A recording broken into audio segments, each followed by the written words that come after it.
MSI Gaming Arena ณ งาน Thailand Game Show 2024 ครับทุกท่านครับ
I'm Seth from Nvidia. As a competitive gamer, ensuring my PC is responding quickly to my actions is critical to playing at my full potential. Frames per second has been the traditional metric used to evaluate how a PC is running. But FPS is a PC's measure of throughput, not its responsiveness. In order to understand responsiveness, I need to measure my system's latency, the time it takes for a mouse click to result in new pixels on screen. However, fully optimizing and measuring latency has been virtually impossible for gamers. Until now. Today, we are announcing Nvidia Reflex, our low-latency esports platform designed to both measure and reduce system latency. So how can we get better latency? With the release of the Nvidia Reflex platform, we are introducing a new SDK that enables game developers to provide in-game settings to reduce system latency in GPU-intensive scenes. For top esports titles like Fortnite, Valorant, and Apex Legends that support the Reflex SDK, turning on Reflex low latency mode can give you better responsiveness, increase aiming precision, and provide you with a more up-to-date location of your opponents. In typical graphics-intensive games, the CPU queues up work in a render queue so the GPU always stays fed. While this helps maximize frame rate, it also increases latency as frames are waiting in line to be rendered. The Reflex low latency mode dynamically reduces the render queue by keeping the CPU perfectly in sync with the GPU. This mode also reduces the back pressure on the CPU, enabling games to sample mouse input at the last possible moment, further reducing system latency. The Reflex SDK also provides games the option to display metrics for game and render latency. These metrics can help you get started when optimizing for system latency. However, game and render latency is just part of the story. Your full system latency includes everything from mouse click all the way through to the display. In the past, measuring full system latency required a $5,000 high-speed camera and a modified mouse just to get started. Now, new G-Sync-powered 360Hz displays will come equipped with a revolutionary technology called the Reflex Latency Analyzer. This tech allows gamers to measure system latency, accurately analyzing how the PC responds to your actions. You can use any mouse with Reflex Latency Analyzer to get PC plus display latency. However, with a compatible mouse from Logitech, Razer, or Asus, you will be able to measure full peripheral latency and get full end-to-end system latency. To start measuring end-to-end system latency with Reflex, first take your mouse and plug it directly into the G-Sync 360Hz display. Be sure to connect the USB cable from the monitor to the PC as well. The display's Reflex USB port is a simple pass-through that watches for mouse clicks without adding any latency. And that's it for the hardware setup. From GeForce Experience, you can use the new Performance View to get real-time latency metrics. To view the latency metrics, navigate to the Performance Overlay options and enable the Latency Metrics setting. Great, we are all set up and ready to go. Let's hop into a custom map and test our latency. Reflex Latency Analyzer works by detecting the clicks coming from your mouse and measures the time it takes for the flash to happen on a particular location on the screen. That location can be moved around to best fit the anticipated flash. In this case, let's choose the assault rifle and check our position with the on-screen display of the monitor. Let's slightly adjust this to make sure that the rectangle is fully capturing the flash. This looks about right. Awesome. Reflex Latency Analyzer is able to accurately measure how long it took for the mouse click to reach the screen. In this case, the achieved system latency is about 15 milliseconds. That's about average for a 360 FPS system. On a 144 FPS system, you can expect anywhere from about 40 to 55 milliseconds of system latency. In addition to the Reflex SDK, overclocking and faster hardware are great ways to reduce latency. As part of the Performance View, GeForce Experience now supports GPU tuning. The new automatic tuner finds the best overclock and maintains your GPU tuning profile for you. We highly recommend automatic tuning as the advanced algorithm is designed to fit a custom overclock to your GPU. With Nvidia Reflex and GeForce Experience, users can accurately measure and reduce system latency with ease. Using the Reflex low latency mode in games and the Reflex Latency Analyzer on new 360Hz G-Sync displays, you can queue confidently into a competitive match and know that your system is both responsive and behaving exactly as it should. Check out our growing list of Nvidia Reflex games, monitors, and mice partners on GeForce.com.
สวัส สวัส ดี ดีค ค่ะ รับยินดีต้อนรับทุกท่านเข้าสู่งานเกม DOTA 2 MSI Gaming Arena Grand Final ครับกับบริษัท MSI จำกัดนะครับณงาน Thailand Game Show 2024 ศูนย์การประชุมแห่งชาติเศรษฐกิจพ4ครับผมในวันเสาร์ที่ 19 ตุลาคม 2567 ตั้งแต่เวลา 10 นาฬิกาจนถึง 20 นาฬิกาครับ ได้ค่ะ Welcome ladies Gaming at 2024 Grand Final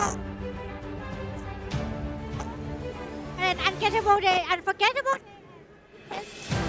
เป็น fierce competition วันนี้นะคะทุกสัมผัสกับบรรยากาศของการแข่งขันที่มันที่สุดกันบนเวทีแห่งนี้เลยค่ะ ใช่แล้วครับ อยู่กับเราที่นี่ครับ ที่บูธของ MSI Gaming Arena ในงาน Thailand Game Show 2024 ครับณศูนย์การประชุมแห่งชาติสิริกิติ์พ4อยู่กับผมครับคุณชีวานนท์ครับ จะรับหน้าที่เป็นพิธีกรในการดำเนินรายการตลอด 19-20 นี้ครับ ใช่ค่ะ and my name is แหม่มนะคะปิยะเนตรเตชะชีวพงศ์ค่ะ or AKA แหม่มมี่ปังโกนะคะ I will be co-hosting alongside คุณกูนะคะ for the 2 days we are honored to be your host for these breathtaking events of 2 at the actions here and today we have the semi-final matches lined up for you and tomorrow we will witness the thrilling grand finals วันนี้นะคะแหม่มรับหน้าที่ค่ะเป็นพิธีกรคู่กับคุณกูนะคะตั้งแต่วันนี้เลยไปจนถึงวันพรุ่งนี้นะคะ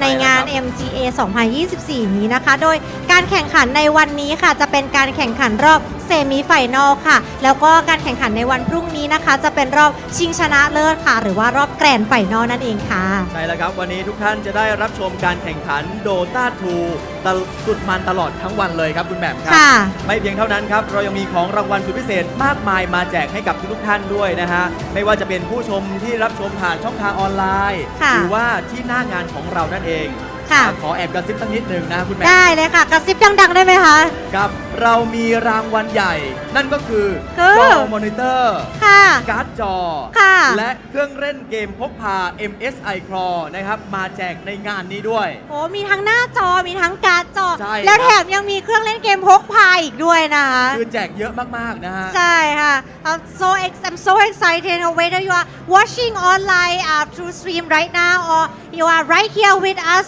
at the event in person there are loads of exciting giveaways waiting for you including the MSI monitors graphic cards and also MSI Claw A1M portable gaming device นะคะไม่ว่าตอนนี้คุณจะรับชมอยู่ทางช่องทางออนไลน์นะคะหรือว่าร่วมกิจกรรมดังหน้าบูธกับเรานะคะก็มีโอกาสลุ้นรับของรางวัลแบบจัดเต็มได้เลยค่ะใช่แล้วครับกติกาง่ายมากๆครับทุกคนมีโทรศัพท์อยู่แล้วใช่ค่ะทุกคนมีคอมพิวเตอร์ของตัวเองอยู่แล้วนะครับเราจะมี QR code ครับขึ้นให้ทุกท่านถ้าที่หน้างานของเราจะขึ้นที่บนหน้าจอนะฮะและถ้าใครรับชมออนไลน์เนี่ยก็จะขึ้นในช่วงระหว่างเกมของเรานั่นเองนะครับให้ทุกท่านสแกน QR code บนจอ LED ตรงนี้ได้เลยใช่ค่ะก็ the rules for the giveaways are so simple very simple we will display QR code for everyone to scan at the LED screen behind us for everyone that join us here at the stage today but if you are watching online it will be like on the screen on the online streamครับผมซึ่งของรางวัลของเราจะแยกกันนะฮะระหว่างของรางวัลที่สแกน QR Code ผ่านหน้าจอด้านหลังของเราแล้วก็ผ่านช่องทางออนไลน์จะแยกกันนะครับใช่ครับเพราะฉะนั้นไม่ต้องกังวลเนาะว่าก็จะมีให้สุ่มตลอดทั้งวันใช่เพราะว่าบางคนแบบถ้าฉันอยู่ออนไลน์แล้วฉันจะได้ของเหมือนหน้างานไหมคุณวุ้นบอกแล้วไม่ต้องเป็นกังวลไม่ต้องกังวลเลยใช่ค่ะก็ please do not worry if you are watching online because the prices will be separate separate for online and also offline participants and the QR code will randomly appear throughout the action throughout the day and so keep your eyes wide open for the QR code both on screen and also on the LED screen behind usใช่แล้วครับใครที่อยากได้รางวัลใหญ่ของเรานะครับมาสแกนตอบคำถามกันเยอะๆครับและโฟกัสกับเกมไว้นะฮะเพราะว่าผู้ชนะคือผู้ที่ตอบคำถามได้มากที่สุดนั่นเองใช่ค่ะก็ถ้าเกิดว่าเป็นแฟนๆ MSI หรือว่าเป็นแฟนๆ DOTA นะคะก็สามารถที่จะตอบคำถามได้ให้ถูกได้มากที่สุดด้วยนะคะ If you want to win the big prizes make sure to scan the QR code answer the questions and stay focused on the game because some of the questions might be related to the game the winner will be the one who answers the most questions correctly กับใจเลยครับเพราะฉะนั้นนะฮะอย่าไปไหนไกลครับและแนะนำให้อยู่ใกล้ๆบูธของ MSI เอาไว้ถ้าคุณอยู่ใกล้บูธของ MSI เอาไว้นะฮะคุณจะได้ของรางวัลคือเยอะมากๆในทั้งวันนี้นะฮะครับผมและอย่ารีบไปไหนอย่ารอช้าที่จะเข้ามาหาเราใช่ทั้งสองก็ไม่ได้มีแค่วันนี้นะเราไม่ได้แจกแค่วันเดียวนะวันนี้ทั้งวันนี้แล้วก็มีพรุ่งนี้ด้วยแจกทั้ง2วันเลยใช่ค่ะได้ค่ะ absolutely ค่ะ so make sure to stay close by the MSI booth นะ A4 booth near the main stage for all the actions and all rewards and if you are watching via online don't worry ค่ะ you still have time to join us today or tomorrow วันนี้นะคะแล้วก็พรุ่งนี้อย่างที่บอกเลยว่ายังมีของรางวัลสำหรับใครที่ดูช่องทางออนไลน์ยังพอมีเวลามาร่วมกิจกรรมกับเราที่หน้าบูธในงาน Thailand Game Show ได้เลยค่ะครับผมและที่สำคัญนะฮะเราต้องขอบคุณไปยังพาร์ทเนอร์ของเราด้วยนะฮะกับ Intel และ Nvidia นะครับที่สนับสนุนเรามาตลอดเลยนะฮะใช่ค่ะก็ big thanks to our amazing partner Intel and Nvidia who have made this incredible event possible นะคะเราก็ต้องขอบคุณพาร์ทเนอร์ของเราด้วยนะคะทั้ง Intel แล้วก็ Nvidia นะคะที่ทำให้เกิดการแข่งขันดีๆแบบนี้เกิดขึ้นได้ค่ะใช่แล้วครับผมนะฮะก็ใครหลายๆคนนะครับที่มาในงานของเราเนี่ยผมก็ยังย้ำเสมอนะครับว่าให้แวะมาที่บูธของ MSI แล้วเราจะได้รับทั้งของรางวัลทั้งความสนุกสนานในกิจกรรมเกมที่เราได้จัดมาในครั้งนี้ด้วยใช่ค่ะครับแล้วก็ let's talk about the tournament along the way before we reach the semi final and grand final นะคะก็เดี๋ยวแมมจะขอพูดนิดนึงเกี่ยวกับว่าการแข่งขันที่ผ่านมาก่อนที่จะมาถึงการแข่งขันเซมิไฟนอลจนถึงแกรนด์ไฟนอลในวันนี้มีการแข่งขันออนไลน์เป็นยังไงบ้างเดี๋ยวเราจะขอเล่าเป็นภาษาอังกฤษให้ฟังกันก่อนได้เลยครับผมได้เลยฮะได้ค่ะ for the MSI Gaming Arena has had team from 9 countries participating online the 9 countries including Bangladesh and India, Sri Lanka from South Asia playoff, Indonesia, Malaysia, Philippines, Singapore and Vietnam from Southeast Asia qualifiers playoff, and also Thailand from Thailand qualifiers นะคะ and these teams นะคะ we narrow it down to 4 teams here at the final ก็การแข่งขัน MSI นะคะจริงๆแล้วอันนี้เนี่ย MSI Gaming Arena เนี่ยมีประเทศที่มีการเข้าร่วมการแข่งขันออนไลน์ถึง9ประเทศด้วยกัน9ประเทศเลยเหรอฮะใช่แล้วค่ะคือเยอะมากๆเลยนะครับเยอะมากๆค่ะ9ประเทศแล้วก็ตอนนี้นะคะเซมิไฟแนลของเราเนี่ย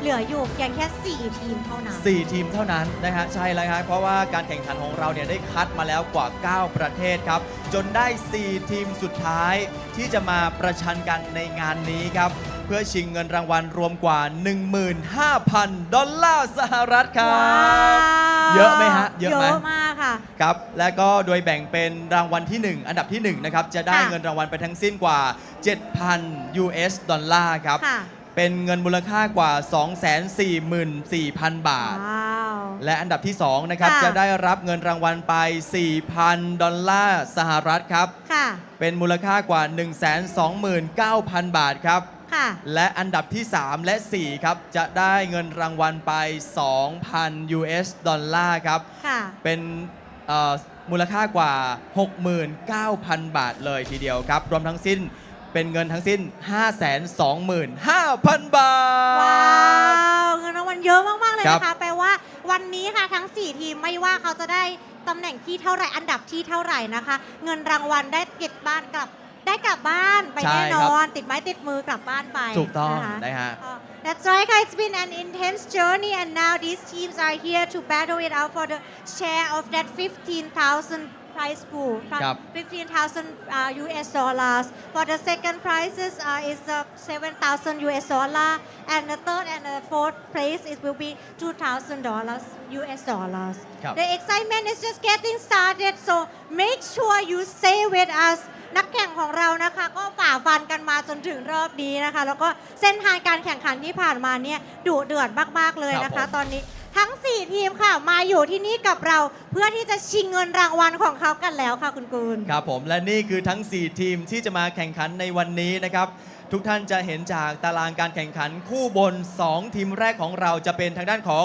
ทีม Mid Avenue Gaming ครับและ Wolves นะฮะจากประเทศมาเลเซียครับเป็นหนึ่งในตัวแทนจาก Southeast Asia Playoff ครับผม ใช่ค่ะก็ there are 4 teams in total 1 team from South Asia Playoff 2 teams from Southeast Asia Playoff and also 1 team from Thailand Qualifiers นะคะ and now we have the first team and now the first team is on the top bracket is Mid Avenue Gaming from Malaysia will be competing against the team Whoops from India representing the South Asia Playoff ทีมเมื่อกี้คุณปูออกไปแล้วนะคะก็คือวันนี้มี Mid Avenue Gaming นะคะแล้วก็ Whoops ค่ะจากประเทศอินเดียนะคะที่เป็นตัวแทนจาก South Asia Playoff นั่นเองค่ะครับไม่ได้มีเพียงเท่านั้นนะฮะยังมีอีก 2 ทีมที่จะมาแข่งในวันนี้ด้วยครับนั่นก็คือทีม Essence จากอินโดนีเซียครับที่เป็นตัวแทนจาก Southeast Asia Playoff อีก1ทีมนั่นเองซึ่งจะเจอกับทีม Preet Report Timbersol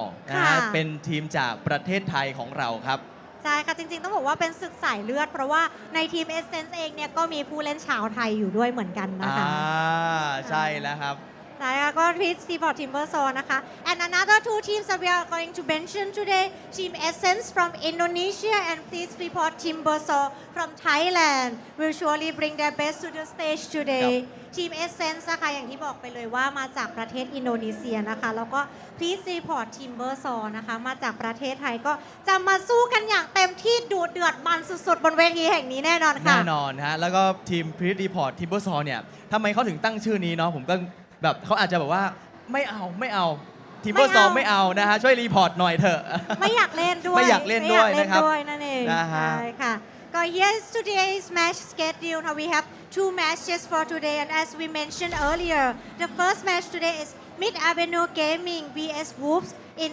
base of 3 starting at 10:30 a.m. และจากที่เราได้บอกไปก่อนหน้านี้นะคะวันนี้ก็จะมีแมตช์แรกก็คือ Mid Avenue Gaming นะคะพบกับ Whoops นะคะในรูปแบบ base of 3 ค่ะเริ่มเวลาจริงๆบอกว่าเริ่มเวลา 10:30 แต่ว่าตอนนี้อาจจะนิดหนึ่งนะคะแต่ไม่เป็นไรติดตามกันต่อไปค่ะเดี๋ยวจะเริ่มเป็นคู่แรกนะคะใช่นะฮะจริงๆแล้วเนี่ยพูดถึง DOTA 2 นะฮะผมก็เป็นอีกหนึ่งคนที่เล่น DOTA 2 มาก่อนเป็นยังไงบ้างคะเป็นเขาเรียกว่าอะไรคะ DOTA 2 เป็นยังไงบ้างนะความรู้สึกตอนนี้ที่ได้มาเป็นจริงๆแล้วผมวางมือมาสักประมาณ 2-3 เดือนเพราะว่าช่วงนี้งานเยอะเรียกวางมือใช่ไหมคะวางมือฮะไม่ได้จับคอมเลยคือแบบว่าผมนี่บางทีแบบว่าโอ้โหมันอยากจะเล่นอ่ะแต่ว่ามันหาเวลาเล่นไม่ได้นะฮะแต่ทุกทีเนี่ยถ้าผมเล่นทีนะ1แมตช์นะไม่ต่ำกว่า1ชั่วโมงนานมาก1ชั่วโมงนี่มินิมัมหรือแม็กซิมัมคะคุณเป็นมิลลิมัมแล้วกันนะฮะแต่ว่าถ้าแม็กซิมัมเนี่ยก็ชั่วโมงกว่าๆเลยผมก็ไม่เข้าใจเหมือนกันว่าแรงผมก็ไม่ได้สูงมากนะฮะแต่ว่าทำไมมันตึงมือขนาดนี้หรือว่าคนที่มาเล่น DOTA 2 ปัจจุบันเนี่ยเขามีฝีมือที่เก่งขึ้นเป็นไปได้แค่แบบ MMR ประมาณ 40-50 MMR เนี่ยแย่งกันหัวแตกเลยทีเดียวนะฮะแปลว่าเขาก็ไม่อยากจะเสียแรงเหมือนกันถ้าเกิดว่าเขาแพ้เนี่ยแรงเขาก็อาจจะ UMR ไม่ดีครับใช่ค่ะโอ้โหนะจริงๆคือการฟาดฟันใน DOTA 2 เนี่ยถือว่าค่อนข้างที่จะฟาดฟันกันเยอะมากๆเลยเหมือนกันเดี๋ยวขอพูดนิดนึงเมื่อกี้บอกว่าเป็นการแข่งขัน Best of 3 นะคะ Best of 3 ในที่นี้ก็คือถ้าเกิดว่าเขาชนะ2เกมก่อนชนะในแมตช์นั้นไปเลยนะฮะก็คือแข่งขันกัน2เกมใช่ครับทั้งหมดเนี่ยก็คือถ้าเกิดว่ามีเสมอกัน 1-1 แปลว่าถ้าเกิดว่าทีมไหนเนี่ยได้อีกเกมหนึ่งก็จะชนะแมตช์นั้นไปเลยเหมือนกันก็คือถ้าได้ใครทีมไหนได้2-1ก็คือทีมที่ได้2ก็คือชนะไปเลยทีมที่ได้2เกมก่อนเป็นฝ่ายชนะ Best of 3ครับผมแต่ตอนนี้นะคะเรากำลังจะเริ่มกิจกรรมกันนะคะเดี๋ยวเรากำลังจะเริ่มการแข่งขันกันนะคะก็เชิญชวนนะคะท่านที่ผู้ที่เดินไปเดินมานะคะสามารถเข้ามาที่บูธเราได้เลยค่ะครับผมนะเดี๋ยวเราจะเริ่มทางการแนะนำทีมกันก่อนใครที่ผ่านไปผ่านมานะครับมานั่งด้านหน้าเวทีของเราได้นะครับเพราะว่าเก้าอี้ของเรายังว่างใช่ที่ของเรายังว่างอยู่เดี๋ยวพอแข่งขันปุ๊บเนี่ยเก้าอี้ไม่ว่างแล้วนะเดี๋ยวเข้ามาไม่ได้แล้วนะเข้ามาไม่ได้แล้วนะฮะใช่ครับเอาละฮะผมก็ตื่นเต้นนะคุณแหม่มตื่นเต้นไหมตื่นเต้นมากตอนนี้ตื่นเต้นมากมือสั่นมือเปียกเลยตอนนี้ครับผมก็เชื่อว่าผู้ชมที่รับชมผ่านช่องทางออนไลน์อยู่ทางบ้านนะครับทั้งในงานของเราก็ตื่นเต้นไม่แพ้กันค่ะครับ เอาละฮะเดี๋ยวเรามาแนะนำทางด้านของทีมไลน์อัพต่างๆ ให้ทุกคนได้รู้จักกันก่อนนะครับได้เลยค่ะคุณกู ครับผม และนี่คือ Line Up Team Miss Avenue Gaming ครับ Let's go now to the first team to face off here today from Malaysia ครับ Please welcome team Miss Avenue Gaming สกี้มาในตำแหน่ง Off Laner Mango Carry อายัด Support เอริส Hard Support โยนา Mid Lane รอย Substitute ครับThe team has worked together to develop their teamwork and strategies to various tournaments. They have faced both victories and also setbacks, but using their experience to grow as a team. And I can't wait to see what they will show us today. Guys, please go to your station to prepare. ตอนนี้นะคะก็เดี๋ยวเราให้นักกีฬาไปเตรียมตัวที่สเตชันนะคะเพื่อเตรียมตัวการแข่งขันกันก่อนเลยค่ะใช่แล้วครับและทีมต่อไปนะครับนี่เป็น Line Up ทีมของ Wolves นะครับใช่ค่ะ Let's meet Team Wolves ค่ะ Line up ของทีม Wolves นะคะ No chance of laner ค่ะ Pinkman support Archmage mid laner และ HBK hard support ค่ะ สุดท้ายนะคะคุณมานาฟค่ะ Carry ค่ะ Please put your hands together for Team Wolves They have also worked hard to get here and they have earned their place in the semi-final and I'm sure they will put on a great show. Please make your way to your station to prepare. Wolves นะคะก็ขอแบบเป็นทีมที่แบบว่าดูน่าเกรงขามเหมือนกันนะโอ้โหนะฮะสองทีมนี้ผมบอกเลยว่าศึกดุเดือดอย่างแน่นอน ใครที่ไม่อยากจะพลาดศึกที่น่ารับชมขนาดนี้แล้วก็ความดุเดือดหน้าจอนะฮะต้องมาดูเลยนะครับห้ามพลาดใช่ค่ะก่อน ladies and gentlemen are you ready for some gaming action today และในเมื่อทั้งสองทีมมาพร้อมกันแบบนี้แล้วนะครับเราส่งต่อให้นะฮะแป๊บหนึ่งก่อนที่เราจะส่งต่อเราขอมาย้ำกติกาเรื่องของ QR code กันก่อนสักนิดหนึ่งเดี๋ยว QR code นะคะถ้าเกิดว่าใครที่อยู่หน้าบูธเราจะมี QR code ขึ้นให้ที่ด้านหลังหน้าจอของเรานะคะส่วนใครที่ดูออนไลน์เป็นยังไงคะคุณกูลดูออนไลน์นะฮะเราจะมี QR code ขึ้นให้คุณระหว่างเกมเพราะว่าเดี๋ยวทางแคสเตอร์ของเราเนี่ยนะฮะจะเอา QR code ขึ้นให้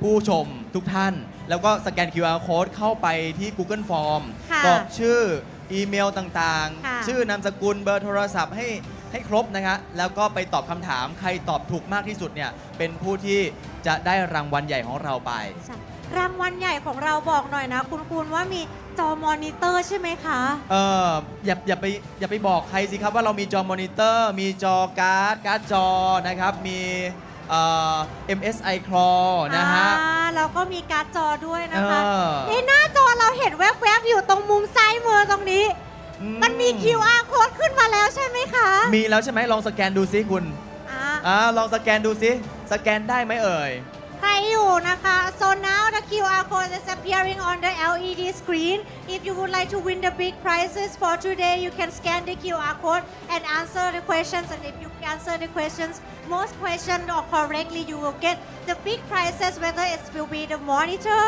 or the graphic cards or an MSI Claw A1M gaming portable device ใช่แล้วครับใครที่อยู่ด้านหน้าเวทีของเรานะครับถ้าไม่อยากพลาดนะฮะตอนนี้เหมือนจะมี QR code ขึ้นให้แล้วนะครับลองสแกนดูก่อนนะครับเพื่อที่จะไม่พลาดรางวัลใหญ่ของเรานะครับเข้าไป Google Form ตอบคำถามให้ถูกให้เยอะที่สุดนะครับนั่นแหละนะฮะคุณก็จะมีโอกาสได้รางวัลใหญ่ของเราไปเมื่อกี้มันมาแล้วมันไปแล้วนะคะไปแล้วเหรอฮะมันไปแล้วนะคะมาไวไปไวเนาะบอกเลยว่าต้องดูตลอดนะครับมันจะขึ้นแล้วก็ลงขึ้นแล้วก็ลงใช่อาจจะมาแป๊บนึงหายไปนะคะโอเคค่ะเอาละฮะเมื่อทั้งสองทีมพร้อมยังตำแหน่งของตัวเองแล้วนะครับผมขอส่งให้กับทางด้านของแคสเตอร์ของเราครับ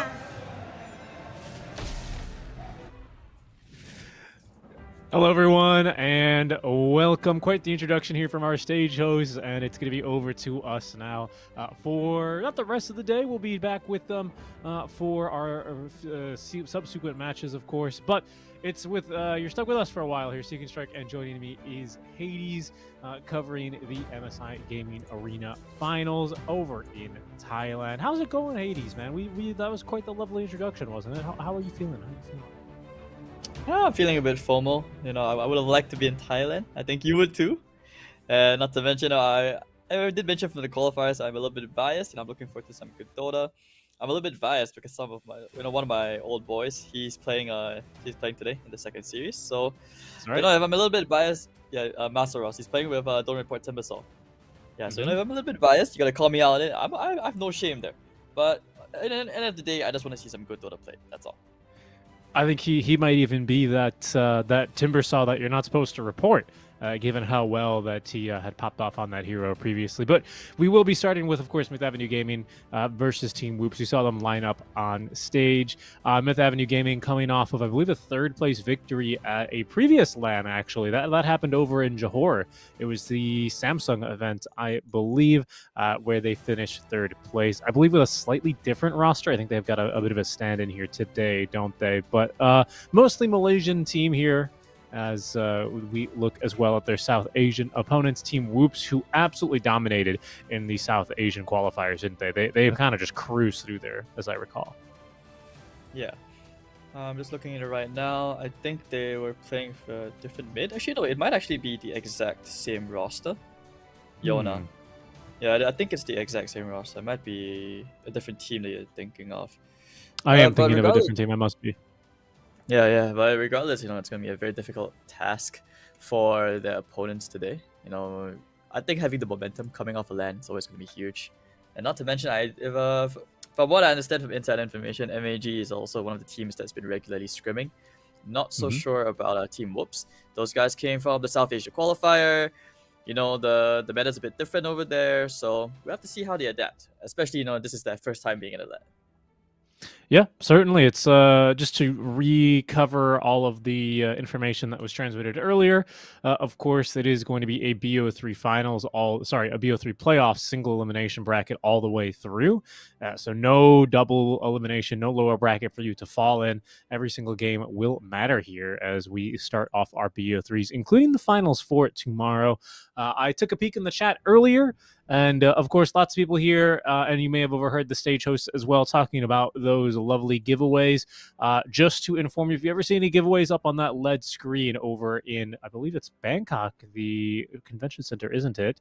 If you ever see a QR code up there, that's not the QR code for you. You're going to find your QR codes here during the break stream. But don't forget, or don't worry, we'll go ahead and remind you before we go to break so you can get your QR scanning devices ready. But lots of amazing giveaways here. Big old prize pool as well for the teams coming out to compete. It should be a fun one as they're over at the Thailand Game Show 2024. Big old event hall there. Looks like a lot of fun. I'd like to go as well, honestly. Yeah. Here we are hoping maybe they decide to change their mind, decide to fly us in overnight. I mean, I wouldn't be opposed to that. Seeing some friends attending the TGS, I'm getting a bit of FOMO because of that too. It looks really, really grand. Very huge arena. And the food as well. Have you ever had lab? Thai lab? No. Oh, no, I have so not. good.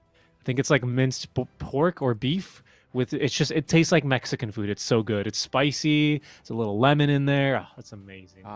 Just think about Thai food already. The thing is with me, with Thai players, at least with Masa and Jackie back in my old team, those guys only ever talked about Thai food like every day. Like I mean, it's hard not to when you come from a good cuisine. You just wouldn't get it, Sean. I mean, being from Singapore, it's a bit unlucky, right?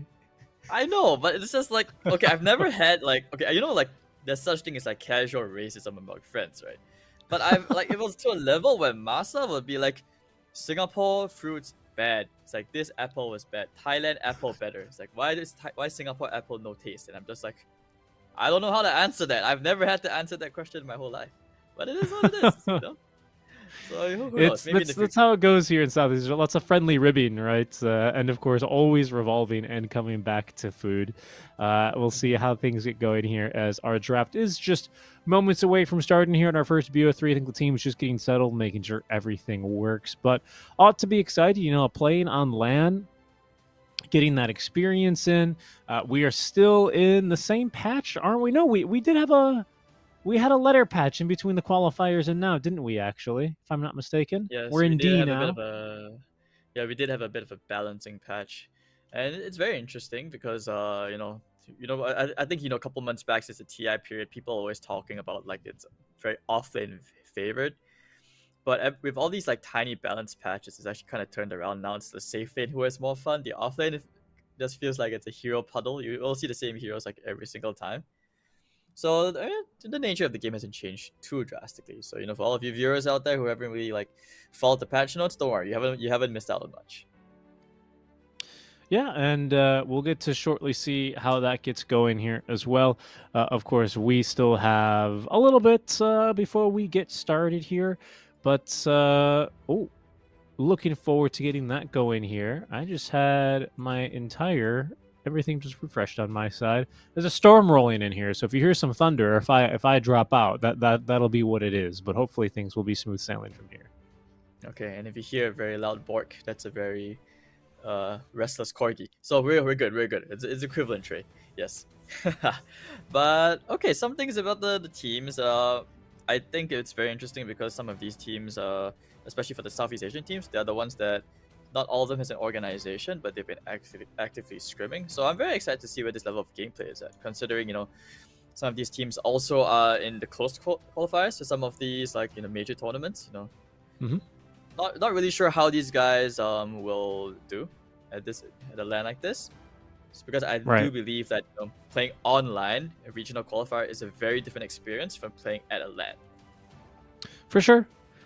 You were talking about a lot of these orgs or stacks. I think Myth Avenue Gaming they kind of straddle the line between the two. I'm not sure if they've ever been a salaried team or anything, but they've been around for a few years already. Last year during DPC, they were a constant in the Division 2, getting as close as third, but always finishing somewhere in the middle of the pack, with kind of showings of talent, but just kind of lacking that consistency to get promoted into Div 1 and start really taking games versus the top dogs in the region. But they had a lot of, I kind of had a soft spot for this team because I think this is the last team that Miracle was on. As far as I know, he's not really playing too much anymore. But Pride of Singapore, alongside Ice, of course, our Naga specialist, always made those games really fun to watch. Looking forward to how they're going to be fielding with this different roster now, which you do get to cast a little bit throughout the qualifiers, right, Radishan? What was kind of your impression of this team? I feel like they play a very systematic way. It's very clear that Chucky will take he's really trying to push things to the limit in a sense where it's a very high risk, high reward kind of farming patterns. He's always taking the dangerous areas of the map, which usually leads to a very high pickoff rate, which I'm not a fan of. I think he can afford to be a little bit more cautious. And one player that has really impressed me the most, I think you'll agree as well, is Mango. I mean, even since the DPC, he has already shown signs of promise. I remember seeing him in scrim, so I was like, who the hell is this guy? I didn't know if he was Malaysian. I didn't know if he was from China. All I know is this guy's played in stacks with even back on T1. He kept asking forever. He was like, hey, can I try out for T1 and stuff like that. But that's the thing. I really hope that more orgs look at all the raw talent in this region.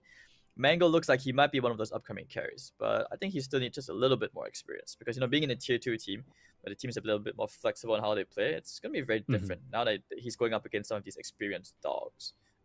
I think if you think about the other side of the bracket, Essence and No Report Timbersaw, you do have players who have played at the Division 1 level in DPC. I think DB, Delol, Masaro's Fearless, right? TNT maybe? Varish as well. TNT, no. That's right. TNT was I don't think he was ever in D1. I think he was in D2. But Varish has always been around at the highest level of Indonesia, like DOTA.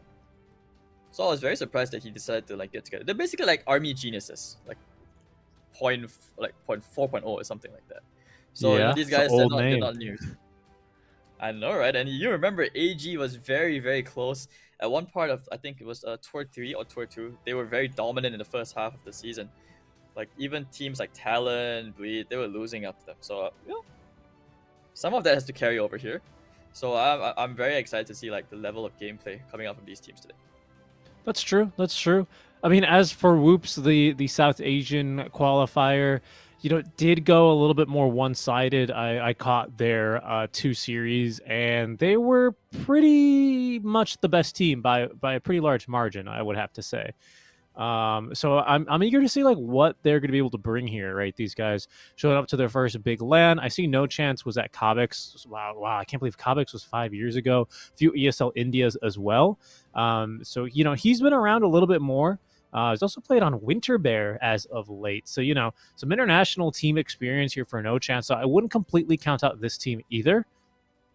But of course, it's just a little bit hard, right? We've just been casting a lot more Myth Avenue Gaming. It feels like, I guess, No Chance would be the breakout Indian player after, who is it? Krish, right? Was playing also on Myth Avenue Gaming. Am I mistaken? He was Yes, playing Krish on was on some Division MAG 2 team. But Krish has always been like rotating between the mid and carry role, can't really decide where he wants to specialize in. And back to No Chance, this guy's been around for a very long time actually. I remember like even when he stood Indian orgs in Dota, I do recall that he was one of the younger players that was active. So in a sense, he's no longer the young blood. I feel like he's the veteran on the team, trying to Interesting. impart that experience to his teammates. Yeah. And then I think that's the constant like between all of these 4 teams. And Oh, we I have a do believe draft. that Essence. Yo, at last, yeah. But my final point is that Essence is the only team of the 4 that has a coach. Okay. Who's their coach? His name is Luminous, but I've not the Lumi that we were thinking of, but this is a different Right. guy. Okay, well, we'll see how So that works out for him here as we get underway with draft number 1 of the BO3 series. We've got Whoops over on Radiant side, MAG on Dire. And let me see. So first pick is going to be Whoops here, if I'm not mistaken, right? I'm trying to remember my captain's pick order. it should be. First pick and Radiant side. Aren't most people preferring a Radiant side and first pick these days? Yes.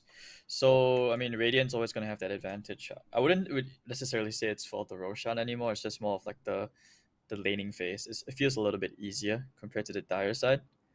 But some people would argue it's just like a comfort thing. Some would even argue it's like left to right kind of situation. Some biological thing. I don't look too much into it. To me, it's just That's I mean, all I'll say on that, my 2 cents, is I think I've got like a almost 60% win rate on Dire and like a 48%. Sorry, make that a 55 plus on Radiant and less than 50 on Dire. So I don't know what that says about me, but that's certainly a thing for myself here. As our first pick here of the main event, Hades, is going to be the Zeus over for Whoops, immediately into our clockwork pick for MAG. A Zeus first pick overall. Oh yes, MAG played that in the final match during the qualifiers. They're playing it from the support role actually, and it's very annoying. So basically, they would just push out the wave, and next thing you know, you're just spamming your arc lightning behind the enemy tier 1, and there's nothing you can do about it. He plays very aggressive in that lane with Mango. I see. We'll see what they're gonna do there. Okay, so it's Whoops then with the clockwork. It appears then. Okay, clockwork still good, still really annoying, right? I do feel like he excels with certain lane matchups more than others. In particular, those ranged carries is kind of the ideal pick, just to get a little bit more damage in, But I still like it. I mean, he's also the most consistent pause 5 you can get at the moment. You will see a lot of a lot of like clock being picked up for sure. This is a priority pick. The Zeus not so much. The Zeus one's surprising because no, it's flipped now. Yeah. Just now, like the MAG side was on the other side. Yeah, so Right. I was wondering why. But I was actually about to mention. I was like, why was it flipped? Like why is MAG the one banning the DK? But yeah, this is what I meant. Like in South Asia qualifiers, they are the only teams in the entire tournament to actively ban DK. So I wouldn't say that. I don't want to say like they're a little bit behind, but I feel like they over respected maybe a little bit. But to them, the way they play, I think it makes sense why you would want to ban the DK. Pandusa. I mean, I like this the is still a very Enchpan. open draft. Yeah. Yeah. What? Is Dark Willow banned? Yeah, Dark Willow's banned as well. Snap, all the usual pause fours. I don't even think you have like many good pause fours to play around with now. Now that all the good ones have been taken out. That is true. How's the patch affected a lot of the position 4 builds? Because we used to see just like Tusk, Solar Crest, and those kinds of heroes every single draft. What have you been noticing as far as the change? I mean, some players manage to adapt to the Tusk gameplay. The really good ones, that's where you can abuse like the drinking buddies. But some players, they're just not able to adapt. I know Dubu, for example, he talked about it that he feels like tag team is still the comfort. Like he cannot understand drinking buddies. So some players, they're still struggling to adapt to that area. But Yeah. I feel like some of the roles right now in Dota is also about it's not really about the heroes anymore. It's just comfort at this point. Yeah, for sure. Oh. Just coming back to us here briefly. We'll get back to that draft here as soon as we can, and continue to see how things are going to go here. Just getting back to an overview discussion here, Sean, of the two teams. If you had to choose a favorite, not considering any of the heroes we've seen, but just going into this series, who do you think you'd have to give that edge to? For this series or like all 4 teams? Let's go with for this series. Let's take it series by series. For this series, I would say MAG. Like Why? MAG in general, like the players are more experienced and they just came from a LAN. So in a way, the players already have that LAN exposure. They're just playing live. I mean, it wasn't like a super like LAN before like an audience and anything. I think they were playing from hotel rooms, right? Yeah. Yeah, so it it's was very at different. that venue. Yeah, but I do believe playing together physically as a 5 is it tends to be a little bit different really from just playing from like your own bedroom or something. So we'll see. And like I did mention, the South Asia meta, I have to be loyal to the C region. So we have to see if the South Asia meta, did they figure out a way how to play against the Southeast Asia meta? Yeah. Yeah, we'll get to see pretty soon here how that draft is coming along. But just making sure everything's good to go with all those cameras, double checking those cables, and I'm sure we'll be right back into it. But I'm just wondering really what they've been picking and if they're going to maybe restart that draft or what's the idea here. Medusa support. Are we still seeing her in a support role? What do you think? I remember we were starting to see a lot of that. When I casted the Dream League qualifiers, we saw a little bit of Medusa support as well in China.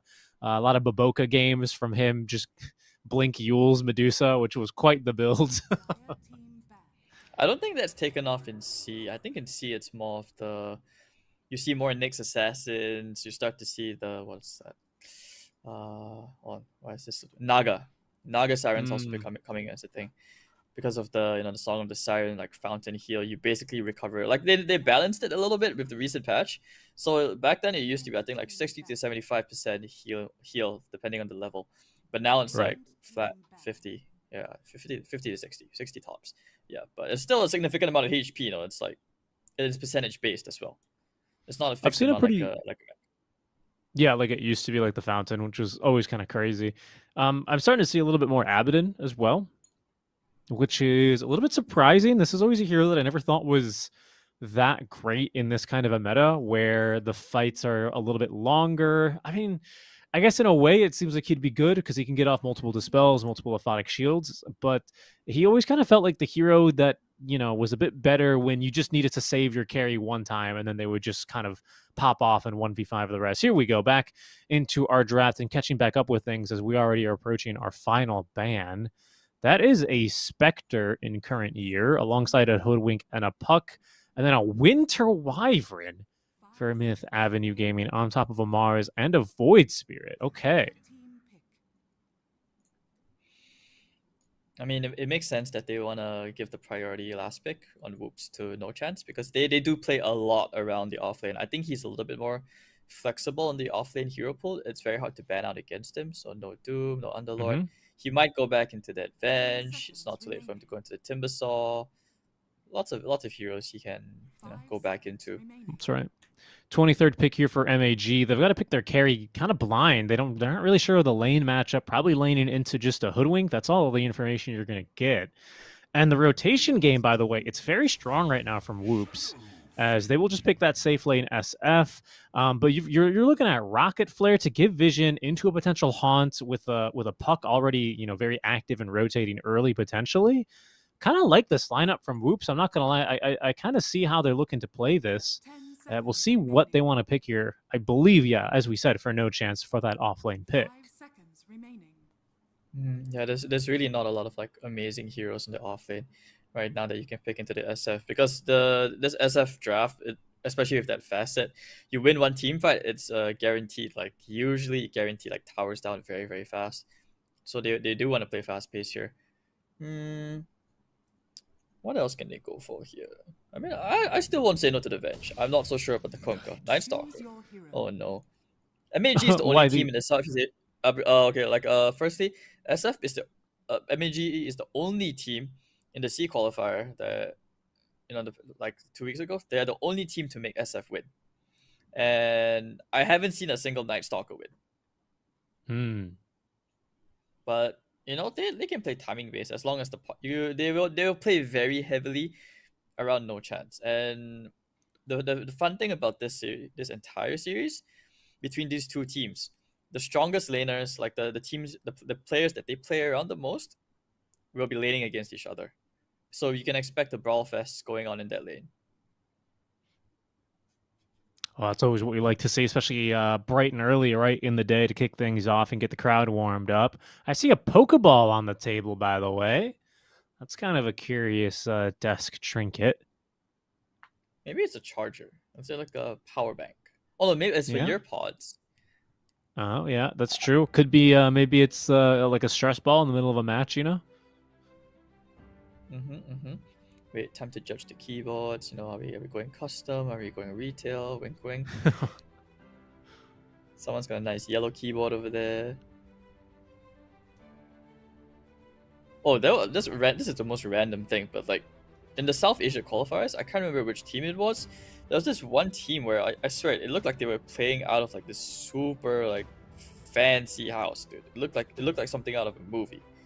Like you've like the glass windows, like the fancy paintings all around, and the statues and stuff like that. Yeah, it did. I was like, what the hell? It's like some sick, boot camp or something. I mean, well, this is going to be quite the venue as well now, isn't it?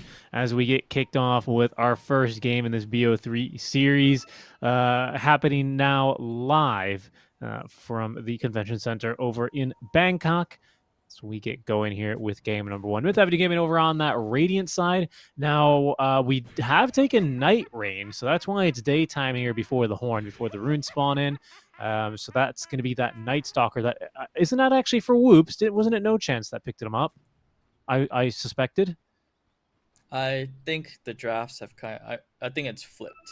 Whoops Whoops picked the Spectre Night Stalker draft, so I think it's just flipped. Prediction makes it real quick. But looking at the drafts, I say it's very tight. I feel like whoever just wins the laning in the mid rotations is just gonna have a way better game. The drafts are very 50 to me because I don't like the Night Stalker pick. It's so dependent. Like you already know his laning phase is so like it's not reliable. And if you lose the Brawl Fest that's potentially coming to your lane, you're not gonna catch up compared to Mars. Mars is just gonna scale and like clear waves and stuff. I see what you mean.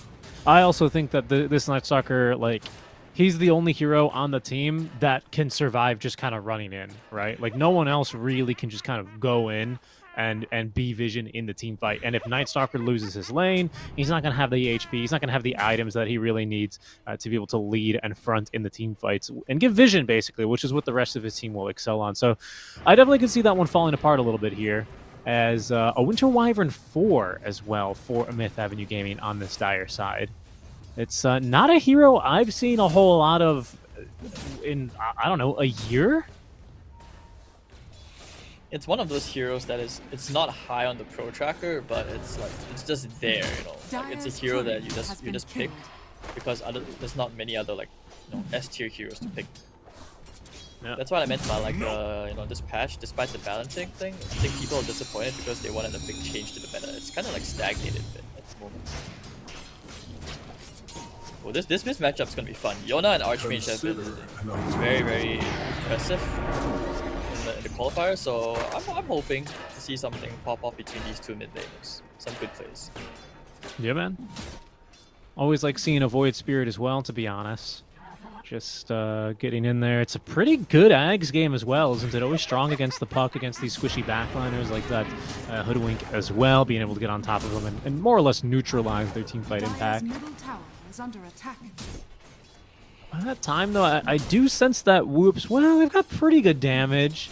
I would like to see SF's build at some point because I don't want to see a magic build. Because if he goes for magic, you just got a ton of magic damage overall on your team. And then everyone just kind of caps out. You know, once everyone uses their spells, you got basically no more damage in the fight.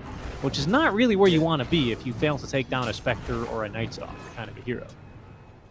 Yeah, it will be something that is not going to happen this game, so don't worry about it. This physical SF, you want to capitalize with the facet onto the presence of the Dark Lord and the lasting presence, so that you can because it applies to buildings as well. That's why you win, you kill one hero, and you just shred towers so fast. Like, it's unbelievable. You can even go high ground in end games like 25 minutes, which is why I said between the drafts of both these teams, it's like they both have the potential to really snowball and just end.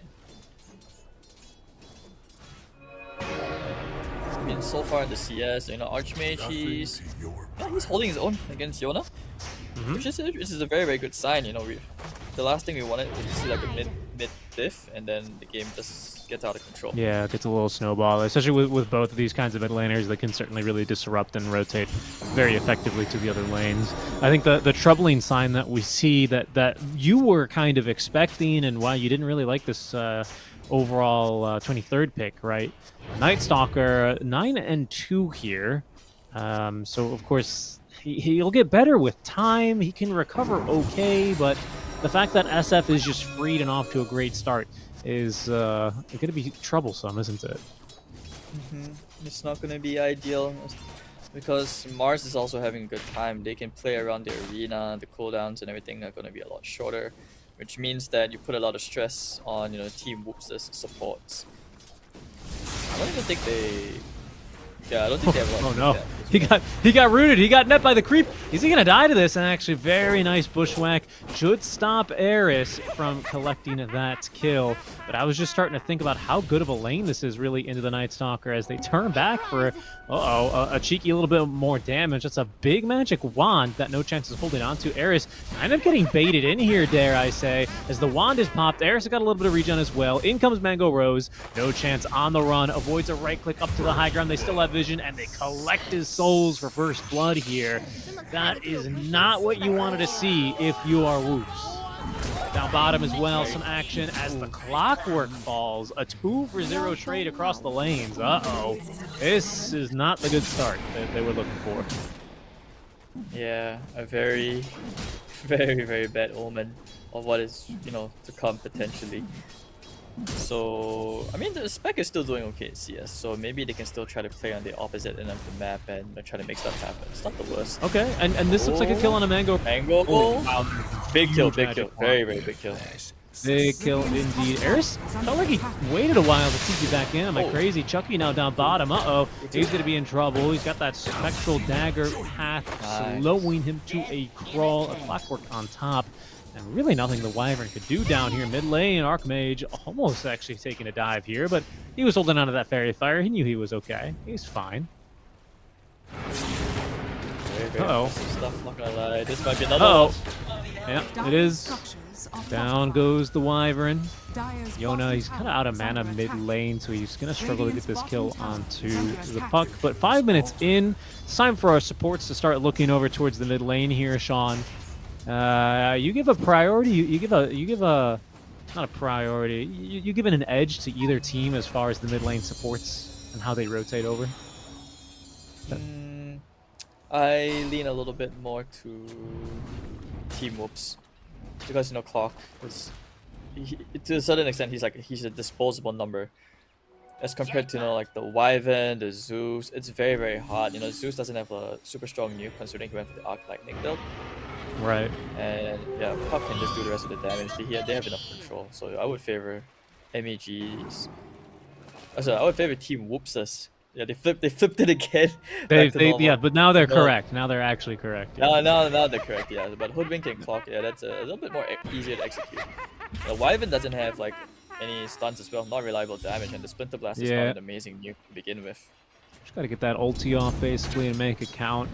It's the name of the game for the Wyvern. As that first power rune was just the Invis rune, it's probably the least impactful power rune early on. Maybe very situationally it's good, but in the hands of the Clockwork, we'll see it now completely used. Okay, the battery assault, extended armor, sure. Okay.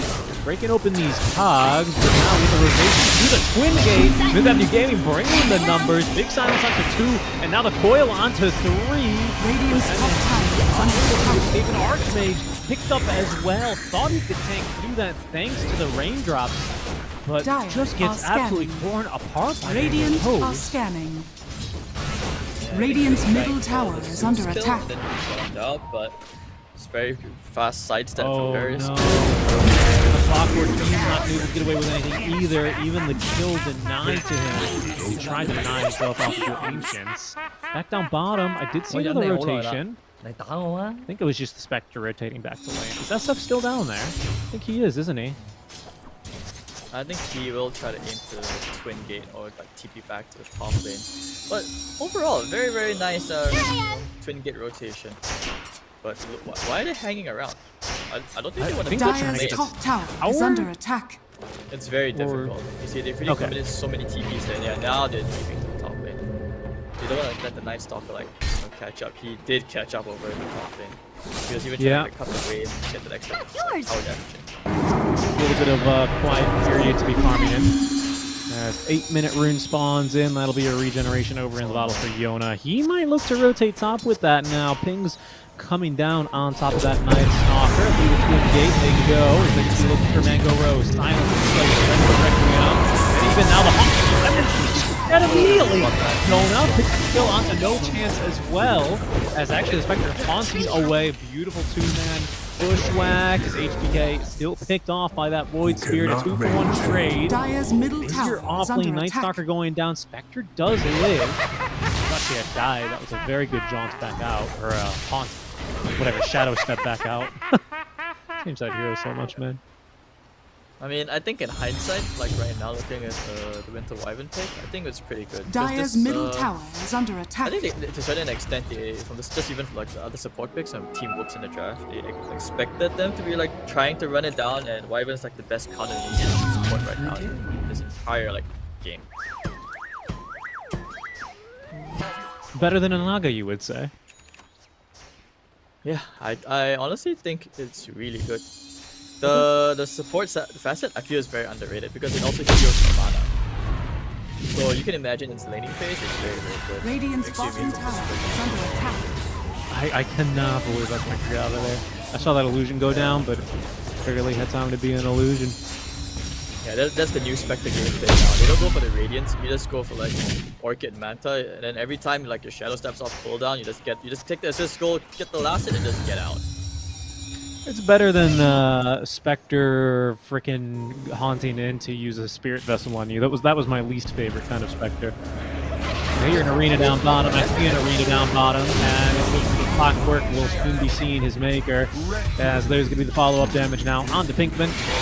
2 for none trade. I hear a haunt. Bottom tower is under attack. I think he top checked for the mid? Susa where the Twins It was mid. Oh, he's mid. Dire's middle tower is under attack. That was a big kill. And an amplified damage rune to boot for MNZ. I think he's saving it for the top. The bot T1 will Radiant's go bottom down, tower Night Stalker's has gonna fallen. figure out a way to try and get some Dire's top power tower pressure is up under top. attack. It's not gonna be easy. I mean, to me partially there's also a reason. I'm not a fan of like Night Stalker because he doesn't clear waves as fast. Considering you know like this is gonna be a brawl lane. It's very all-in on his ability to fight. Dire's structures are fortified. Void Spirit just So rushing far, ag Dire's as well. top tower is under attack. Yeah? Oh yeah, he needs to silence this one. Oh yeah, that'll be a good one. It's a very, very strong item here. I'm also wondering like if we're going to Like, what's the solution to this Night Stalker silence? We've seen it become a little bit of a problem already into the SF, who's taking a second death mid. Dire's top tower is under attack. Wondering what they're going to be going for. I guess just BKB really is the option there. Dire's top tower has fallen.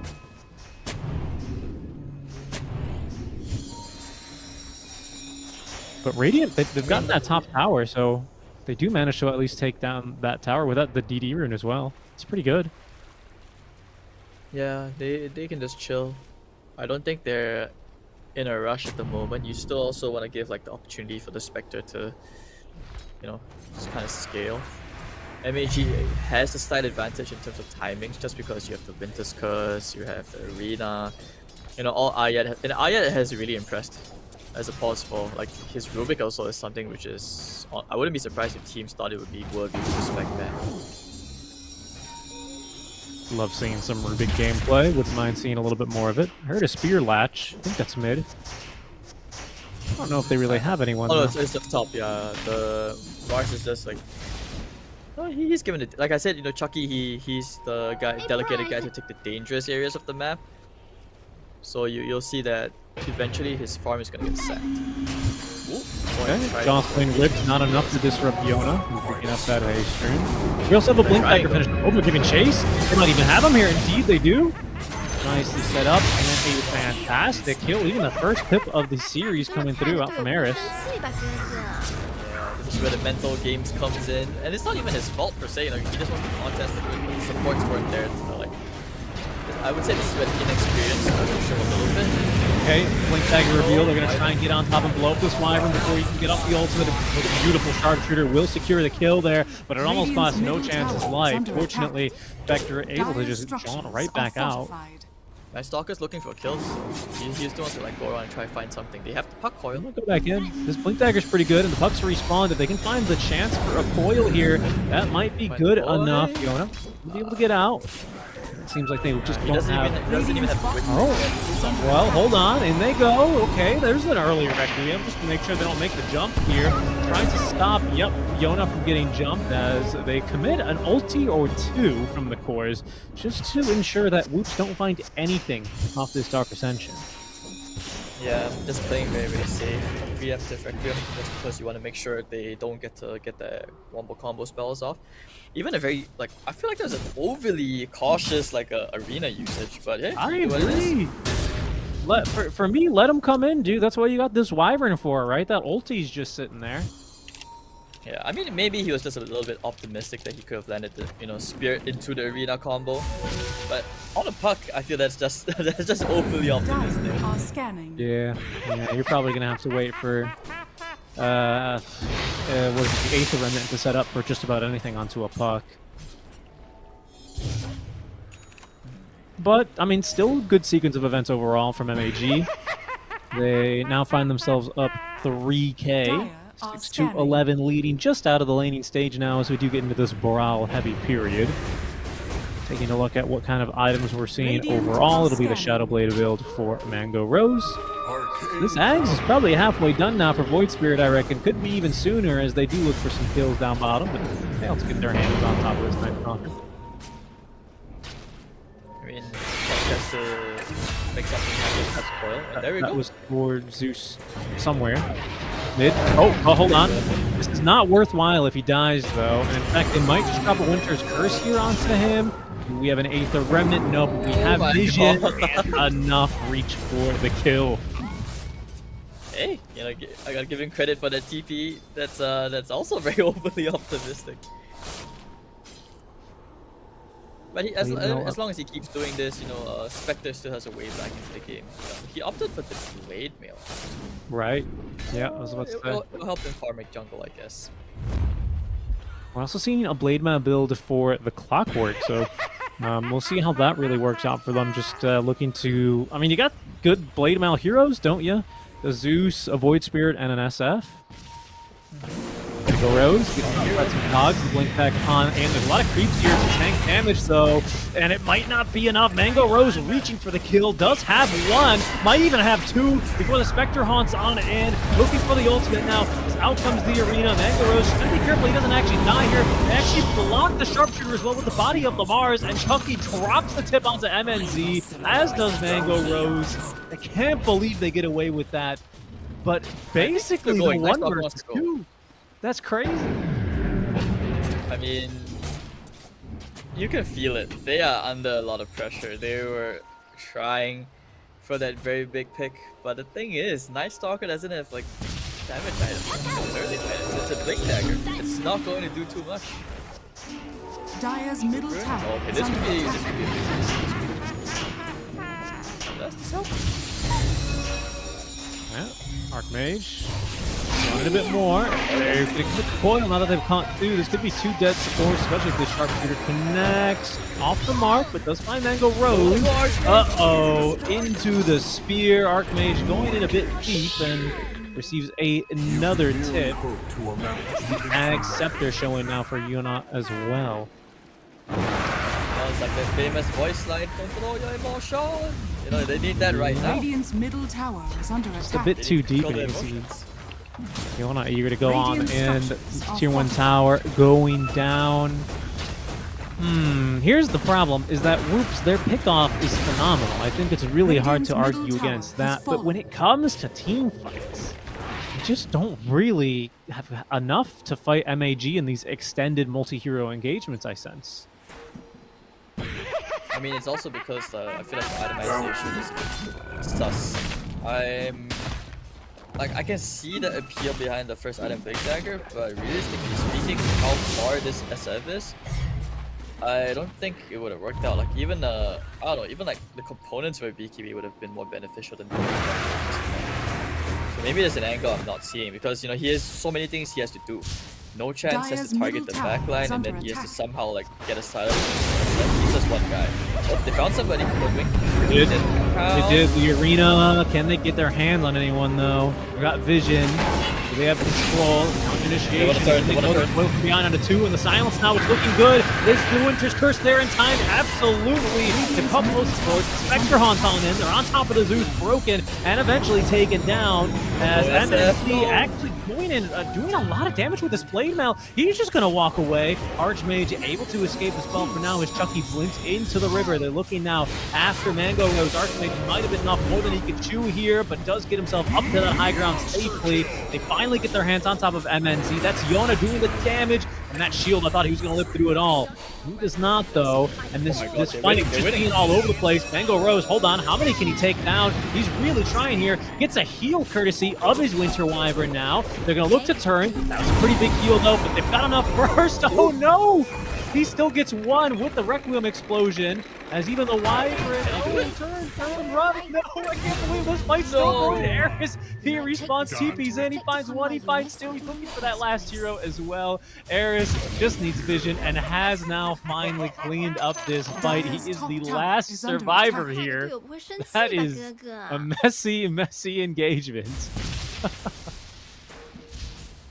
Wow, that was actually pretty fun to watch. You had like team fights going on in 3 different locations.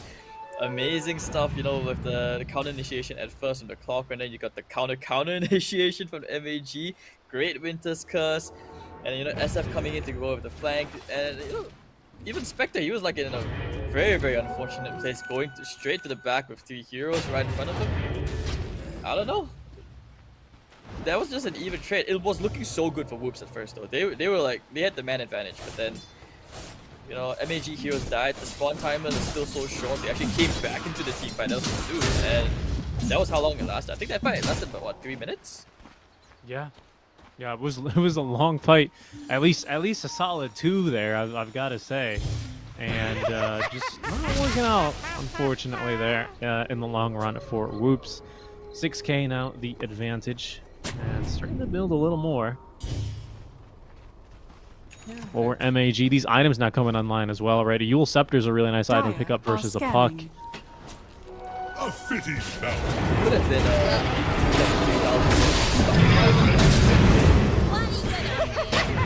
if Whoops didn't quite focused the kills and just backed off. But here we are. Here we are. Actually, Pretty soon that crest is silver. very clutch. Yeah. But I think the Silver Edge coming online for SF is going to be a pretty big deal. I think MNZ did a lot of work in that last team fight just off of the Blade Mail alone. Radiant's middle tower Had a really is good under active attack. period there. Basically Dire's killed top Yona tower is under and attack. Mango Rose just with it. But I think Silver Edge is done soon. I know Shadow Blade's done, but I wasn't sure about the rest of the components. Radiant are scanning. So that break will do a lot of work. We'll get it too. Radiant's Looks bottom like tower Roots, they is wanna under attack. try to get Dire's the top next edit tower timings is under first. attack. They do have the, you know, the priority over the shot pit, so it's Radiant's not bad at the bottom tower moment. has fallen. They still have some damage control that they need to do as well. Game? Are they going to try and... Where did they take... Oh, they take it to mid. They take it to mid because they found the Spectre. Silence on top as well into the Spear Stun and a solo pick-off there. Not really a solo pick-off, but a solo death there for MNC. Radiant's bottom tower Yeah, is under this is the attack. death trap. You can't cross the river as easily unless you're with your team at the top with all the Dire's wards. top tower Yeah. is under I guess he attack. felt a little bit. I guess he felt safe because there was the observer ward at the top river.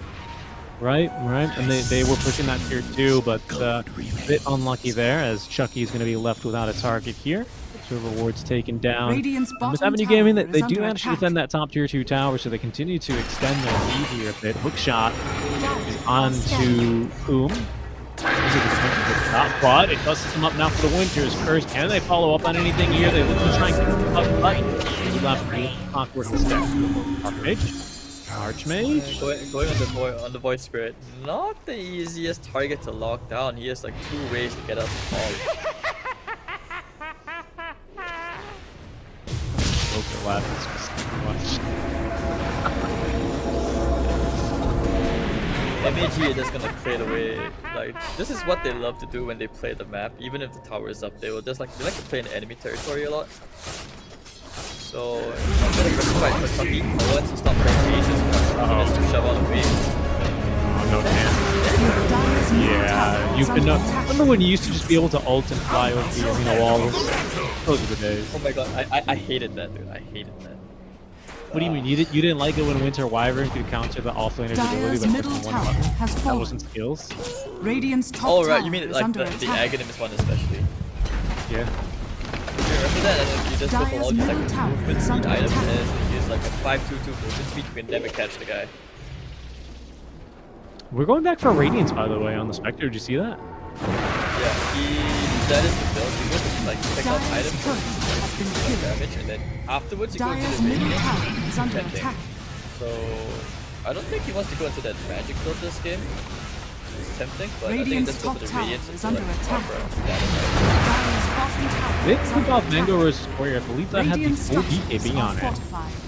So he's without that for another 2 minutes, but it's not going to stop him from pushing the Radiant's tower. top tower is Toggled under onto attack. Dire Vision. I didn't really see where Radiant were, though. Radiant's top tower that, Like is 2 heroes in the fallen. enemy triangle.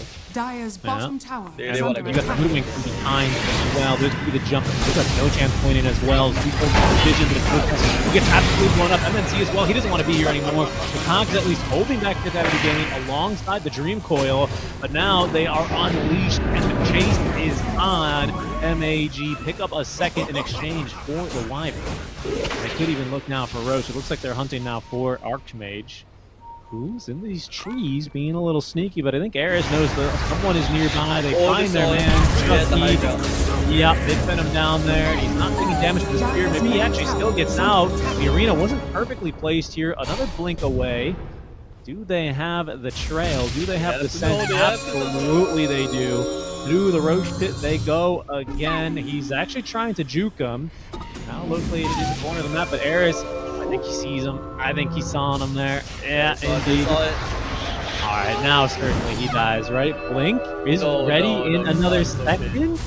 The blink away, but look, they're just predicting him. Okay, but I mean, they just secure the kill. Alright, now that's Dota. Space. This is where the part where you're like, guys, space. Hashtag space. So bad. Sometimes you got away from that.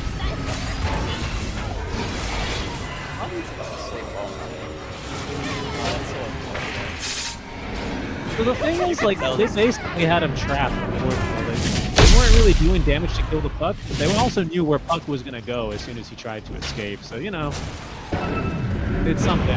You can run, but you can't hide. Kind of gameplay right there from NAG. I mean, also just to quickly recap that skirmish, you can start to see like whoops, they need the Spectre to have more items, otherwise there's just not enough damage output. No chance he needs this BKB, he's gonna get it soon, but right now it's at this stage where I don't even know if the BKB is gonna be of much help. And speaking of BKB, I believe in 3 seconds, Mango Rose will have his BKB being fetched to him. 不要凶我。 Take this game I'll seriously go to with the the Joker. Daedalus. Yeah, his builds, like, it seems like he got into Daedalus, and then he's like, actually, I think I want BKB. And then he's like, you know what, maybe Shadow Blade is good. I'm not really sure. A little bit all over the place. I thought he was going to go Shadow Blade Daybreak immediately, but I think instead it's just, maybe it is Daybreak first. You're right about that. I thought for sure it was BKB because the Ogre Act. It is BKB, okay. I'm not deluded. I can't even see the items, dude.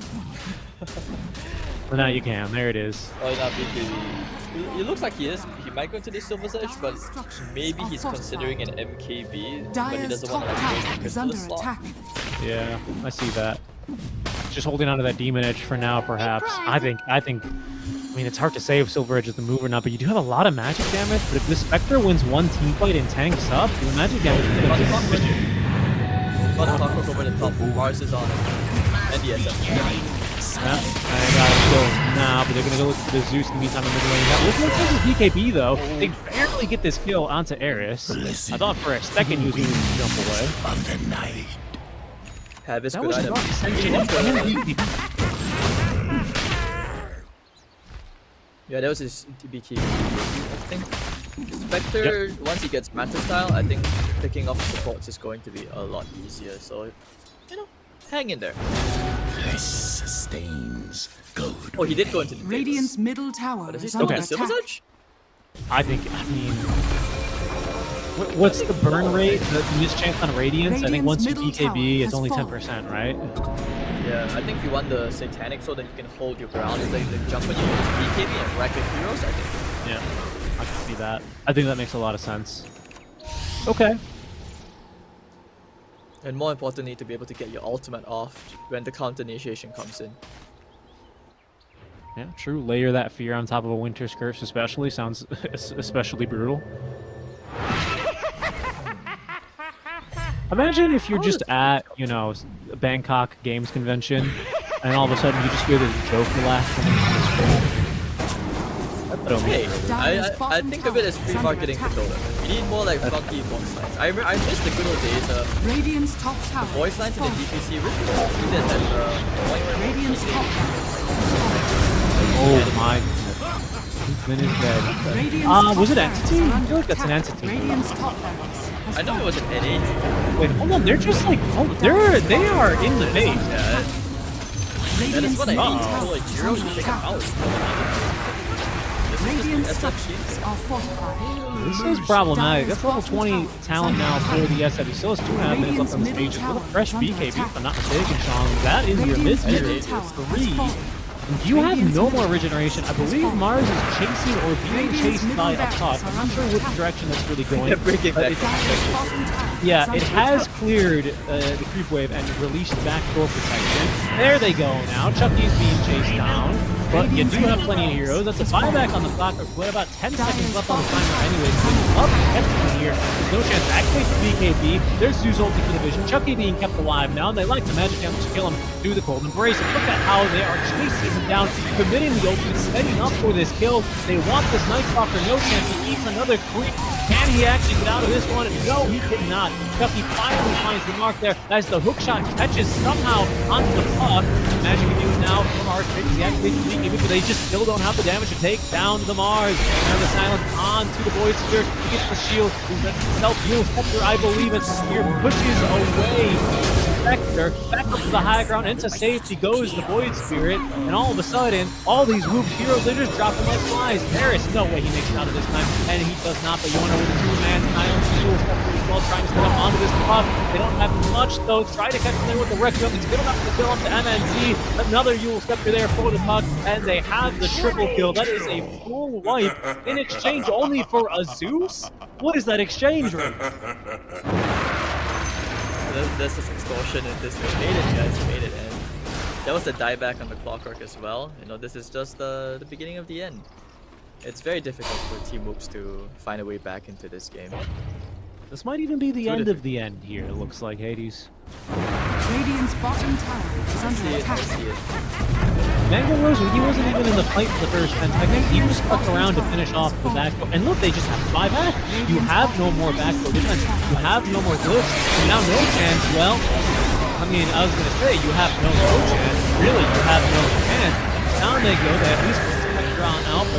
There's going to be another Winter Surge. Do they have any sort of follow-up to catch the pug? Not quite, but you do have plenty of damage, even from the low ground out from Mango Rose, to absolutely demolish Pinkman.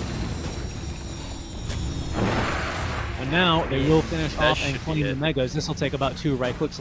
Look at the minus armor. Oh my goodness. Radiant's bottom. That's the Dota things, man. That's the Dota things. Win a team fight, it's an objective. Win another team fight, it's another objective. I'm sure we're going to see this a lot of. Has been killed. It's some kind of game and gladiator strat, you know what I mean? Radiant's middle tower is under Imagine the attack. IO. But hey, what? Get the job done. Radiant's middle tower has True. fallen. They're trying. They're trying. Oh, there's Silver Edge done. Uh-oh. Yeah, that was your carry. GG is called. No chance giving signaling the white flag here, and it is MEG. It's game number 1 far in the MSI Gaming Arena Series. Very strong game for them as well here. I mean, repeat after me. They repeat after me. Night Stalker, bad hero. Apparently here you can see that things going kind of according to plan for them, and they look pretty calm overall, which is, I mean, pretty good for them, right? Just a little bit more of this, basically one more game, and they're into the grand finals. I mean, this is a game for $5,000 now, USD, by the way, so pretty good stuff out from 5th Avenue Gaming. But you know, Hades, we don't want to be just, you know, always talking about the easy things, about the good things. What were the good things you saw from Team Whoops? What do you think they can build off of as they get into game 2? I think their laning was still okay. It's just the tiny details, right? You know, like anticipating like the twin gate rotations coming in, or maybe like, you know, knowing to contest the runes. I think the supports are just lacking a little bit in that area. I mean, to be fair, Aryat and Ares, they've been around for quite a long time, dude. Like, you've seen these guys in some of the big Filipino like teams. So, you know, if anything, I think if they can adapt from this and just bear in mind like tiny things. Number 1, twin gate rotation. Number 2, play around the runes for your mid laner a bit more. I think you'll be fine, and at least gives them more of a fighting chance as compared to, you know, supports like just babysitting your carry in the jungle. Don't do that. That's like a comfort thing. Don't be baited into that. Yeah, I see that, especially when you've got this kind of pickup heavy lineup, right? It's best to try and play around that. But this time around, it was MAG just popping off a bit too much. We're going to go ahead and take a look at some highlights here, highlight an MVP as well pretty soon. But I mean, just a clean game. And by the time that team fight was coming together, it really looked good. I also have to give credit to Whoops. I think they clearly knew what they had to do in a lot of those team fights. Like, you'll see now as we take a look at some highlights, they were constantly just trying to run down and keep Wyvern out of the fight, which is the right move to make, right? I think one adjustment that they can make that will overall make their gameplay a little bit easier and also like strategically less stressful in the draft would be to, instead of ban the DK, ban the SF, because it's very clear that MAG, they like this SF from the even from the previous qualifier games, even from the other tournaments. So yeah, ban the SF instead of the DK, and you know, I think it also opens up no chances hero pool, because he can play other heroes. I still believe that Night Stalker was just not a hero for what he needs to accomplish at this level of gameplay. Yeah, they had that one really good fight, didn't they? We saw that earlier in the highlights. I thought that one was actually really impressive. Like, that's how you want to play this Night Stalker hero, right? Get a kill, kind of be annoying, fly away, and continue to give vision for your team, but just felt like that it ran out of gas really quick, especially with that first item, Blink Dagger, that you pointed out. Yeah, I don't, because like when I look at the other hero, other items like the Echo Saber and whatever, even if you went to a Blade Mill and whatnot, I just feel like none of those would work out because it just wouldn't have made a difference for the way that MAG were playing. I was thinking of, if he had gone back into his, signature Venge off lane, maybe if he went to something like I don't know, even a Furion for that matter, or Timbersaw, any of these would have like been a little bit better because they have a higher damage output as compared to a Night Stalker who was just limited to nighttime things. And even the daytime gank just feels very awkward because the lane, one thing that was very lacking on the side of Whoops was wave clear, which made some of their moves very, very easy to read. Okay, but still, like I said, learning experience. I think it's just things that they can just if they adapt fast enough, they still can force the game through. Yeah, certainly. I think this series by no means over, and I think a bit of it boiling down to draft. Mango Rose MVP for at least Myth Avenue Gaming. I think in game one is a very reasonable choice. I would say. I don't really. I mean, sure, he was targeted early on, but you're an SF early. You're made out of paper, and you're glass. You got bones of glass and skin of paper at that point, right?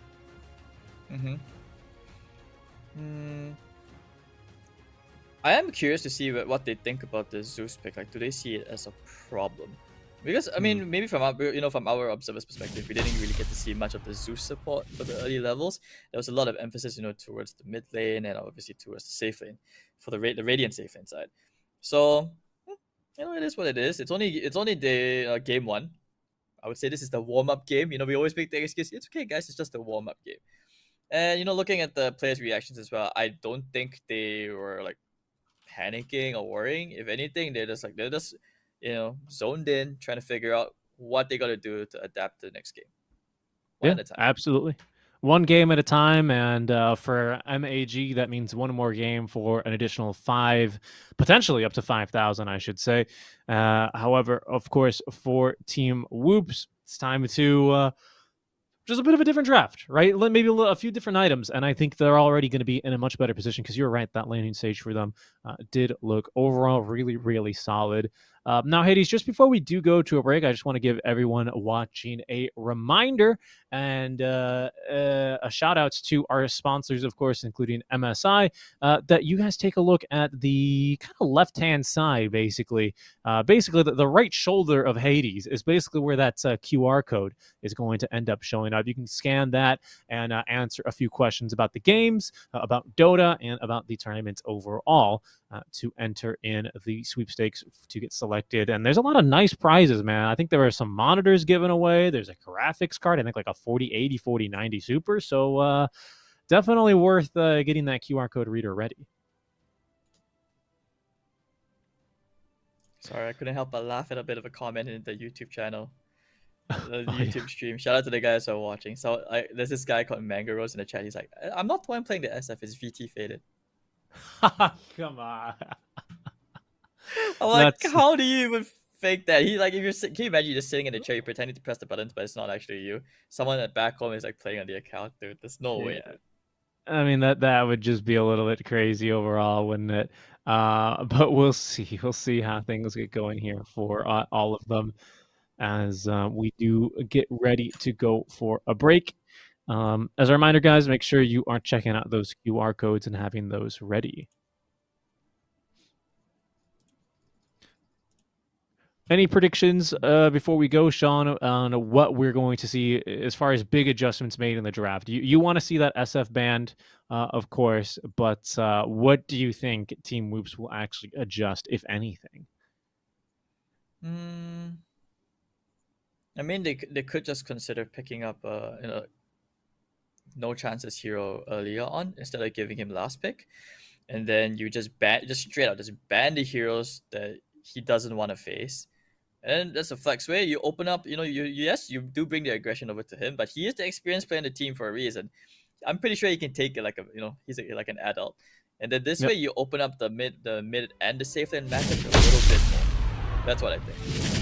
Okay, well, we're going to see what they do here as we will be going on over to a break really quick, Sean. But when we return, it'll be game 2 of Myth Avenue Gaming versus Team Whoops. We'll see you soon.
I'm Seth from Nvidia.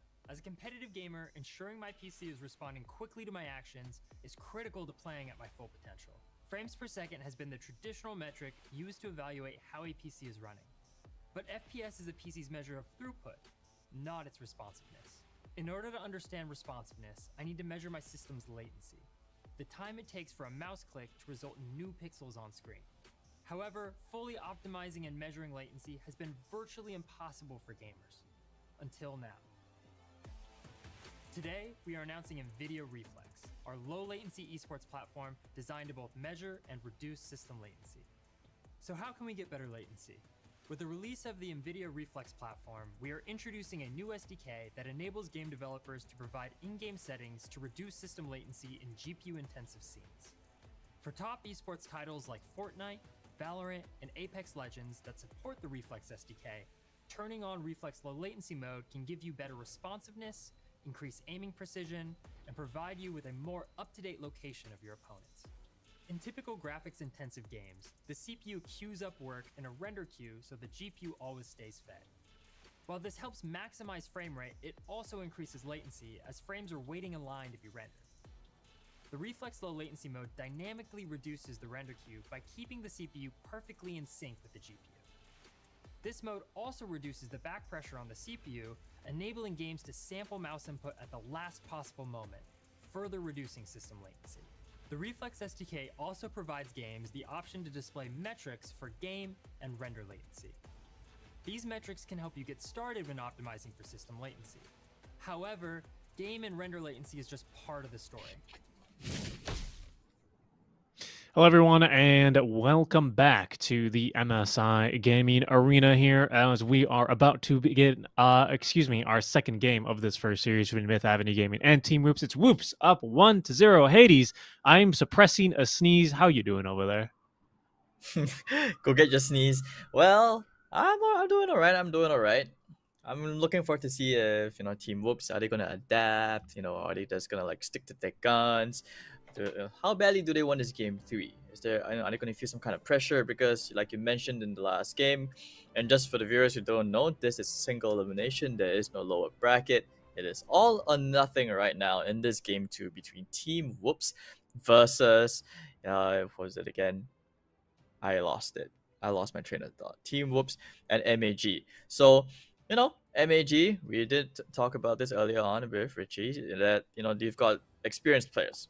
Like Mango, he played in the DPC last year. You've got Aries, who's played in Filipino teams, some of the very experienced names. So maybe if you have any Filipino viewers in the Twitch or YouTube channel, you guys will know that these guys are they're familiar names. So we'll see what happens in this game too. Yeah, for sure. I think we certainly could have a game 3 here. But just going to come down a little bit to that draft, and in particular, like you said, that no chance pick. This is not something that is unique to Team Whoops. I think a lot of other C teams always had this kind of big boss offlaner, and it always kind of becomes this really interesting song and dance, especially depending on the meta, as far as when you pick their hero, what kind of team you're playing into, what they like picking early, And it's a pretty tricky song and dance to get right, isn't it? It is. So, like anything, it always boils down to the tiny details. But the thing is, if too many tiny details are missing, it becomes a big thing. Especially, when I mentioned just now back after game 1 that it's not like they were very far behind. It's just all these tiny things, like, contesting the runes after a certain timing, like in the mid game. That these runes are really... they will make or break the mid game for your mid laners especially, and also just anticipating the twin gates, even giving the heads up. For example, if the waves are shoved out under your tower, you can be and you don't see the enemy carrier in the pause 5, you can be like, hey guys, they could have taken the twin gate. But of course, these are the kind of things that you will never get to practice in pubs. You can only practice in scrims. So and practicing the officials, right? We'll see if they have time to make it happen here, as there's our draft already underway. We've got, I believe, swapped sides, but I'm not... Wait, hold on. Yeah, okay, Myth Avenue Gaming, they just swapped sides, so this looks right to me. It would make sense that Myth Avenue Gaming are on the Radiant side. Yeah. But then Yeah. Hold on. I mean, they should be on the Radiant side, but I believe then the Radiant heroes are usually on the left, so maybe they have the 10 clockwork. seconds. We'll I see. think this is We'll- correct. I think this is correct. MAG on the Radiant, because MAG was playing on the Dire just now. So now, yeah, I think it's just the drafting Radiant sequence, like team the banned. way the overlay is. But it's fine. So okay, to pick up the Doom first. Clockwork. I mean, it looks like Team Whoops, they really favored the clock. I mean, understandably so, it is a good hero. But no, they didn't take the advice. They don't want to ban. They still ban the DK. They're leaving the SF in the pool. I'm not sure if they want to consider picking it up themselves. I mean, the bans are basically all the same. I don't agree with the Lion ban, but you know, it is what it is. Lion's still just a stable support for a lot of position. 4 or 5 players anyways. Yep, they just go into this Doom and Zeus pick again. Dire team I mean, what did you have any personal opinions yourself about the Zeus support? Looked okay. Gave the vision a lot of the times that I think they were really looking for and wanting in these fights, which is super desirable when you have a support like a Wyvern. And a hero that's like a Void Spirit, right, who just wants to be able to maximize usage of spells, and the way you do that is by having good information and especially vision. 5 seconds I remaining. I thought it was fine. I would have been interested to see that in a little bit of a closer mid game to see, how he would have fared compared to other heroes like a Clockwork or a Lion or a Willow or something like that, who have a bit more of a traditional impact. But I thought it was okay. Yeah, I thought it was okay. Division game. Ooh, Disruptor. Huh. New hero. Is this like the Pretty I feel like this is the much. first I feel like this is the first Disruptor game I've seen in the entire MGA tournament, even from all the qualifiers. What are they talking about in the draft right now? Look at the player cam. They're like so like very, very, very engrossed in this conversation. Like, what's happening here?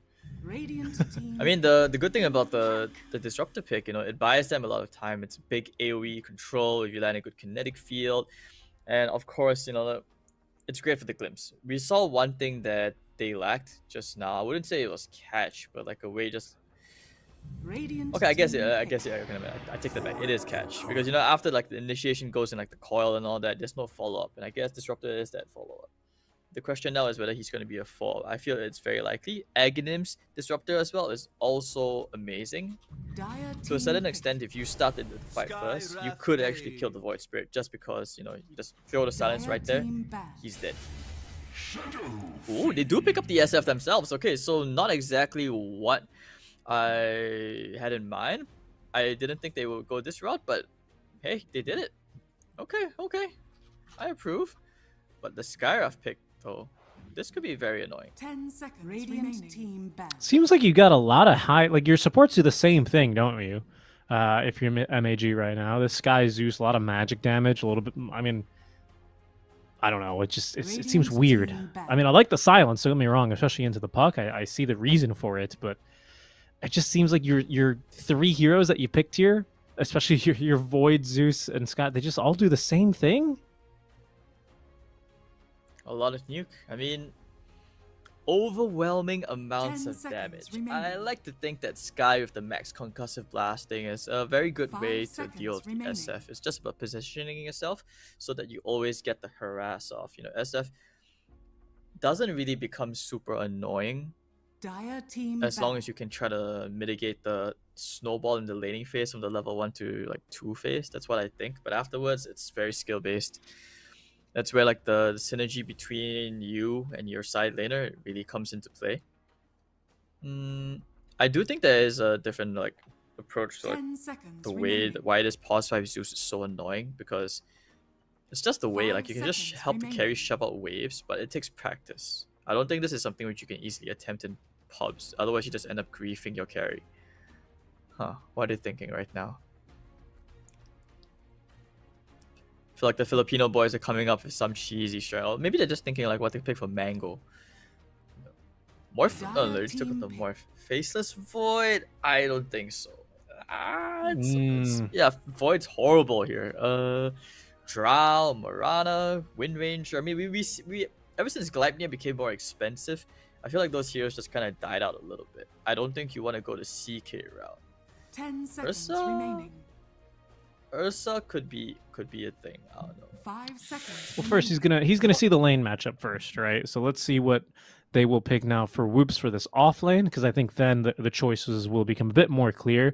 They have banned out this PA and Luna. That always makes me think, well, at least the Luna makes me think of a Timber Saw is coming or something like that. Some Mars kind I of mean, hero, you just want that- somebody who can front line. You don't need a flanker. You actually need somebody who can front line, could go into utility. But I don't think No Chance is the kind of offlaner where he likes utility. As we've seen, you know, he likes to play this like very flanking kind of offlane. Someone who basically just like takes the fight to your face kind of thing, or he's gonna come at you from behind. So we saw something like a Beastmaster here. Radiant team pick. No, it's just a Centaur. Centaur. Yeah.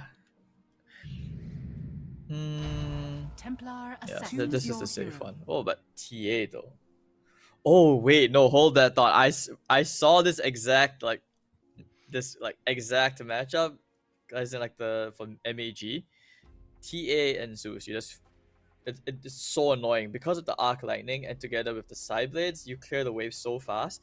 The wave is under your face, and then just as you're trying to farm the wave under your tower, no, Zeus is just gonna keep hitting you.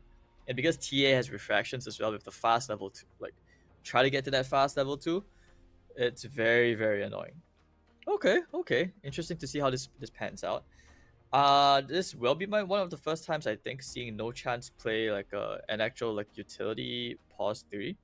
I'm so used to seeing him play all these damage dealers and flankers. So this will be a chance for him to kind of not say carry the team, but to show that he can really take on more. Yeah, and be a little bit more flexible.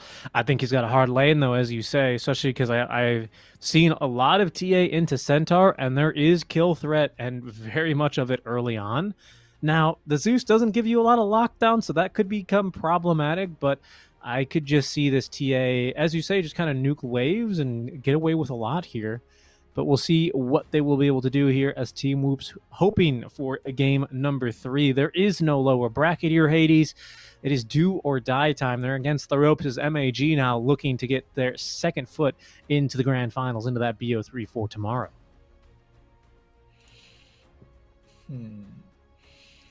How badly do they want it? I mean, look at the, on the player cams. One side, which is the nearest side, MAG, they're pretty chill. Chucky, also known as the brother of Ghost, the famed Chinese carry player. He's just smiling, having a good time. Well, he's Malaysian, right? On the other hand. Yeah. Yes, he is. His brother is Ghost, who has played for XG and G2IG. Mm-hmm. So if you look and at RNG, don't forget. Yeah, and RNG, of course. I mean, Dude, RNG, come on, I'm basically adopted Malaysian, so anytime you say he's a Chinese player, no, nothing to say as well. I wouldn't Don't say, forget. I never said he was a Chinese player. He plays Chinese, established Chinese teams. And believe me, there was once a time when I literally went to Ghost. I'm like, bro, I want you on my team. And he's like, I want to stay in China a while more. So, he shot me down 3 times. Well, and I think he was at Boom as well, so. You never know. I think Boom is his first actual C tier 1 team.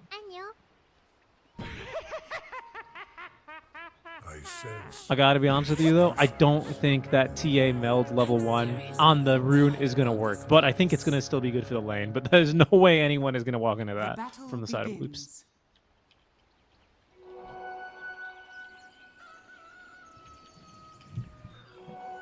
I didn't know he was the brother. I did know Ghost had another pro player brother, but I didn't know it was him. Thanks for pointing Yeah, that because out. the names, I mean, I think you have thought the names to be something similar, but if you think about it, Chucky, kind of similar. I think they both got it from horror or something. Ghost is Ghost, but Chucky's the horror, that doll thing. Maybe. That's just a shot in the dark. Uh-oh. Here comes. Blood grenade already. Oh, is he just dead straight away? That double melt strike gets into the trees. Pinkman running for his life. Mangaros has guessed incorrectly here, and they're starting to basically miss the full wave. In fact, he's basically missed the full wave. I'm not... His experience is very low. Now, Pinkman has been forced all the way around, but otherwise alive, he will be happy to have gotten out of that one.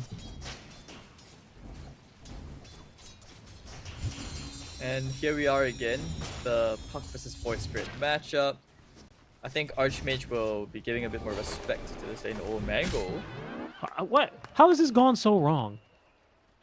I mean, when you don't get the kill, right? When you invest and he actually chased for the Disruptor. The thing is, like, the Disruptor like did very, very good to dodge. Oh, unnecessary hit here for Archmage.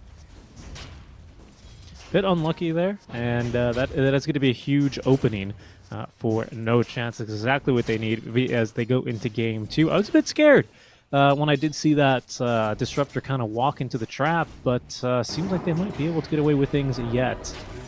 Oh, he's okay with it. I mean, No Chance is like 6-1 right now. TA is like 1-0. That's a huge win in my book. And just as we praise, you know, we were praising Team Whoops like all the beginnings of something good, they gave away First Blood. Yeah. Seems like a hard lane if you can't get a battery assault going under the sky, though. This is a very, very like annoying game to play into a Doom. He just throws his ultimate on you, and you know, if you're an SF, yeah, sure, you just hope that you have enough right click to kind of like kill somebody. Uh-oh. Archmage does not win these trades, but at least has the mobility for the water rune. Doesn't have a bottle yet, though, and yeah, Yona does. Okay, bottle delivered. Perfect timing. Thank you, Courier. I mean, he's doing okay. I think he's just trying to like not get bullied too much. But Yona clearly has more experience in the matchup. Gone up there. That's a bit spooky. Down bottom as well. Mango Rose a bit low. Worse for wear. Forced to start pulling some tangos over. Oh, that's cool. I actually anticipate that Ares might just go a bit ham, and if he dies, just because he wants to get the like a bottle refill up for the Void Spirit or something. He actually has done it before. He just dies randomly, and then you're like, what happened? And then the next thing you know, he's just gone straight to the mid to refill the bottle. I think I saw Myth Avenue Gaming get that top Lotus as well. So yeah, Ares is popping the Lotus down bottom. In they go. Beautiful two-man stun out from No Chance. No opportunity to find a meld strike there as in they go top. That's a kill onto MNZ. And, okay, Clockwork's a little bit too tanky to take down this easily. As he's actually going to try and get on top of the Skywrath Mage. He might end up regretting that one as the creep wave came in to reinforce, and he will become the second feather in this Skywrath Mage's cap. That is not how they wanted that one to go. Ooh. Actual disaster. Yes, the Skywrath, dude, I'm telling you, the Skywrath is a very, very nice pick. I might just borrow this the next time I see an SF picked it in my ranked games. Yeah, it's just too much damage. And then again, with like a Clockwork, he's just... If your positioning is better, is good even on Sky, the Clock just doesn't have an opportunity to get on top of you. They have to force an error up there to be able to find a kill. And now it's just so difficult. This Doom has more levels. This guy's very tanky as well. As you can see them being forced to glimpse away Mango Rose, and Ares is just... Oh my goodness. He's just fighting them on his own. What can you do here at this point for this lane? I think something went a little bit wrong. Whoa!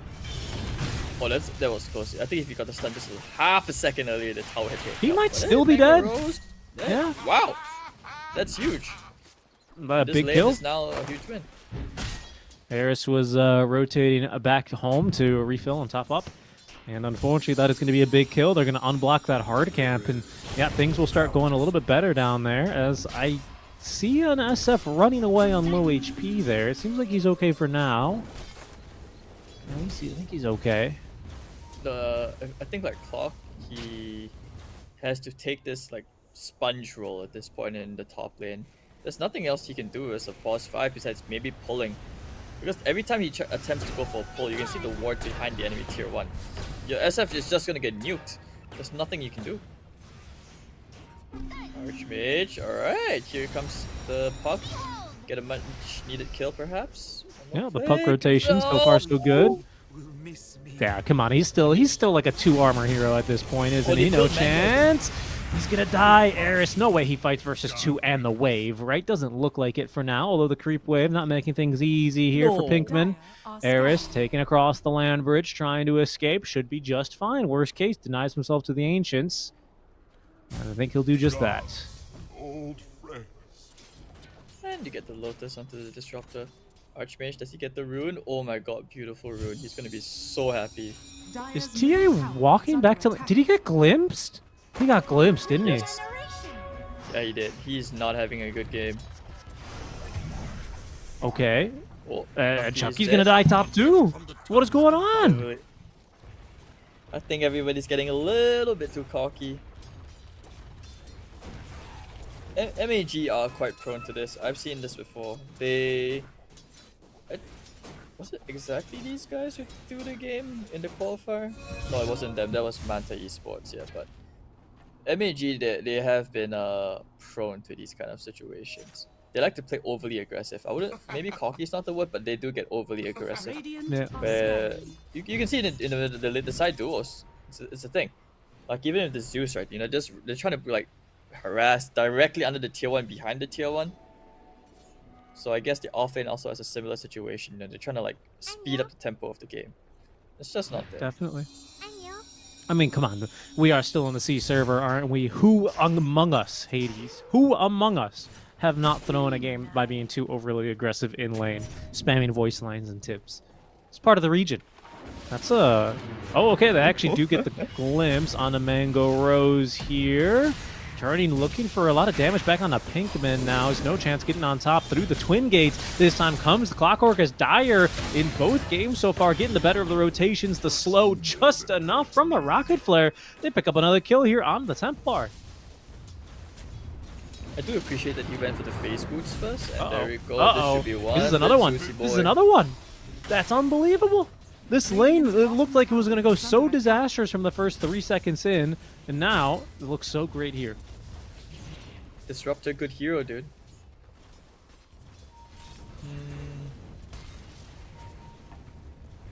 I think the Doom as well. Because he did go for a very like all-in laning build. He went for the 0-2-1. He didn't go for the Devour at level 3.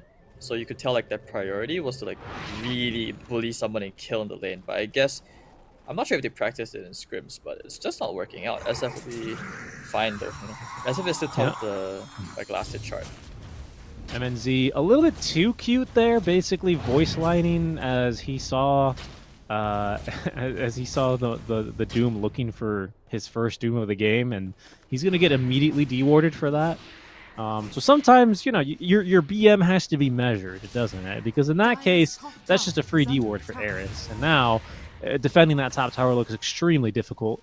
For MAG, though, still some lane that's gone very well is this mid lane. 52 and 17 right now for the Void Spirit. Would like to see what that looks like as far as net worth. But I'm sure his levels, his net worth, and his first item is going to be coming online as, rather shortly. And in fact, here's his first gank. Oh, really good jump in here, though, but it's still a full duration. There's no chance looking to try and run away. I thought he was going to TP away, but Eris really making him believe like he was going to TP away before he hit him with that lightning bolt. But a big kill there on a no chance, and that might just be enough to get Mangroves back into the game. Up top lane, they're looking now for the Doom. MNZ able to just lay in for a lot of damage here. It's Archmage to get the kill. +5? No chance anymore, brother. Why didn't he deny HPK? He could have denied HPK. No, you can't deny on Doom anymore, I think. Really? Oh, that's just unfortunate. But that would be funny to see, though. They removed it. You can, like, quote-unquote deny to creeps, but it's kind of difficult. I think right now it's only... What can you deny? What is it? The Quap one still is deniable. The Shadow Strike. Yeah. I think that might be the only one now. Oh, this is unfortunate. Oh, what is it? Oh, Pinkman. Pinkman. And then he gets punished. Yeah, this is what I mean. Whoops, they are adapting to a certain extent. You see, like, even the Twin Gates, they're doing fine. Even that hero pick in the offlane thing, you can see is starting to work out a little bit. It's more even compared to the last game, I would say. But this TA though needs a bit more time. She needs to do damage control. I'm more curious to see what the Centaur's items are gonna be. Ooh, hold that thought. Top lane. There's no Doom. No, and there is a Requiem. There's a little bit of damage through the Twin Gate, but there is no support here whatsoever for Chucky. this is a very nice support duo to play when you're up ahead like this, as a brief stutter step there allows Ares to avoid the hook shot, but not the follow-up damage from MNZ.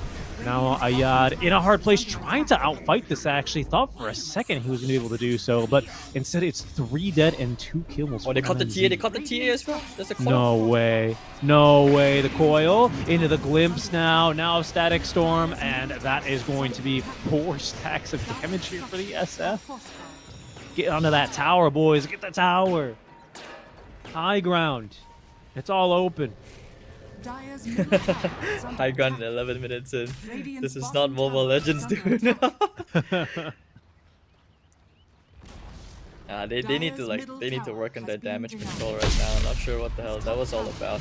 But you know, they did adapt. You know, they saw the twin gate rotations and everything coming in, but Team Whoops, they've cracked the code. They figured out MAG. They've got it.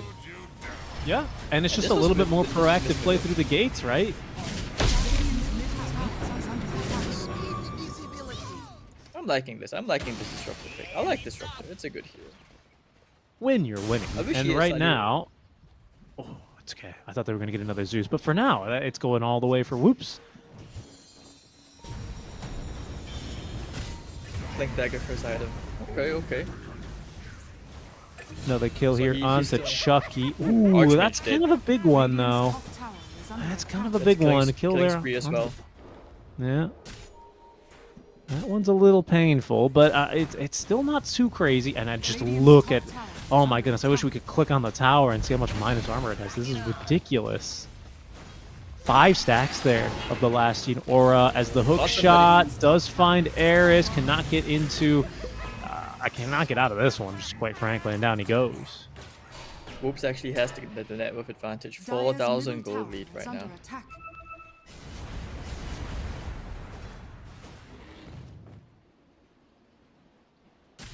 It's looking tough. I mean, this disruptor pick is working out amazing. The glimpses, and because don't forget, like based on the glimpse, like distance traveled, you also take a lot of damage. I believe you can go up to even like 180 to 200 of damage. So, woof, it's working. It's working. You don't always need to keep somebody in the cogs as well.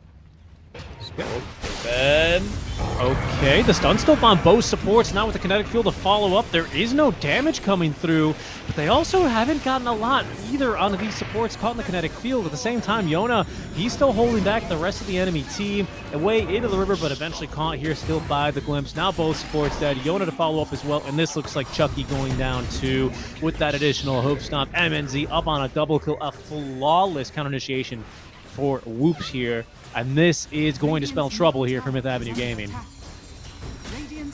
Does he have 6 stacks of armor? Did I look at that right? I think I saw 9. Didn't I see 9? Holy cow. That is... Oh my god. Observer, please click on the SF. Radiant's middle tower has fallen.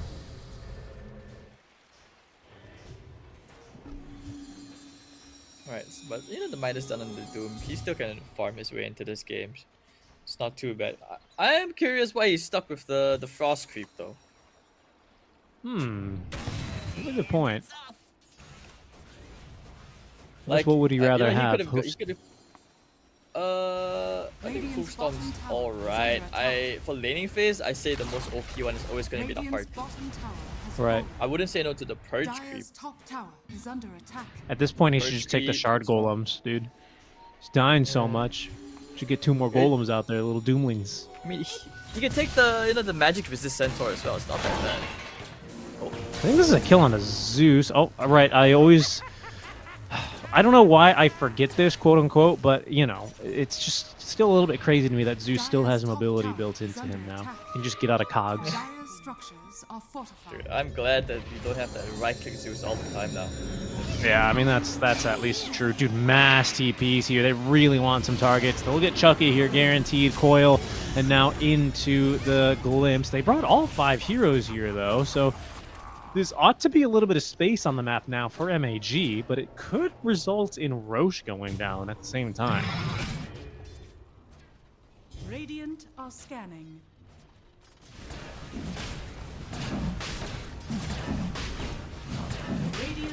Oh, are they actually just gonna do Roshan?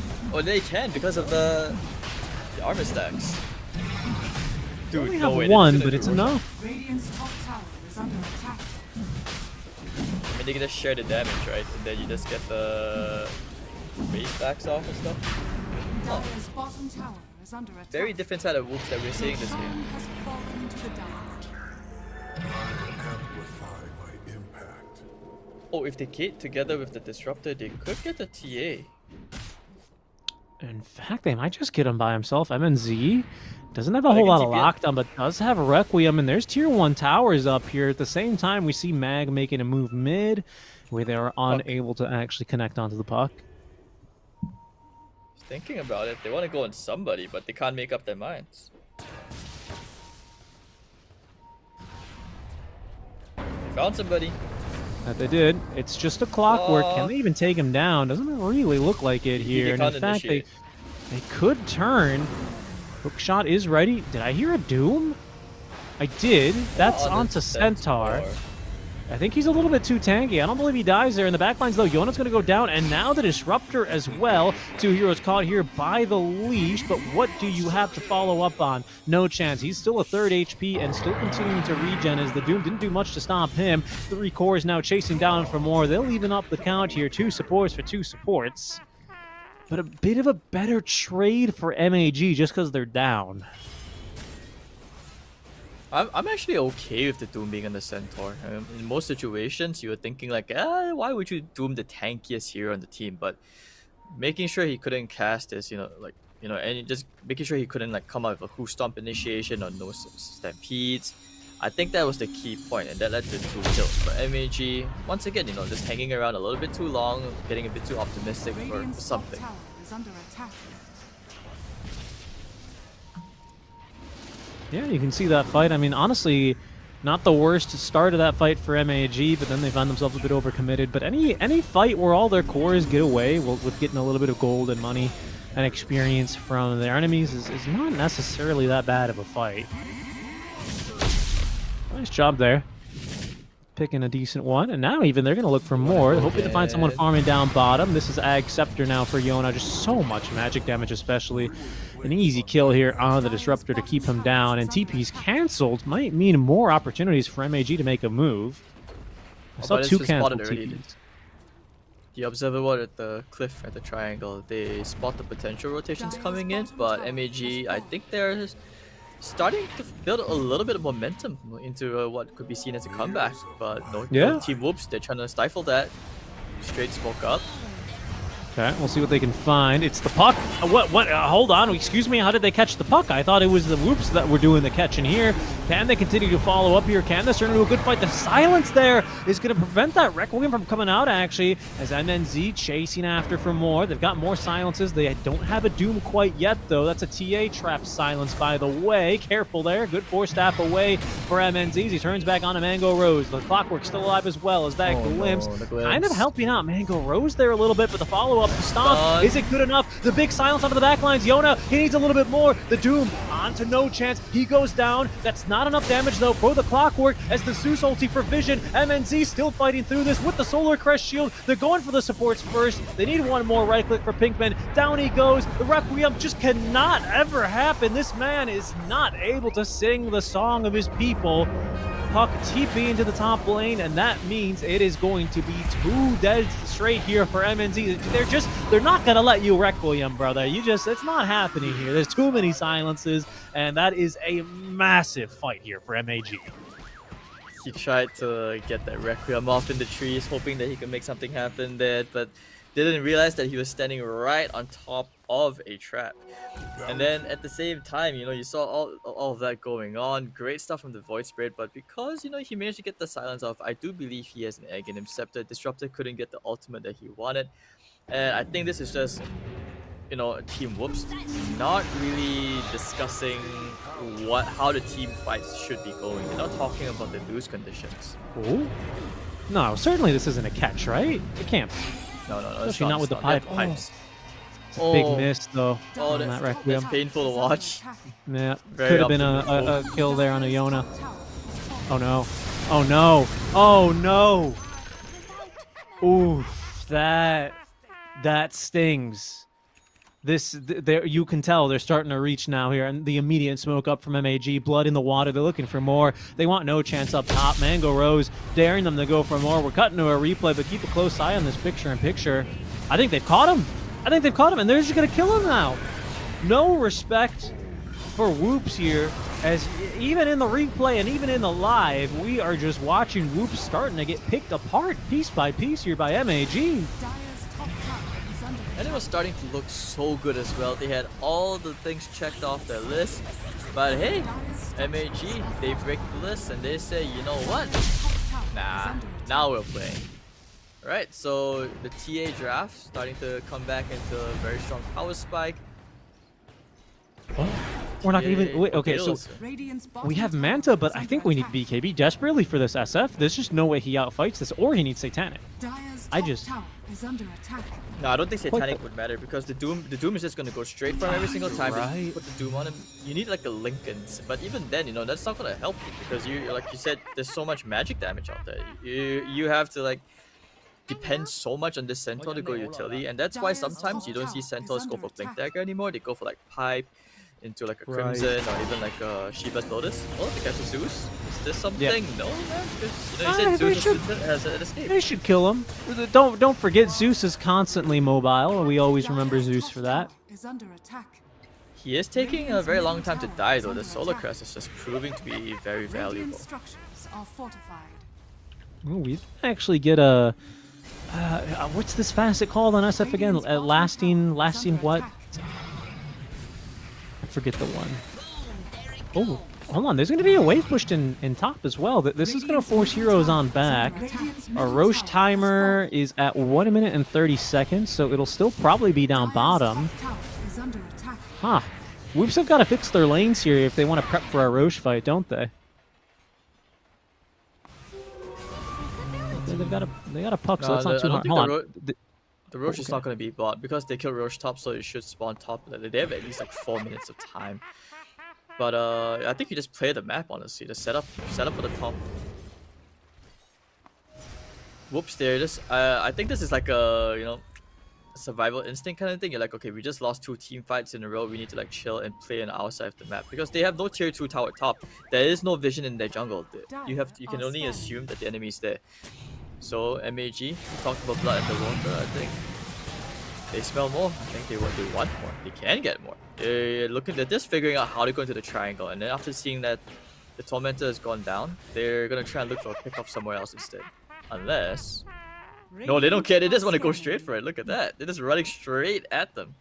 Yeah, 2 scans aren't going to find anything. Oh, the first one does actually. Drums, they're just going to go in, and there's no puck here. The Silence has found the SF. He's got no way out of this one. They need a little bit more damage. There's going to be the Manta style, and now the Shadow Blade away, but they've already lost the Clockwork. No chance. Pretty good stomp in onto 2, as there's going to be the Requiem from behind. That does cut off and murder the Zeus. What more do you have in the tank here? I'm surprised they take this fight. Now the TA's on in. The counter initiation back onto MNZ, but he does manage to make enough space. He's laying into now this Skywrath Mage, takes him on down. Yule Sceptered on up. They're on top of now this TA, who does have this double damage rune active, but is still out fighting now. They finally get through MNZ. No chance he's going to die. The blink away because they didn't get through the refraction charges in time. Allows Mango Rose to escape for now. He's going to hide away inside of this meld. They see him. Huge damage done. But he doesn't last long enough. It's a 4 for 4 trade, actually. That was a dieback on the Clockwork. Pretty aggressive stuff from MAG, but it almost kind of works out there. I don't know. What's your read? Could have gone better. I felt like that was just overly aggressive from MAG. I mean, I think that was really the best case scenario for them in a sense, just because this was a very, very like unnecessary smoke in my opinion. I felt like you could have played the map a lot better. And at the same time, like, Void Spirit, he took that team fight very well. Hold that, puck, getting caught, and that's it. That was all they said. No. I think we just saw him on a TA trap, right? Yeah.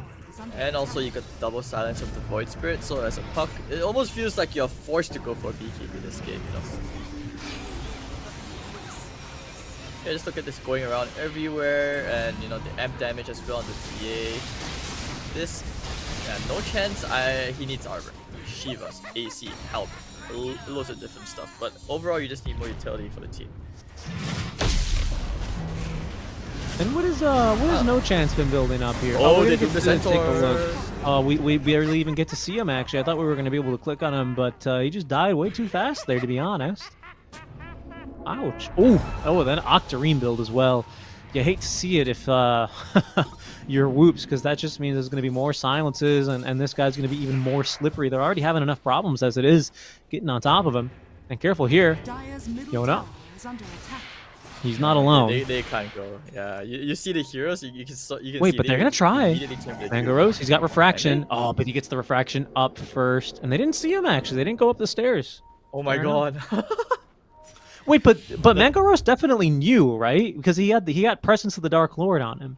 I Oh, don't no think way, he was paying no attention way to they that. can kill a puck like this. It's illegal. It's illegal. And they're in the They get- triangle. I don't think the fight's over yet, Richie. Okay. Yeah, Hold gonna on. get right This down. This poor Skywrath mage never has Run. armor, so he's an easy kill. But guess who's coming back through the gate? It's the Templar Assassin, and they're starting to catch up here. There's going to be a decent glimpse, but it's not onto the hero that they perhaps should have used it on, as Yona easily back on top of his man. Chucky, yeah, letting him know you glimpsed the wrong target, my friend. And that is going to be 3 kills across the map here in favor of MAG, only dropping the Skywrath.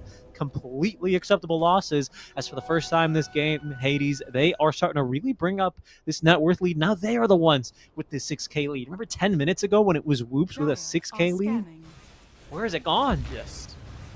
Well, out the window, considering they lost 2 team fights in a row, and well, they kind of just boxed themselves in unnecessarily because they didn't have any information or vision.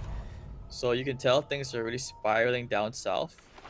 The nerves are clearly starting to kick in as well, because some of the players that they're making are very desperate, and they're completely neglecting the top side of the map. If you've noticed, only the puck has gone to the top, and he's just died every single time.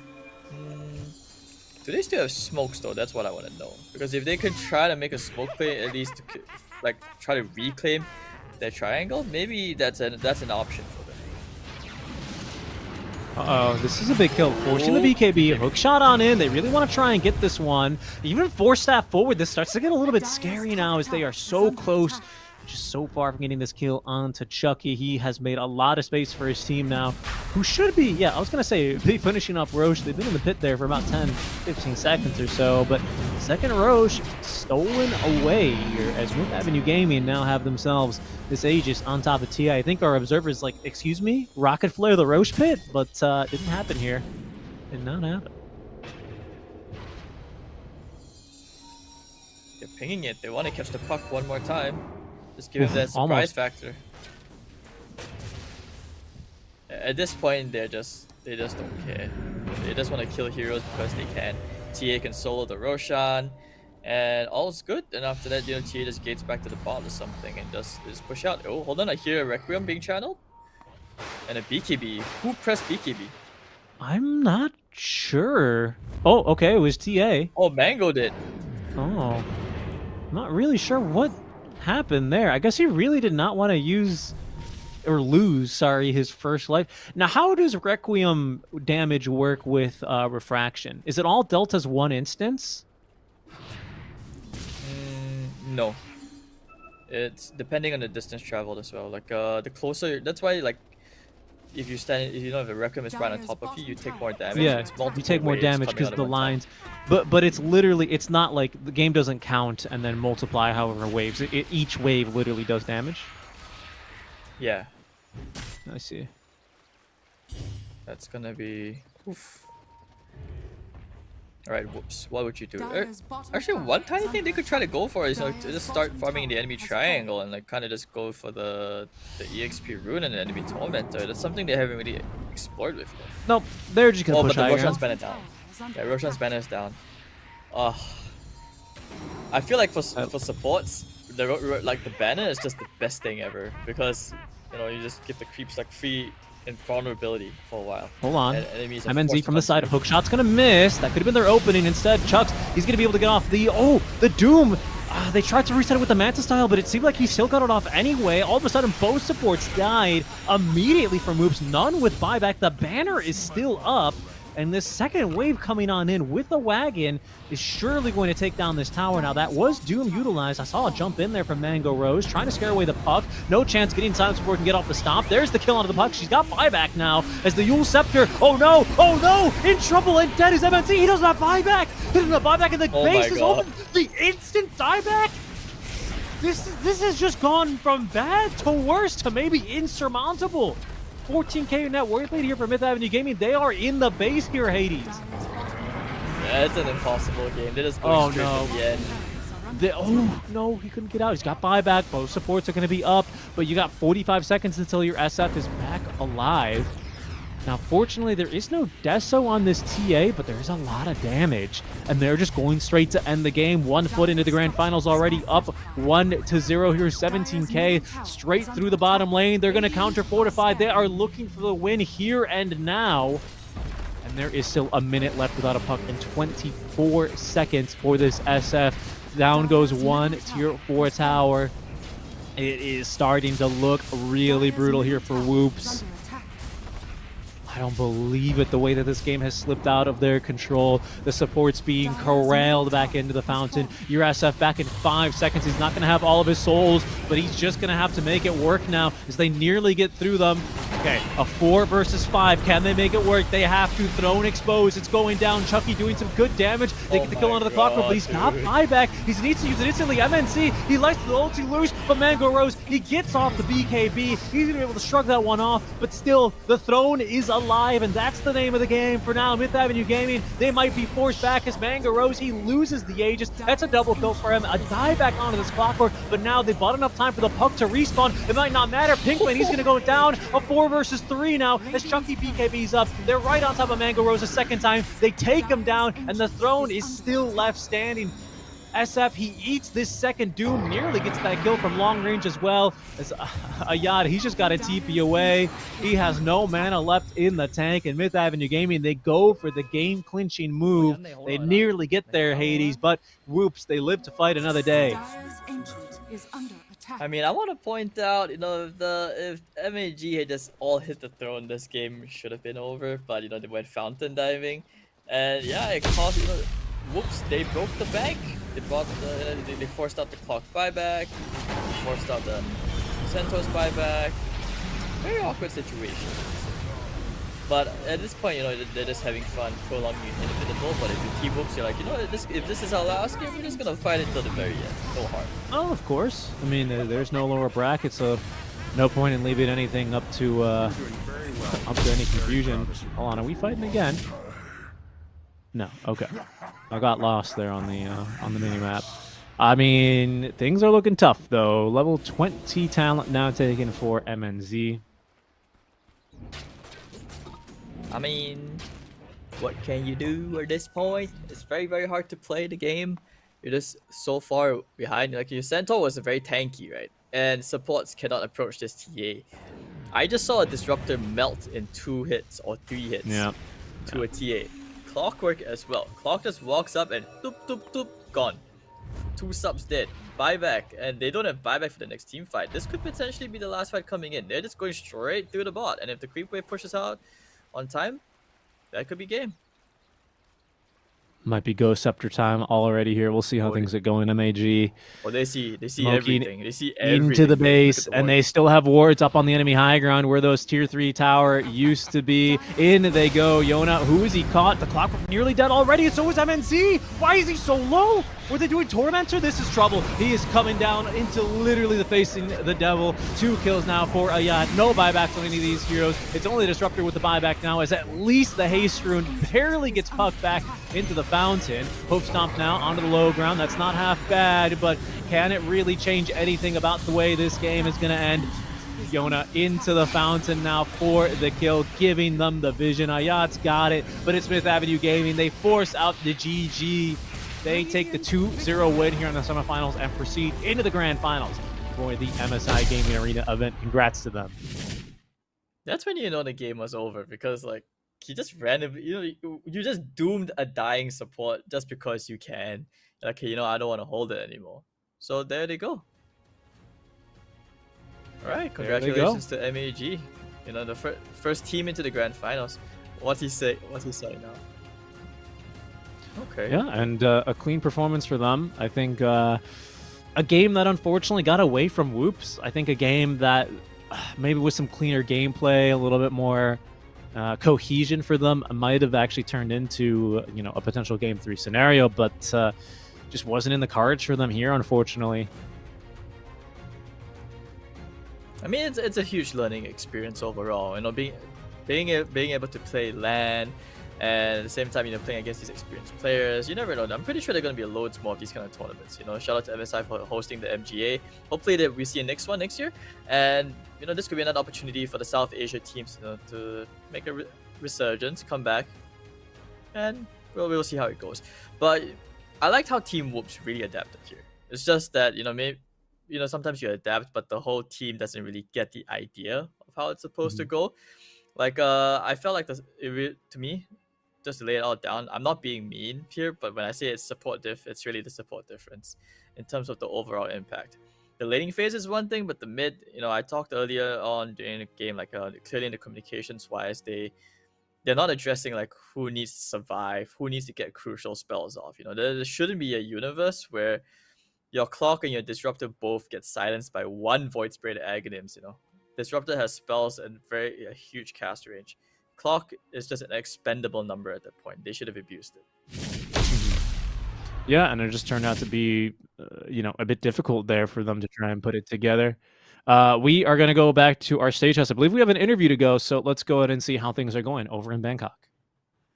Okay. สวัสดีครับผมโอ้โหนะครับแมตช์นี้คือผมบอกเลยว่าว้าวมากตอนแรกผมคิดว่าวูฟเนี่ยจะกลับมาตีเสมอได้แต่ว่าโอ้โหคือช่วงแรกเนี่ยนะฮะวูฟคือทำเกมแบบหนักหน่วงให้กับทางด้านของมิสเวนิวมากๆแต่พอช่วงกลางๆเกมขึ้นมาเนี่ยนะฮะมิสเวนิวเนี่ยคือตีกลับมาเสมอเน็ตเวิร์คคือแครี่ของทางวูฟเนี่ยนะฮะเขาทำเน็ตเวิร์คได้ดีมากแต่ด้วยความที่เทมเพลาแอสซัสซินเนี่ยนะฮะเขาเป็นแครี่ของทางมิดอเวนิวนะครับแล้วเขาก็กลับมาตีเสมอได้สุดยอดมากจริงๆมิดอเวนิวต้องบอกว่าเขาวางแผนมาดีใช่ค่ะงั้นเดี๋ยวเราส่งให้ทางด้านของทีมที่แพ้ก่อนได้ค่ะเดี๋ยว for now we will let the losing team the losing team will be showing in front of us now right okay ได้เลยค่ะเดี๋ยวเราให้ทีมนะคะขอเชิญทีมวูฟค่ะครับผมทีมวูฟจะมายืนอยู่ตรงนี้กันฮะเราขยับมาทางนี้ครับคุณแหม่มครับนี่นะฮะโอเคค่ะทีมวูฟ please coming up on the stage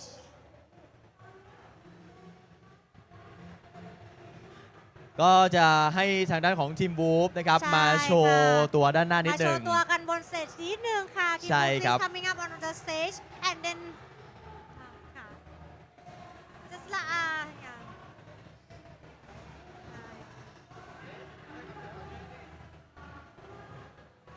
Thank you very much. Thank you so much. Thank you so much. You are doing a great job. Thank you so much. Thank you. ครับผมแล้วคุณแหม่มรับเชิญทีมต่อไปเลยครับแล้วก็สำหรับทีมถัดไปนะคะนั่นก็คือทีม Mid Avenue Gaming ค่ะ Mid Avenue Gaming coming up on the stage The winner ของเราในวันนี้นะครับครับ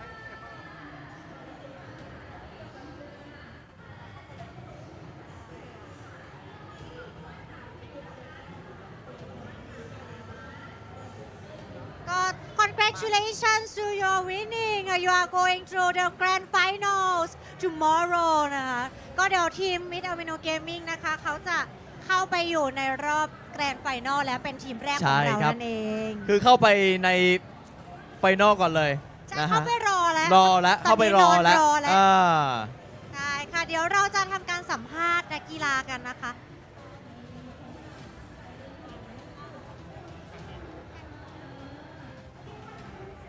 จะทำการสัมภาษณ์ทางด้านของทีมผู้ชนะของเรานะฮะกับ So for the rest of the team you can have a race first and then I will interview Shanky yeah you can have a race and then let your teammate do an interview Thank you. So, Shaki, I would like to ask you, like, what are you feeling right now that you are winning and then you are going through straight to the grand finals? I'm feeling happy. I think my team also feeling happy. And then we secure top 2. Yes. Okay. ก็ I will translate first. Okay. ก็สำหรับแบบเมื่อกี้นี้นะคะแหม่มได้ทำการถามทางคุณชักกี้นะคะว่ารู้สึกยังไงบ้างที่ได้ชนะแล้วก็เข้าไปสู่ในรอบแกรนด์ไฟนอลนะคะคุณชักกี้ก็บอกว่ารู้สึกดีมากๆเพื่อนๆเองก็รู้สึกดีมากๆเช่นเดียวกันค่ะโอเคค่ะก็ For the next question, we have seen an incredible display of skill. Was there a particular moment in the match where you felt the game was turning in your favor? I think second match we were playing bad on the first 10 minutes, but still we reset and then I think after they getting motion and then we had a good team fight, so we turned the game around.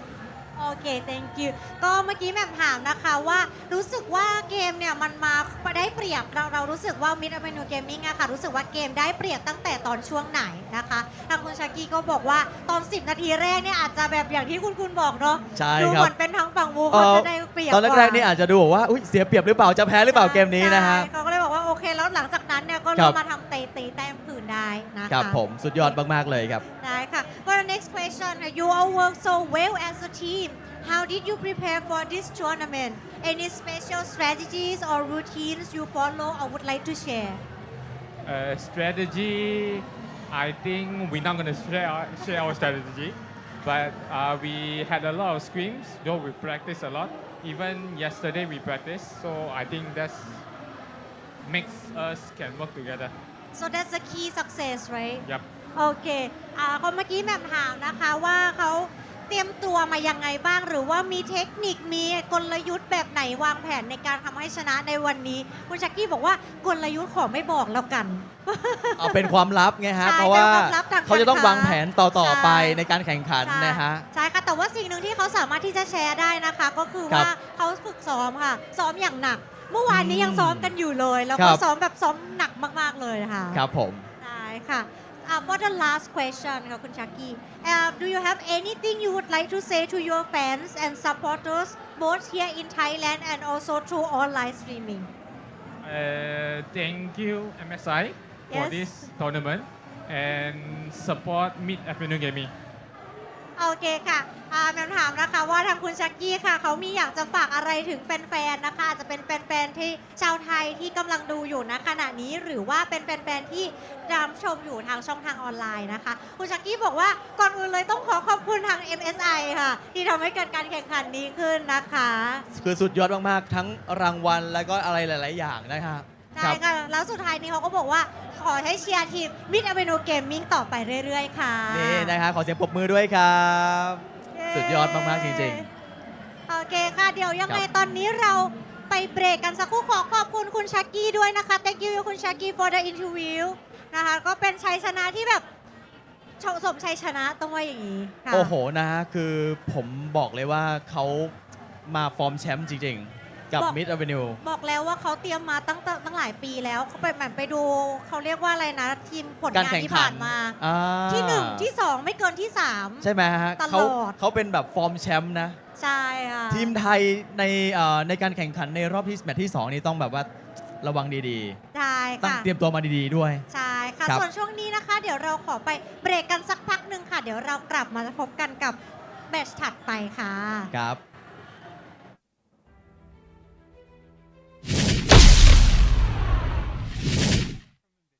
As a competitive gamer, ensuring my PC is responding quickly to my actions is critical to playing at my full potential. Frames per second has been the traditional metric used to evaluate how a PC is running. But FPS is a PC's measure of throughput, not its responsiveness. In order to understand responsiveness, I need to measure my system's latency, the time it takes for a mouse click to result in new pixels on screen. However, fully optimizing and measuring latency has been virtually impossible for gamers. Until now. Today, we are announcing Nvidia Reflex, our low-latency esports platform designed to both measure and reduce system latency. So how can we get better latency? With the release of the Nvidia Reflex platform, we are introducing a new SDK that enables game developers to provide in-game settings to reduce system latency in GPU-intensive scenes. For top esports titles like Fortnite, Valorant, and Apex Legends that support the Reflex SDK, turning on Reflex low latency mode can give you better responsiveness, increase aiming precision, and provide you with a more up-to-date location of your opponents. In typical graphics-intensive games, the CPU queues up work in a render queue so the GPU always stays fed. While this helps maximize frame rate, it also increases latency as frames are waiting in line to be rendered. The Reflex low latency mode dynamically reduces the render queue by keeping the CPU perfectly in sync with the GPU. This mode also reduces the back pressure on the CPU, enabling games to sample mouse input at the last possible moment, further reducing system latency. The Reflex SDK also provides games the option to display metrics for game and render latency. These metrics can help you get started when optimizing for system latency. However, game and render latency is just part of the story. Your full system latency includes everything from mouse click all the way through to the display.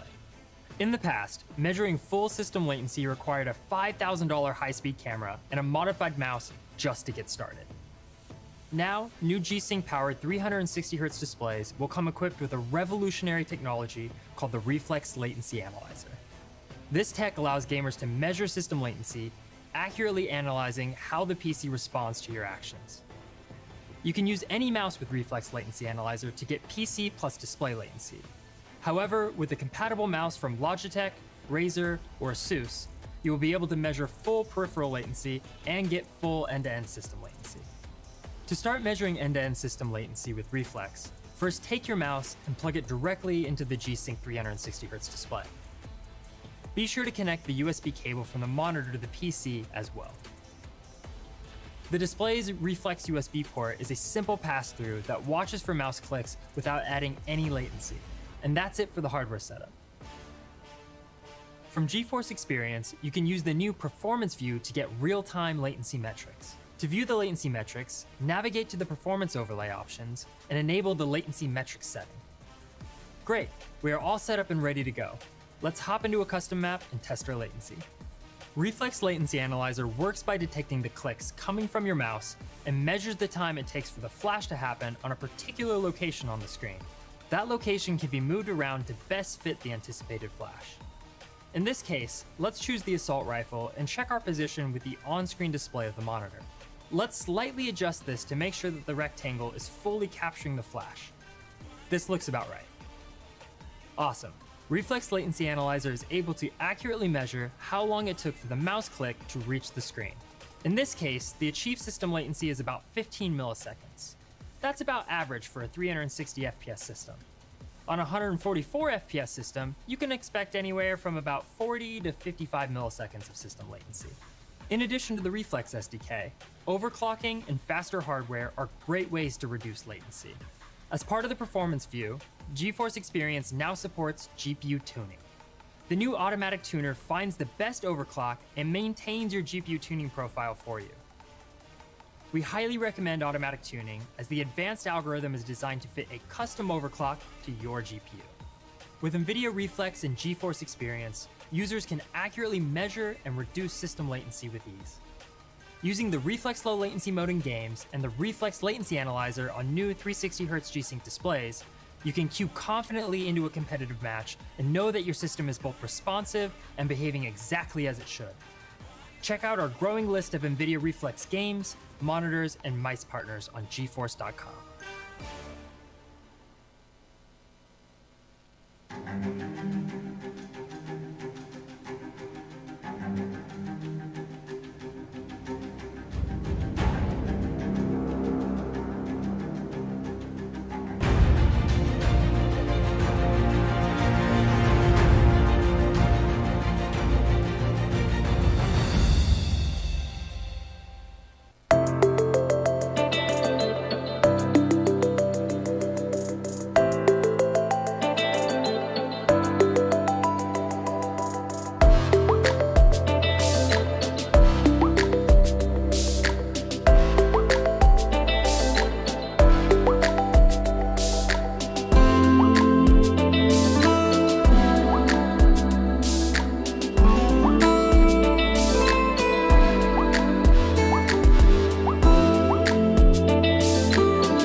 กันอีกแล้ว ใช่ครับเรากลับมาพบ ครับ กันอีกแล้วนะ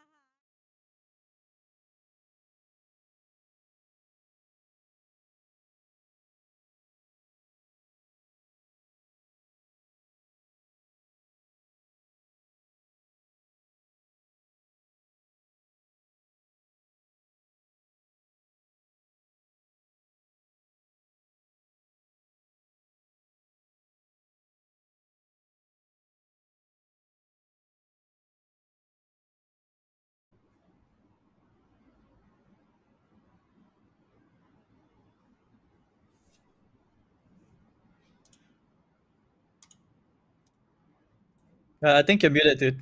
Yes, sorry about that. Hello. About to get started for the second series. Apologies for that, folks. Got caught with a cat in the other room. But we're about to get started with our second series here. Welcome back to the MSI Gaming Arena. Sorry about the issue. How's it going, Hades? How'd you enjoy your little break? I enjoyed it. I had a good chance to quickly go and get some very quick lunch. So I'm happy. How about you? Yeah. You know, just a little bit of food, just a bit, and then had a little issue with the cat. But everything is getting sorted, and we're good to go here.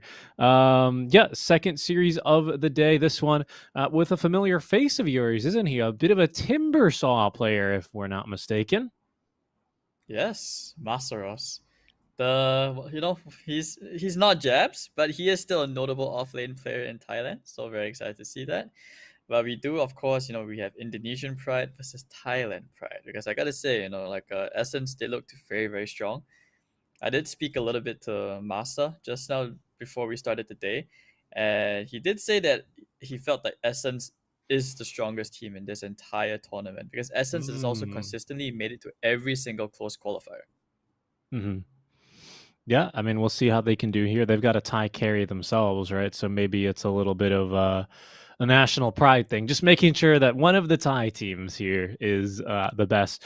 But we shall see, right? Because they will be facing off, of course, as you said, versus Team Essence, which is made up of a lot of the, what do you call them? The old Army Geniuses kind of guys, right? Varij, Dalal, DB, Potent 2.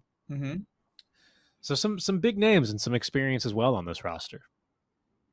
Indeed, I would I don't want to diminish how the first series went. It's just that when we look at the quality of the players, the experience, the vast experience that we have right now in this series, this could potentially be like a grand finals kind of material for the MGA. I'm going that far to say that because the fact of the day is you have very experienced players on both sides. Masa, he's a player who technically qualified for TI, if not for the visa issues. I think he played 1 or 2 games at TI. Oh no, he didn't make it to TI. It was Zhao who made it to TI. And you look at Varish's side, he's a player who is he's always 1 series away from a major. That's just the curse of Varish. I don't know what's up. He's played with famous players like In Your Dream. And he's been coached by Clairvoyance. I'm pretty sure some of that experience is gonna spill over to the Essence side. And I did mention that Essence as well is the only team in the MGA where they have a coach. So I would say that even the speed at which they adapt in the best of 3 will also be very different. Yep. And, that really might end up making the difference here. Again, just a reminder, this is just a single BO3 as we are in a single elimination series. And as you say, that really could be ending up making the difference here. I'm looking forward to seeing how they get things going as our draft is just moments away from getting started. Let's see, what else can we discuss here about these lads?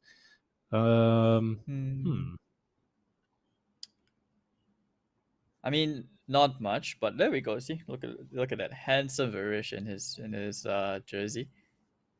The Indonesian guys, the nice threatening faces. Oh, here they are. They're on stage. Oh, okay. They have matching jerseys now. Okay. They do. Okay, very nice out from Team Essence. That's a nice move, getting the boys all fitted up here. I assume then we're about to introduce a team Please Report Timbersaw. Do you have any information about why this team is called Please Report Timbersaw? Any inside info here? I mean, I think they just want to troll Masa at this point, right? Masa is known as the crab in back in Thailand. Yeah, it's they call him Masapu as well. I'm not sure what Masapu means, but if you talk to any Thai caster, it's always Masapu, and then I'm like, okay, cool. Look at interesting. Hey, no, I don't like that team profile picture. That's fake. Masa is like fat. Like yeah, my fat boy doesn't look that thin. He sent a picture from like 10 years ago or some shit. I'm pretty sure. Wow, bit of a hater here, but we'll see. As there are the boys. They're also look at them. They got them jerseys as well, even a jacket going. They're looking pretty fly as well. There's Please Report Timbersaw now, as they will take their places, take their spots, getting ready for their second their first BO3 and our second BO3 of the day. I mean, I just want to clarify first. I'm not a hater. You know, Masa, the first words he ever taught me was like bad words in Thai. So like he was like hiya uwan, and I'm like, okay, cool. And it just stuck with me. And then I don't know what his insult for me is Singaporean. So I just like, okay, cool. That's my label. Well, Alright, we'll see there. Oops, sorry, you go. Oh no, I was gonna say we'll see if he's going to be cursing you or saying, you know, hey man, I won a grand finals without you tomorrow, because they've got a tough opponent, don't they? In Team Essence, they took the stage very calmly. Both teams, I imagine, getting ready to go, which means our first draft just moments away from starting. What other information can you share with us here? Who's the captain of Please Report? Please Report Timbersaw. Will that be Masaros? Will it be Fearless TNT? I don't think there's a captain. Like, if there's a captain, it's just in title. It's not really like a set IGL. Because I think in general, most of the C teams, they've just kind of evolved into this point where it's more like they're trying to like catch up to the to the European or NA regions, where they're not just around this one singular in-game leader like role anymore. It's more like everybody has responsibility. Whoever is strong at a certain time, you take over. You do the calls. Everybody shuts up. You follow. If you disagree, you voice out. Simple. Be a team. Who knew that we could eventually work to actually becoming teams? But some of the players, these guys have been around a long time. You look at Fearless. He's a guy who's not afraid to experiment. Clearly, I did tease him before. I'm like, bro, are you ever gonna bring back the Storm Spirit Guardian Greaves? And he was like, no. And then Masa's like, it's bad. It's bad. I'll report him. I remember that. Wasn't that a DPC game? I feel like that brings back some memories of this weird build. It does. I remember that series as well, where everybody was like, okay, he's got the arcane roots, that's okay. He needs mana, and then he just goes into a mech, and they're like, wait, hold up, what?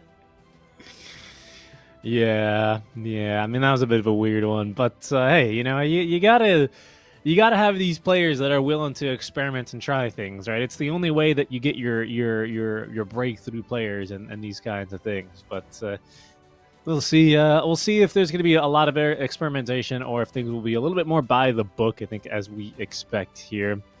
Let me see. Did you also casted these Thailand qualifiers, didn't you?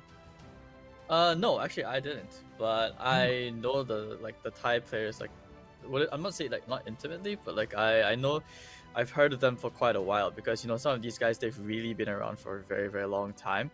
And like I said, Fearless, Masa, these are the guys. And let's face it, for example, Myth Trust, this is like an OG org. Some of these guys have represented that, some of these big Thai orgs in the past, and some have moved on to strong tier 2 teams. And I do believe they are the TNT. He's also been around for a long time. I'm not sure who is sad. Never Die. I don't think it's the player Nevermind. I think this is a different guy. But Masa is always the kind of guy where he likes to look out for these upcoming Thai players. So I respect that. Maybe these are some upcoming Thai players. You never know. We need more 23 Savages, more Jabs, more Qs out there. Going on to European organizations like this. Look to this region. Lots of diamonds in the rough. Yeah, definitely. Well, I mean, we'll see what can get going here. I was just looking at Team Essence's run through their Southeast Asian quals, and they had, I wouldn't call it an easy time, but they also cruised through the quals. They didn't drop a single map. They played versus this team, Cars 10s, which has, I think I know DP for something, Azura as well. Is a name that is familiar to me. And then who they beat? Toy Slayer, another Thai stack, a Thai stack I do not recognize the names of. So, getting through there eventually and pulling off another good run here.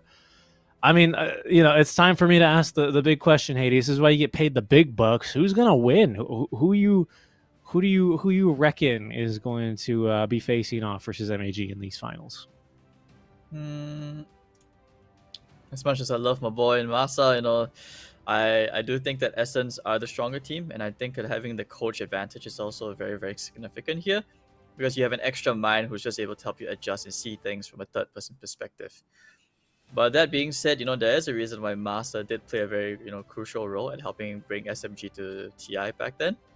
And we'll see. I also like to believe that there's the home ground advantage. Don't forget, these guys are the local guys, the local team. If there are Thai fans out there, I hope they're cheering their hearts out for the Thai boys, because, home ground advantage can be very scary, especially for young players who have never experienced that before. Yeah, that is true. I mean, it's a whole different kind of a ball game, right? Playing on land, getting some people, just a little bit more pressure, being able to see your opponents. It's like back playing in the CC days, where you type, "Come on, come PC7, I fight you, bro." Except probably not going to see anything too aggressive here, but I think it is going to be pretty fun to watch. I am looking forward to our draft. I do wonder if we're going to get to see a little bit of Timber from the Timber King. But we'll see what they end up going for here. I hear our draft beginning. I do want to quickly point out that the last time that these two teams faced off was in Dream League, and Team Essence won that 2-0. Is that a very ominous thing to say? I mean, maybe. Maybe. I didn't catch the Dream League sequel. I was on the China region. I was watching Baboka troll with some funky last picks, so didn't really get to see what they went for. 10 seconds remaining. But here we are. We'll see all the signature bans coming up. Essence does not like the Omni-Knight. They will always first ban it. Radiant team Okay, no ban. Tusk, no SD to take out the Ember Spirit. Oh yes, because they do have a Ember. When it comes to the C teams, the Spirits are going to be 10 hot seconds topic. remaining. Team SF ban. will probably still end up being a carry thing. Actually, do we know whether these guys are like a national Thai team or something? Because I realized they have these 10 these seconds shirts remaining. and jackets. Yeah, right. with the They've Thai- got the Thai flag. colors. 5 I'm not seconds sure. I remaining. mean, I was trying to figure out how they got Dire through. team I pick. see two maybe Thai qualifiers here, but I'm not exactly sure. But they certainly do. They are dressed more official than their team logo would have you believe, and their team name. I gotta say, Timber I'm just not trying to keep an banned eye here. out for sponsors 10 or something, seconds because remaining. usually like if Radiant it's a team national pick. Thai team, usually they would have like some federation thingy, or like even Yeah. like a local, Yeah. local beverage I or s- something. I saw it on the chest. I think on the left side. I did see something, but I couldn't quite recognize what it was. But who knows? Maybe it's just they're Dire they're team sponsored ban. by the local nature and wildlife preserve company, right? Report Timber Saw. He cuts down the trees.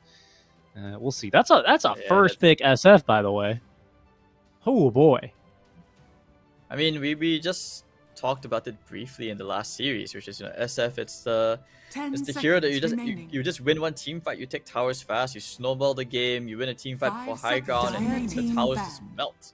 And we saw it was enough to even break backdoor protection. So it's understandable why you would just pick this hero straight up, because right now you're looking at the ST heroes. I am a bit curious about this Earth Spirit first pick coming out from PRT. I don't know. I haven't seen too many Earth Spirits being picked. 10 I'm not sure if this seconds is like remaining. pos 4, is it a mid? We'll see. 5 seconds I remaining. called reckon Jang, it's a not called mid. Sad. When we were doing China, we saw quite a bit of it picked mid lane, and it looked okay, to be honest, if you have a specialist, right? Like a hero specialist with this guy. So it still very well could be Radiant the move for team them to ban. make. Let me see if I can run through Fearless's recent games. Unfortunately, my Dota 2 Pro Tracker is not currently functioning, so I can't quite check. His name's Jesse Pinkman. That's his pub name right now. Wait, who? Radiant team. Fearless. Dire team pick. Oh, Fearless. Dire team pick. Oh, I like this He has production played for it. he's played some Earth Spear within the last few days. He certainly has. Okay. Maybe maybe he sees something that we don't. Okay, the Dark Willow pick comes out. 10 seconds remaining. I think that was the trade-off, right? Like you let the SF and the Dark 5 Willow through, seconds see remaining. which one the other team picks, and then you get the other hero back in exchange. Very, very Very normal way of drafting, I would say.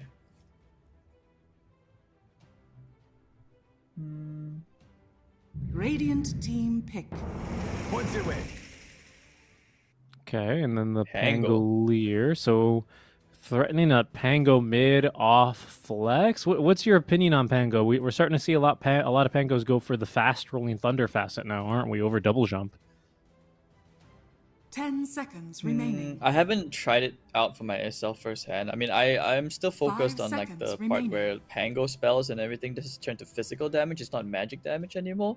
So that's why you start to see like all these Echo Sabers, Harpoon. But I do see like the return of Diffusal Blade on Pango. But the thing is, it doesn't matter how much you change him around. Everybody knows how to has figured out how to play against a Pango at some point. So maybe they feel like, okay, this is definitely going to be an Earth Spirit mid. So they're like, okay, we can just pick the Pango as a flex pick for now. Because I think the Pango doesn't do as well into all these spirit picks, like Ember Spirit, Void Spirit, Storm. These are not the heroes that you want to let a Pango lane into, or even like a Queen of Pain Puck. Too many disadvantageous matchups. Brings some more team fight as well to the table, doesn't it? Between that and the Requiem, that Rolling Thunder, of course. Does I it do really wonder- though? Like the combo on paper sounds great, but like execution is a different story, don't you think? Yeah, it could be. I mean, from what Please Report Timber are saying, they don't yet have like a Primal, or I mean, I don't think we're going to see Bloodseeker. Who else is our Pango counters? You got Primal's the big one. What else am I missing? I mean, we have Bloodseeker. seen some people pick the Grim. Slark into a Pango. Get the Bloodseeker, leash out. Pango, like yeah, and to a certain extent, like the really sadistic people, they pick like a Shaker, so you can just fish her off the roll, and then he's Yeah, that forced could work. to jump, and then next thing you know, he's like, oh wait a minute. Clock is also good. I think that's why you pick it. Let me Like see if the the Masaros Pango- hero, bro. Pick the darn Radiant Timber Saw. team pick. That's not the Nah, Masaros I hero, but gotta that is a go hero with- we're seeing more. So basically, they've shown their cards, right? This is like the Fearless Earth Spirit mid, or it's gonna be the off lane. I don't know. I don't trust any Masaros Earth Spirit mid, bro. I mean, Masaros like Earth Spirit off lane. I don't trust it. I've never seen it. 10 seconds remaining. I don't think I've seen it 5 either. seconds remaining. I mean, maybe he's been practicing it, but I think it'll be for Fearless. I think that's the safe assumption. They're so quiet. They're not even talking. Look at it. The lips are not moving. What did they? Dire team pick. Beastmaster. That is the Masaros hero if I've ever seen one, my friend. Beastmaster. But which one is he going for? Because I mean, we saw Davai Lama. He did go for that Aghanims build, but there is a 10 new build that's seconds coming out, remaining. which is the Zoo strat, like Zoo DOTA coming back. Where 5 you seconds have remaining. increased attack speed with the more units that you summon. I saw like this pub game where from EU pub, this guy just went Beastmaster, rushes the Helm of Dawn, picks up the Troll Creep with the skeletons. He just melted a Storm Spirit from like 75 to 0 in like a second.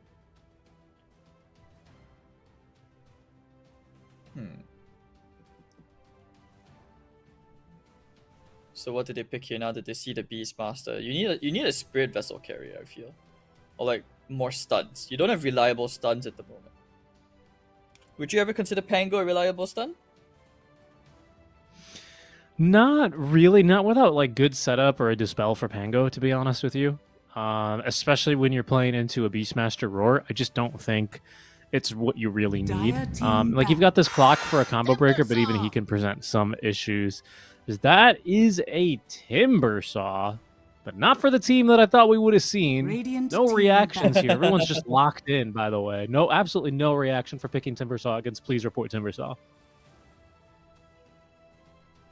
I guess that means Masa is forced to commit to the Wild Axis build. I don't think the Zoo strat is too fancy into like a Timber and an SF. They just melt everything. 10 seconds remaining. Okay, so he's gonna play that Aghanims build.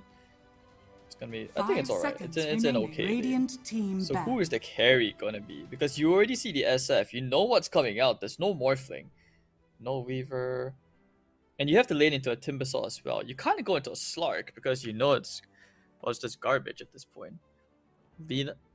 I actually still feel like the Lina could be a decent pick, despite like 10 Lightning seconds. being more Team expensive. ban. Mm-hmm. Okay, taking out the Hoodwink, so they're banning out the Pause Force. What are the Pause Force out there? Wonder if we're gonna see, just because I see this this SF hero, right? And I mean, 10 I don't know, but seconds I just remaining. always think of oh, what's his name? That Terror Blade, just high 5 armor seconds range hero who remaining. eventually just kills everyone. Just you got too much damage, too much armor, can stand his ground. I don't know if I really. I just haven't seen any Timber, but it's that kind of game, you know. It's that kind of lineup he's playing into. Mm-hmm.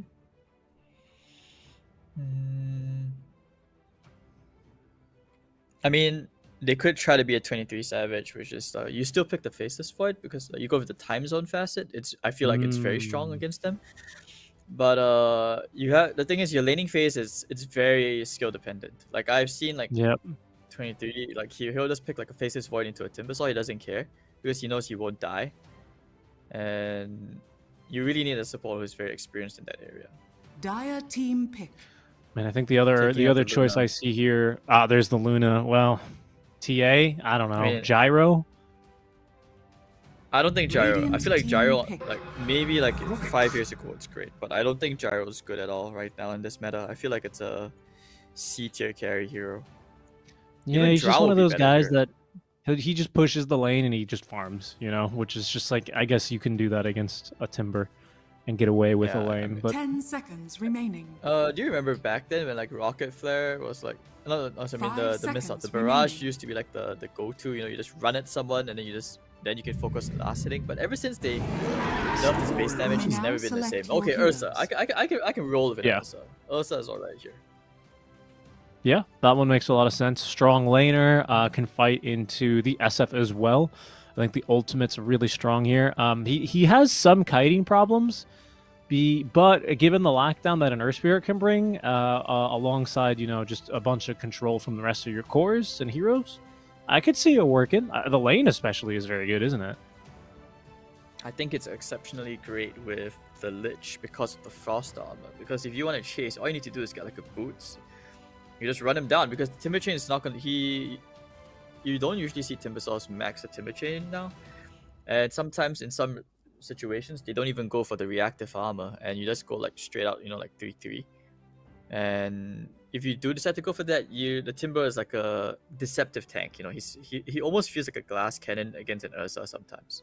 So I think it's a lot of mental games going on right now in this matchup. It's very hard to read. Two full jerseyed teams. Team Essence here on camera currently with a coach, giving them a few last words of encouragement before they take to battle here in our second BO3 series. Hades, you've seen both drafts. You've talked up this Ursa pick a little bit more, but I mean, who do you think is still taking this game? And that we see all the heroes.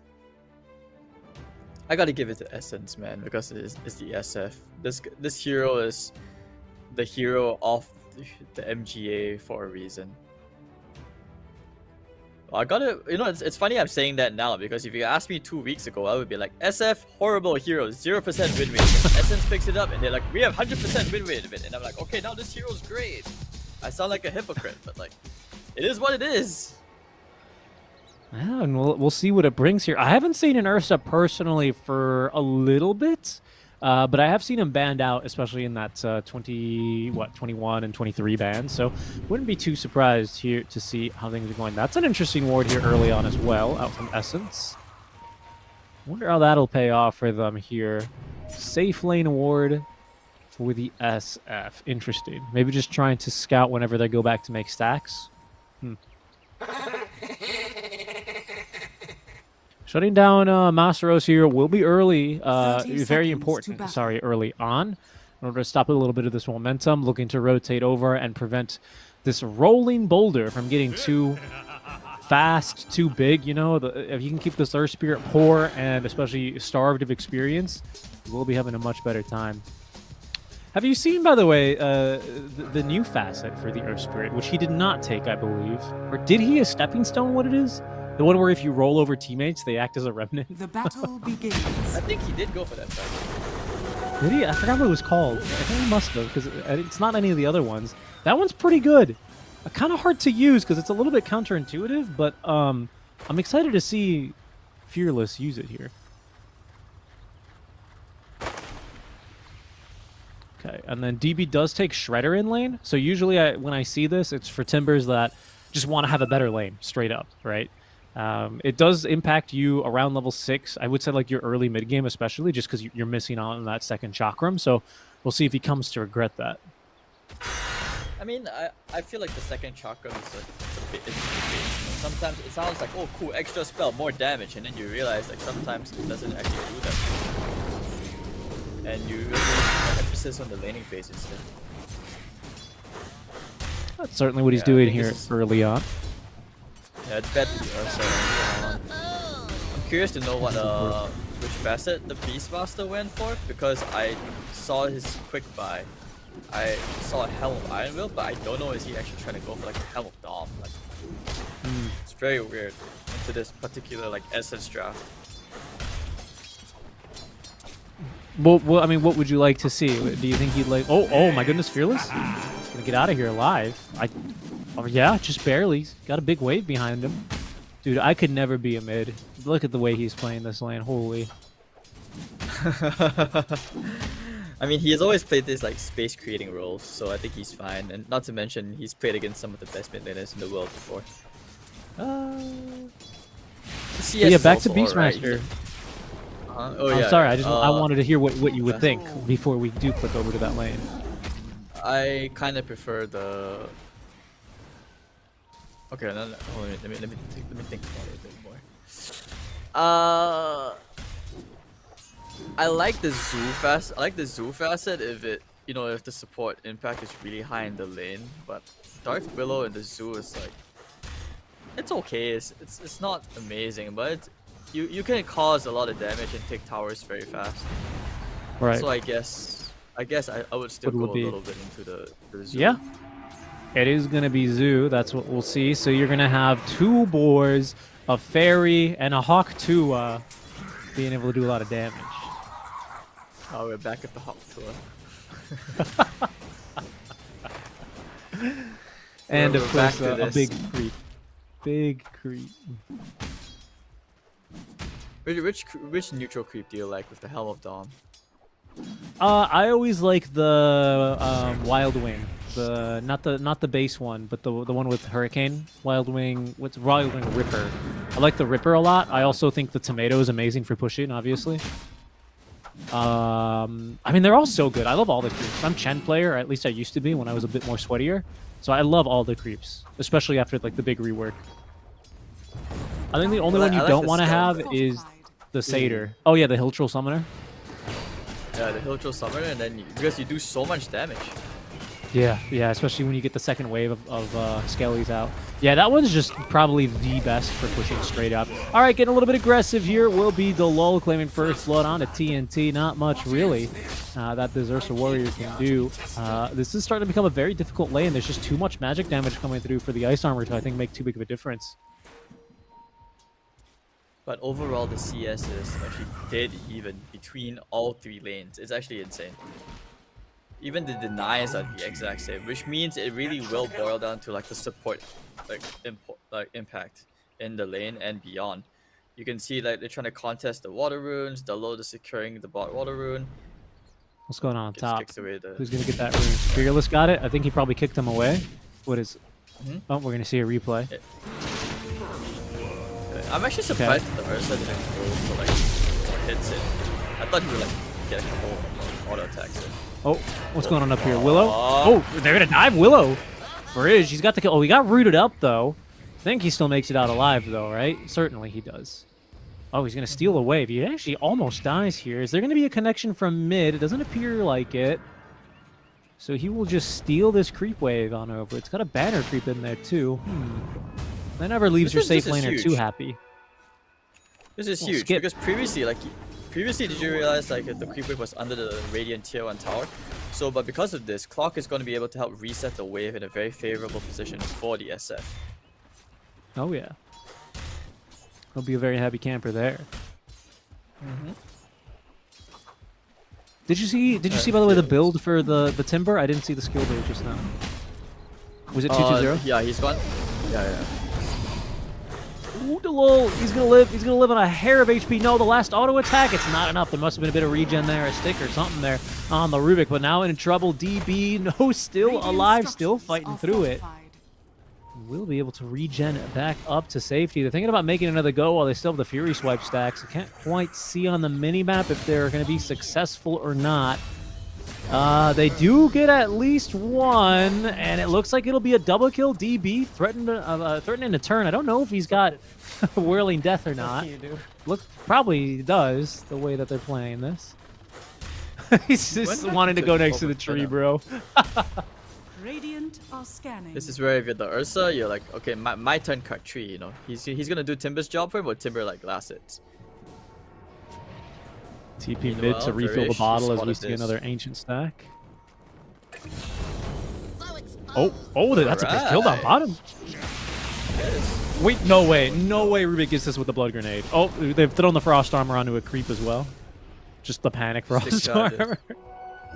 I think it's more like he wants to make sure the Rubik doesn't go over for the last hits, because he did commit the blood grenade as well. So actually, if he had got one more last hit in or two, I think he could have potentially killed the Ursa. So, you know, you just do what you gotta do to make sure Rubik doesn't get close. Top lane is doing okay in CS, but the SF is starting to get a significant advantage. Okay, more denies, more last hits. It's very difficult to go for the Dark Willows at impact. Yeah, this clock, as soon as she gets found, it's just too difficult. Here's a rotation, by the way, from our Pangolier. TNT is going to take, well, he's just going to tank a gank, really. Not much he can do about it now. A classic mistake. Oh, no, and the 7-minute Wisdom Runes, I think, yeah, we're going to see Clock steal the Radiant. Varish is having a very good game. He does these things, right? Once he gets momentum, it's, I would say his team benefits a lot from his crazy calls. Yep. Check out that ward in the river as well, on top of where the old Roche pit used to be. That's going to scout Fearless, so there's no chance for his early little rotation to really get anything done. At least Ursa's back into lane and farming, but a small but budding lead here for Team Essence. That's a TP away. I think they TP top on this Pango, right? What's he looking for here? Oh, he's looking for a Rolling Thunder. He doesn't want to commit. It's not worth it. Unfortunate, so a TP top to nothing, but okay. 8 rune, Fearless finds a Rubik. On top. Doesn't find the rune though. Shield rune top. Oof, that's one that Fearless would have loved to grab as they were looking to try and close the door on the DB. But everywhere he steps, there's just a ward watching him. He is once again denied of a potential rotation as the power rune is into the bottle for our Pangolier. Gonna roll into him now. But just to get back onto the lane here pretty much. Just wants to clear this wave and prevent any tower damage with that illusion rune running. So 2 power runes right now early for Team Essence. Is this the start of a support diff here potentially? Maybe. It's too like early to say for a bit. Alright, so Master just completed his Hell of Dom. We're gonna see if he can get a pick with that roar. Oh, what SF. Is this? What? He's gonna try and... What's he doing? Oh, I thought he was going through the gates or trying to Requiem, but I think he decided on neither. And now 3 heroes trapped in the Chakram of Death. It is time for DB to clean up. He'll only get the Lich, though, now trapped inside of these brambles. They've got this Magnetize running, but he's a very tanky boy. In goes the lull now. The rotation from the Pangolier is going to seal the deal here. Barij as well getting involved. He will fall, but it's a 2-for-3 trade, and they keep the Timber Saw alive. Well, that was actually a pretty neat play coming up from the Earth Spread, even though he died there. He saw the curse crowns going off. He kicked the target towards that guy's teammates, and then basically led to a double stun or triple stun. Still pretty nice to see. So, you know, Fearless, he's got a big brain for it, but I don't know. I'm still waiting to see like what this Beastmaster is going to do. Frost Armor, Roar, Dead Boy. Oh, he got the movement speed creep. Oh no, but that's so much gold. Uh-oh. Oh, and there's our very speedy and nimble and very quick. The Rolling Thunder. Hook shot on the March bridge, finds his man. Oh, what down bottom. Okay, there's the kill onto the Ursa. DB just puts him down. And, well, that's trouble. Hold on, Fearless is rotating top. Are they going to try and take this and make this into a fight? What's going on up there? I mean, they have to, right? There's no Pango roll. Observer! Go top. I think he was just too slow. I think he was too late. I don't think he could really do anything about it. And again, he's just constantly under vision. The wards are fantastic, especially for him trying to rotate top lane. Radiant's bottom tower has Tower goes down bottom, and this is Team Essence with a really big lead now. 4K out of the laning stage, 5-11, just shy of 11 minutes in.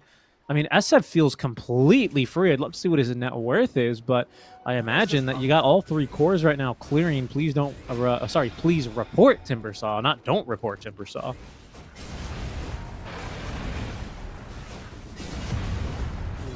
Such a tasty stack.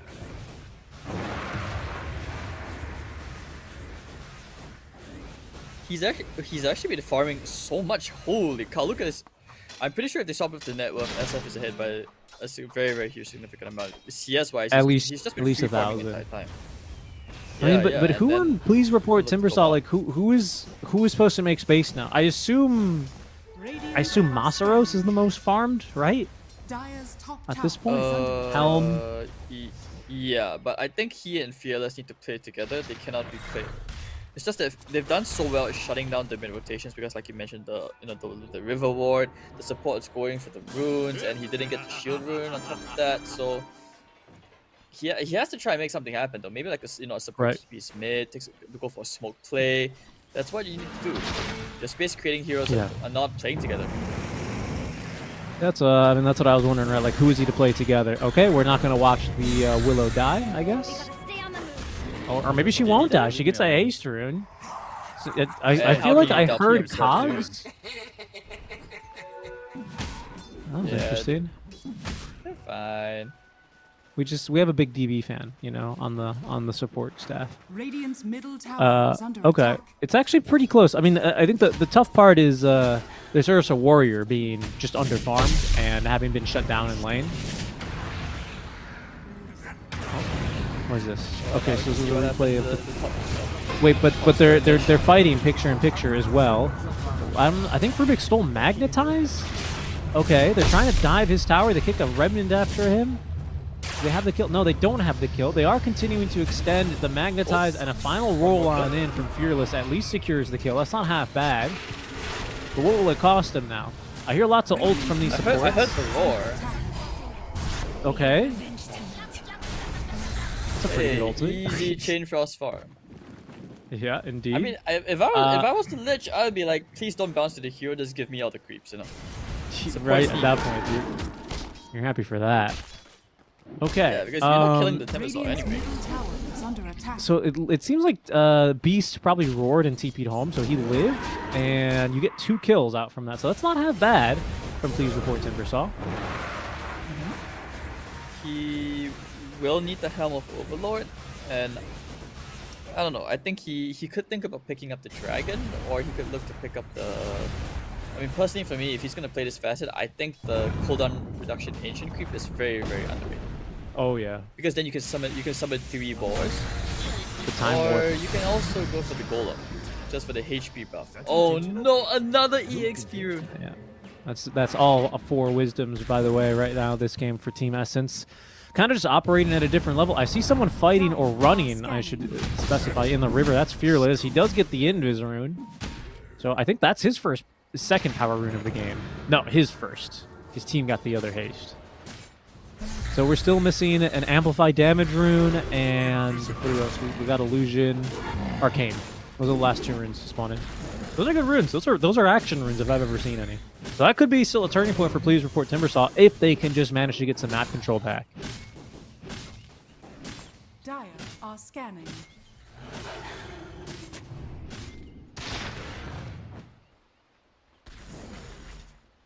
This feels like a very unnerving calm before the storm, just because you know that you're not getting the snowball effect that you were hoping for to get off the Helm of Dominator build.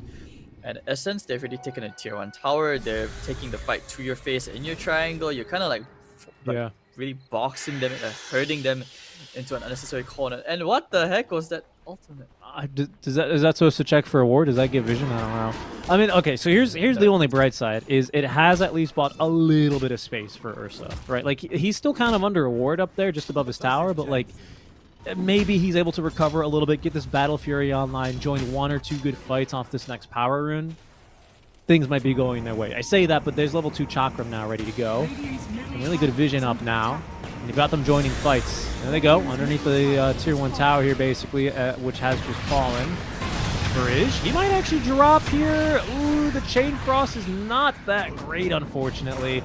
And it seems like Lich is going to be the only one to go down. The Rolling Boulder was a little bit messed up there. It's a big Magnetize onto 3 now with the Roar. They're going to try and take one down. Oh, but the Requiem of Souls is not good enough to save him. Bridge as well is going to drop a buyback instantly from this Lich as another Rolling Boulder on through. The fight's going to miss everything. It sets Fearless up for a death here, and that's 2 for the SF. Bridge tipping his hat here towards his hard carry. As this is the Lich that bought back, by the way. That's a dieback for him. Oh my god. I don't think they're going to get anything out of this. Ursa thinking about going in for something, but there's a Yule Scepter online now. Terrorized. The threat of being stolen here is will not. Instead, it's only the Bramble Maze. But he's got full Battle Fury at least. He's not going to die here, so... But a tough fight. The net worth lead now, Hades, it extends to 8,000. For Team Essence. It's 16 minutes in. It's I'm not gonna sugarcoat it. It's a freaking disaster right now.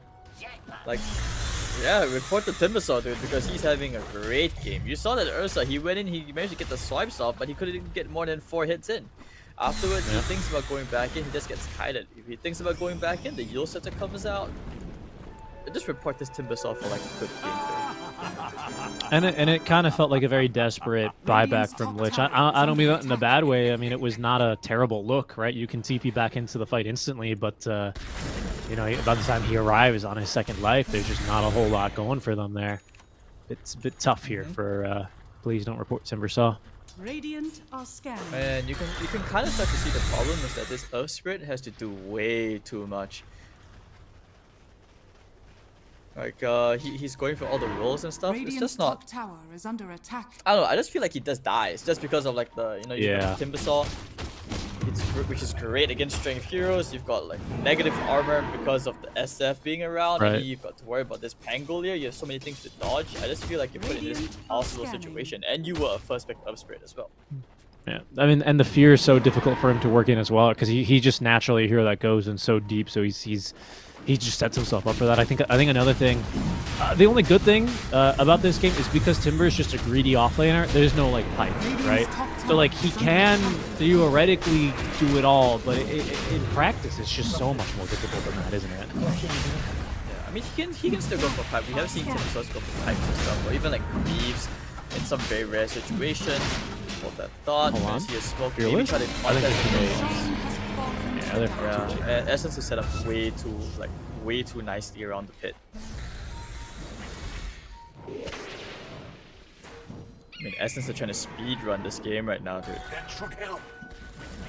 They're just gonna like, barrel down top.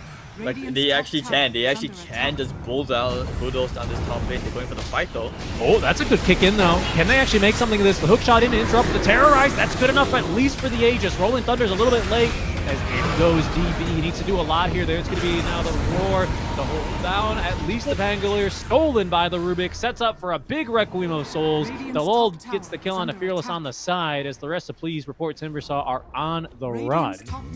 Not a half bad fight. They're still going to lose quite a bit off the tail end of it, but I mean, them sniping Aegis alone is already kind of a win, right? I don't think so. If it were me, I think you just give the towers because you don't want to like die.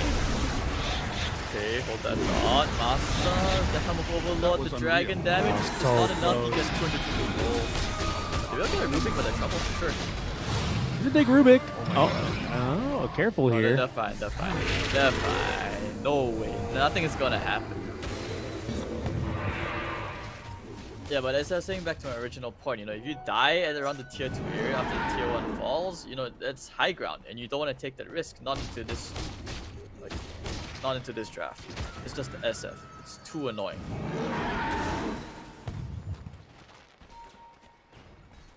Something. What can you do? Something. So, I mean, look, this clock is having an excellent game. Yeah. Yeah, I mean, he's not wrong. You know, when your pause 5 is like almost 2,000 gold ahead of the enemy pause 4, you know that was something.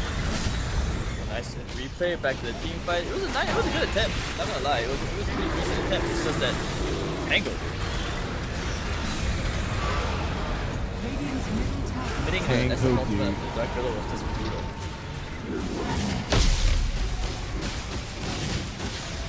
What's going on? Oh, okay. This is going to be Tormentor taken down. Oh! That was unreal. Okay.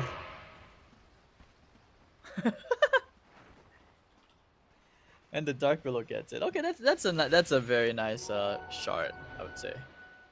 The Curse Crown, if he gets it off, he's Radiant's gonna get middle like 3 tower curse, is like under Bramble attack. mazes going around the roses, so it's not bad.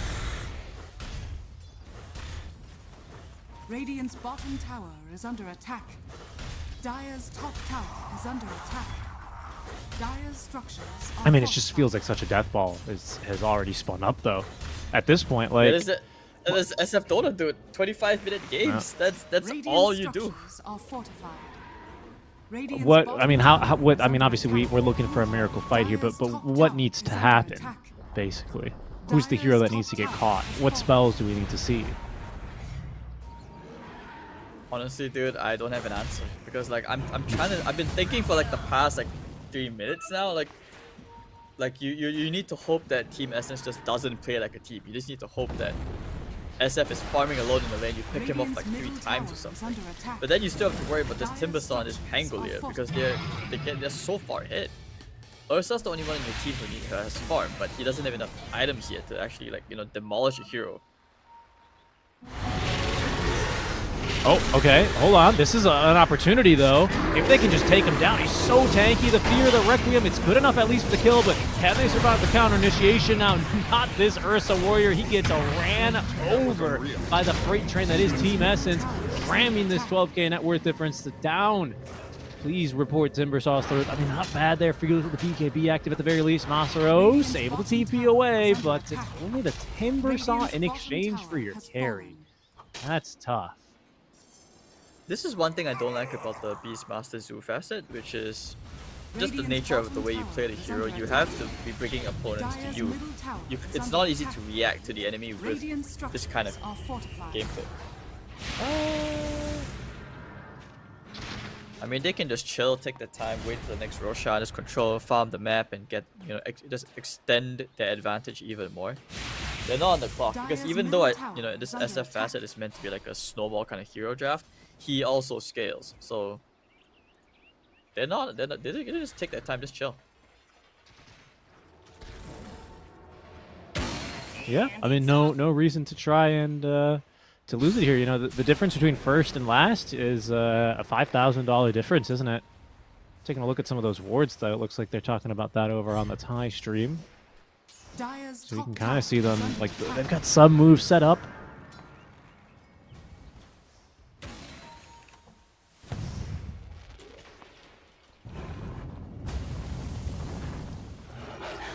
What do you do? Like, maybe that's why Team Essence they pick the SF over the Dark Willow, like it's such a scary situation. Okay, maybe if the BKB, the Ursa could get lucky. Maybe.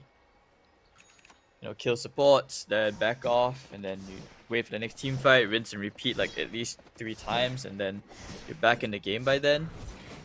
That's just being optimistic. Look at these sneaky guys just farming the enemy jungle.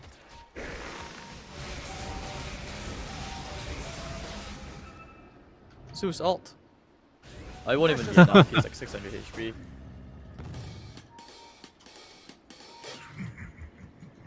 Yeah, this is nice and chill at the moment.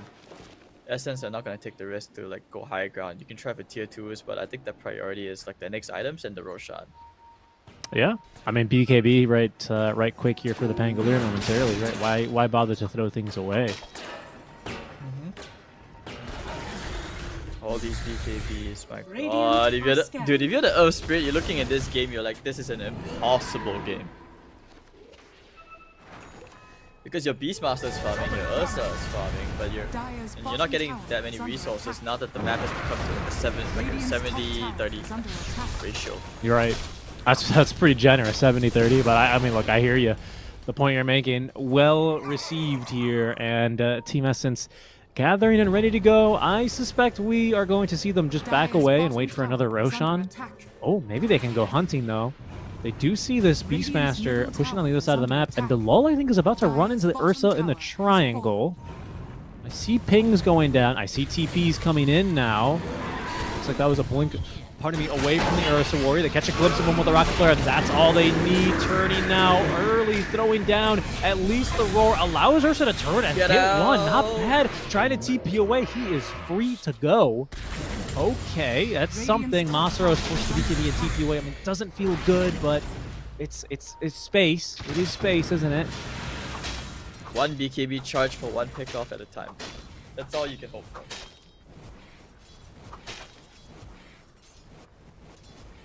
And like I said, you know, you're just playing the next Roshan, the outer towers, whatever is left, and you just get to your next item. I mean, credit to the Ursa, he's already surpassed the Pangolier and the net worth.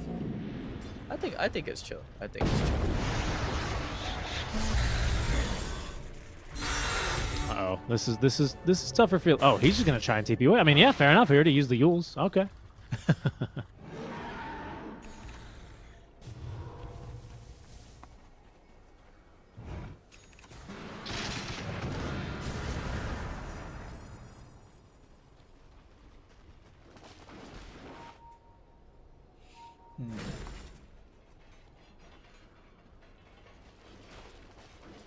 This is like, what items do you even need now to go high ground?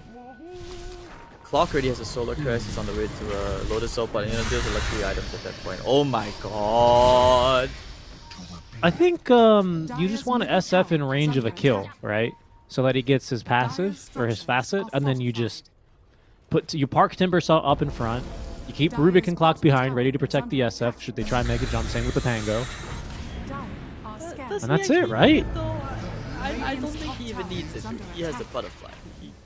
No, he doesn't need it, but until then, I feel like you're just going to get more of these shenanigans. As you can see, Masaros, and once again, the Ursa forcing back some TPs. Clockwork, I think, third to TP back, so extra long TP for him. Didn't make it in time. Because, I mean, look, our please report Timbersaw, are they gaining anything by forcing these moves back? Not really, no. But it just gives them more opportunities, doesn't it? At some point, you'd like to just close this one out nice and clean if you're Team Essence.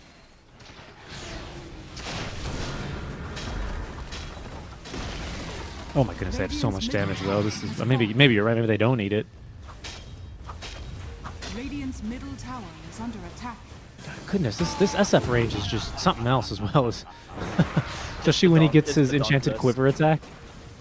Yeah, it's pure damage as well. It's like, how much is it? Plus 150 plus 2. Okay, there's a kick back in. BKB active. Roar on top. They didn't count initiation. The chain frost is pretty good, and down goes the SF. Masaros, without his BKB, he is minced meat inside of the cogs. Can they get anyone else, though? Without the SF alive, there's going to be a bash now onto the Pangolier, looking for a little bit more, but nothing to protect the Ursa. No force stabs or anything. Pango just walks off of the high ground, fearless. He's doing some good damage, as in goes Never Die, trying to get this last support, and does find him, actually. All of a sudden, Pango, he's put himself in a tricky position. The silence, he looks like he could go down as well. Avoids the rolling boulder. Oh, he's got 100 HP. He might just live here as fearless. He's going to be focused down as well. This looks like it could be another death. Indeed, it is. DB on a dominating streak, as they just don't have the damage to take him down. Unbelievable. Oh, that was so close to being a miracle fight. I swear there was like some Whisper cosplay, dude. You know, like, it's like when the fight is over, he just comes in, boom, clears people up. I was like asking myself, how is PRT even like winning that fight? And then next thing you know, Essence, they took the prolonged fight and it worked out in their favor. They made it look pretty good too. Unfortunately, just not good enough. They only get a tier 3 tower for that. I mean, that's why I'm just so surprised they didn't just wait for Roche. Now they realize, okay, let's just go ahead and do Roche real quick, and things will look a little bit cleaner on the next run. But hey, I mean, again, that's the risk of kind of being very patient, right? You are going to allow these items. Like, imagine they get a second bash onto that Pango. This fight looks completely different.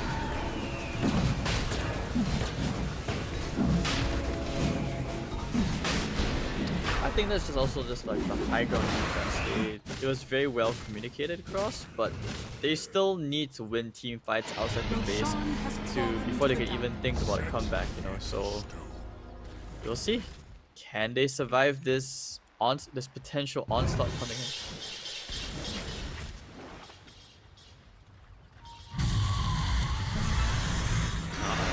Trying to cut a wave here, and the penalty for that is death. Yeah, no chance to get out. I mean, and by the way, Timber still has, of course, that Yule Scepter you got to use if you can for the TP.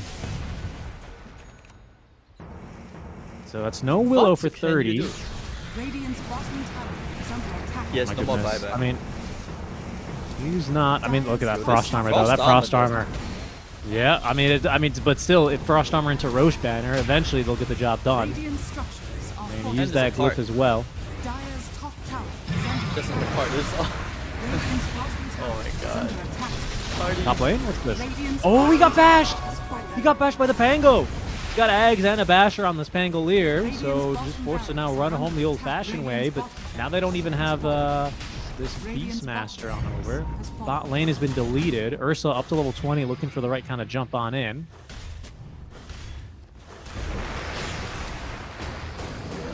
What can they look to find here? Once again, that Frost. I mean, look, dude! What is this? There it goes. There goes the tower. I mean, what else can I say, Richie? This is just SF things. You just can't fight it. Fallen Boulder in. It missed. It missed this time. It missed on everyone. Fearless is getting jumped. He's tanking all the spells. Oh, the fear! Oh my goodness, look at that damage! Clockwork is dead, and that is only the ages of SF. He ought to have BKB here for his second life as he gets force stabbed directly into another Bramble here. This could be trouble. Ursa looking to jump on in, looking for a bash. He finds one, cancels the Requiem. Ursa, he's already activated the BKB though, so they just need to back away and reset, and then they still have a chance to win this fight. Not if the Earth Spirit's on top of him with the silence. A second bash. SF, he is blown up. Down he goes. The support's doing a great job at kiting around the Timber Saw in the meantime. Where are we in this fight? The Roar, it's been so long, it's back off cooldown, and this looks like another kill onto the Rubik. Galul taken down, as up they go into the high ground. They're onto the Ursa. He needs a little bit of support. He does get at least a roll away. Can they actually take him down in time? It looks not possible. Oh, the prediction there! No. They actually get on top of him to kick him back in. He keeps him away from the Ursa, though. They need a few more auto attacks, and they'll find it. But can they take down the final boss, this raid boss DB? Clockwork, he's respawning, ready to get back on in there as they kill the Willow a second time, and that might just be about it. Wait, hold on. What is Ursa doing on this side of the river? What is Ursa doing on that side of the river? Ursa, what are you doing on that side of the river? Oh, okay. At this point, Dire's Timber, you're top carrying the tower game. is Buy under a shard attack. so that you can push this. Just buy the shard. Buy the shard. He is doing I agree. everything right now. You need that magic damage now, right? Clearly the Frost Armor is too big of a deal. Dire's top tower is under attack.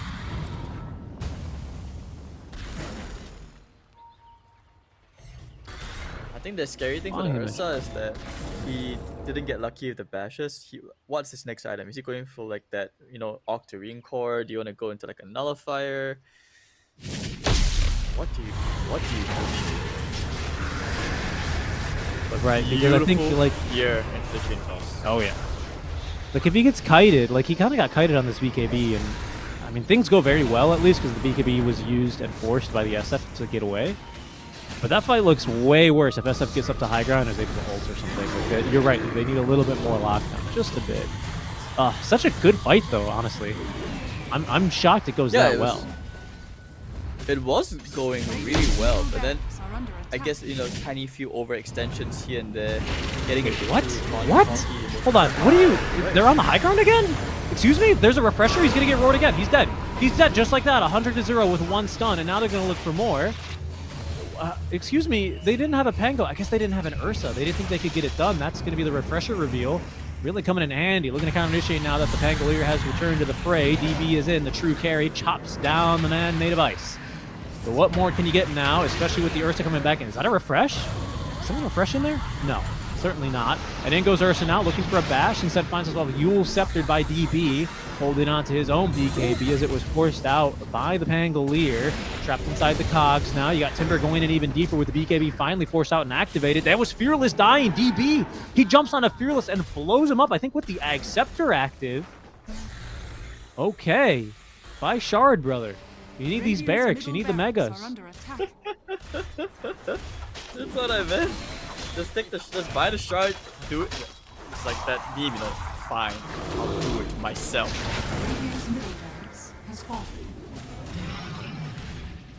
Oh, dude, what if Fearless got shard and then he didn't have buyback from the side in network? That'd be tragic. He's got buyback now, and I suspect he will have to use it because backdoor is not going to be enabled. There's creeps in the base. Ursa, he can cut a wave top if he wants, but that's not going to get the heroes off the high ground. SF has respawned. He is back in play. And you still have 29 seconds until this Earth Spirit is back. I mean, they just have to. They have to go for it, right? Could be an opportunity. There's the glyph. 20 seconds left on your Earth Spirit. Ursa's TP'd back into the base. He's ready to go. Oh, actually, he's behind the enemy lines. No BKB for 30 seconds makes this a risky jump, especially without your Earth Spirit. He really does not want to buy back Hades, but if he doesn't now, he's not going to have any barracks inside of his base. And he isn't. He's not going to buy back. Maybe he's just mentally prepared for the final push. Sure, having 2 lives ready to go for then. I mean, you know, if PRT summons like a 1 team wipe, they could technically just go high ground because of the Beastmaster. And don't forget, SF doesn't have buyback. They probably didn't have like, they probably didn't have like Refresh, Roar, or BKB on either Fearless or Ursa, so I guess it makes sense. But now here they go. They're just kind of baiting here. They will take the bait. Roar number 1. Can they actually kill this guy? Beautiful hook shot in. They need a little bit more damage, and they've actually got him. Although the SF is free to just kind of do whatever he wants, they will at least get through the Willow now as they're chasing them into the fountain. Ursa Warrior has already used the BKB, gets back into the fountain to safety. Rolling Boulder is going to miss that time out from Fearless as they did trigger the buyback out from DB. They're on to tier 4 towers now. He's instantly TP'd back in. They have another Roar in 10 seconds if they want to refresh, or 35 if they don't.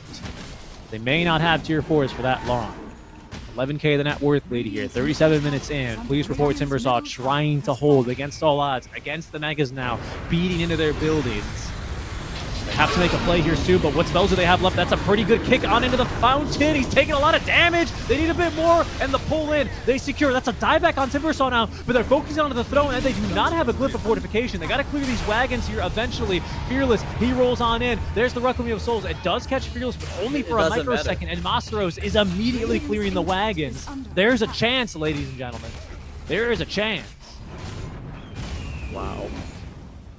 All right. Let the real defense of the Ancients actually begin. Dieback on the Timbersaw. I mean, well played the PRT being patient. You know, it feels like they're okay to play against the Megas. I mean, I questioned it a little bit, but it is what it is. You just deal with the cards that you have, and I don't feel good for any of the supports to try and like lock this SF down. It's like you walk like, you know, a few inches within of him, and you just die to his micros. But overall, you can see like PRT what their game plan is. Team Essence is up to them right now to decide to adapt how they're gonna like. They need some sort of countermeasures right now to deal with this kid. You know, at this point, Fearless should just buy an Ags, turn someone into stone, kick them into the damn fountain, just get them out of the fight. So looking good for you there. I mean, look, just look how big of a problem this. It all starts from a kick. It only started from a kick. How could we end up like this? It was only a kick. It was only a kick. Timbered by Shard? Did you see him flaming in that one? I didn't see him. The only fire I saw was from him dying. Yeah, same. Oof. Everyone is buying out. Would love to see it. I mean, I do think that they genuinely thought they could end the game as long as the Timbersaw just like didn't die there. Excuse me, are they gonna try and Roche? They're trying to They are Roshi. I mean, do they every get this hero is done? there. Every hero is gonna be there. Just Fearless isn't there. They took the last Roche, so there's going to be now the Roche's will. Oh, yeah, Masa has no buyback. Yeah, that's 2 heroes without buyback. Maybe even 3 if they find this Ursa. Uh-oh. Uh-oh. This is not looking good right now, but he's got no choice to try and fight through it. Fearless defending the Ancient from the Megas. That's 3 heroes, soon to be 4 without buyback, and that just has to be it. I mean, surely 1 versus 5, this is just not happening. Hey, you never know. This is his Reddit moment. Well, Fearless, it's going to have to be quite the moment. Beastmaster has And buyback. It's 2. That he does, okay. He's 1 hero with buyback. He's probably got Roars as well, trying to kick him back into the fountain. BKB action kicks back immediately. There's going to be the Nullifier. Uh-oh, they reflected the first Roar, brother. Oh, no. He's got another one. Oh, but it was stolen. Oh, no. Oh, no, not like this. Not like, oh, he's taking so much damage. Oh, and the cogs. Oh, it's over, dude. It's so over. That's just BKB hitting the throne. Ah, good try, boys. But overall, I mean, Team Essence, they've had him on the ropes for what, 25 minutes at this point, it's felt like. They finally get him. They finally finish it off.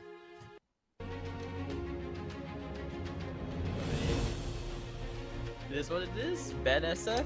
Or you have to pick it up first.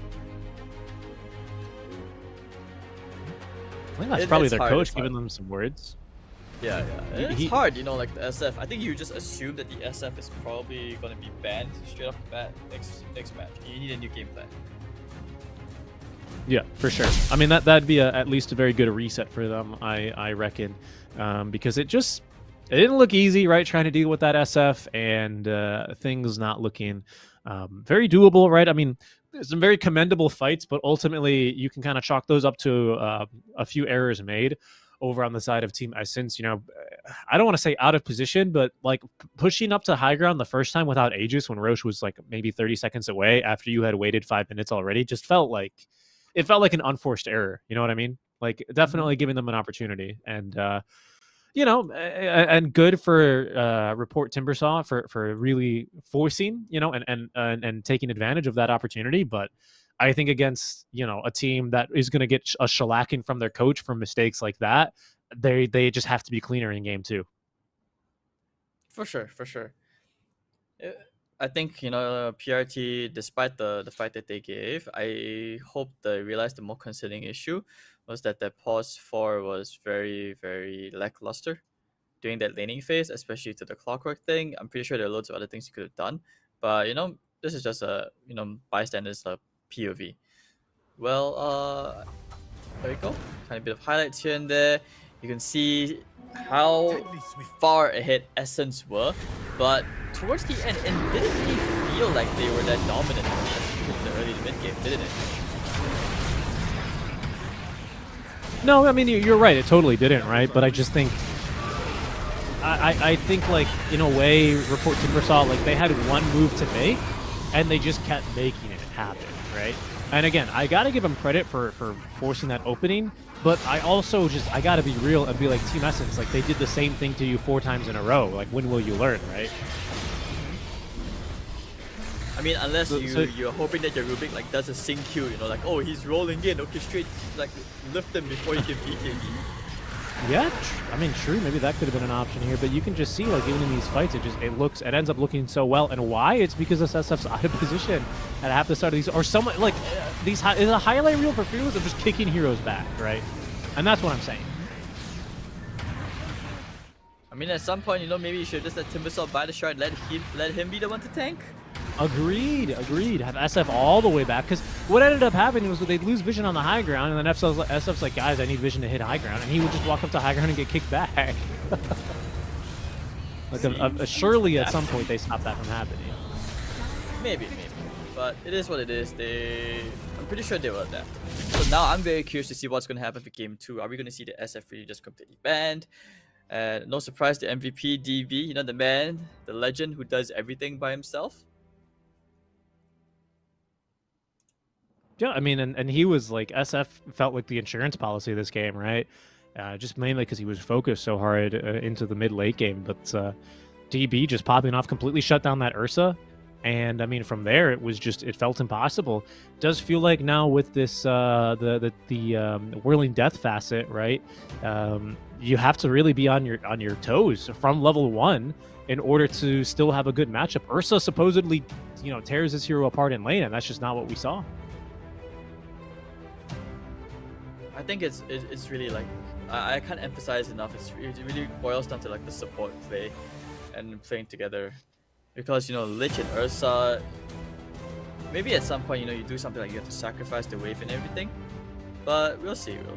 I was not a fan of like the Earth Spirit straight up pick like that. I think there are certain heroes that you can pick up like straight immediately, but Earth Spirit is not one of them at least.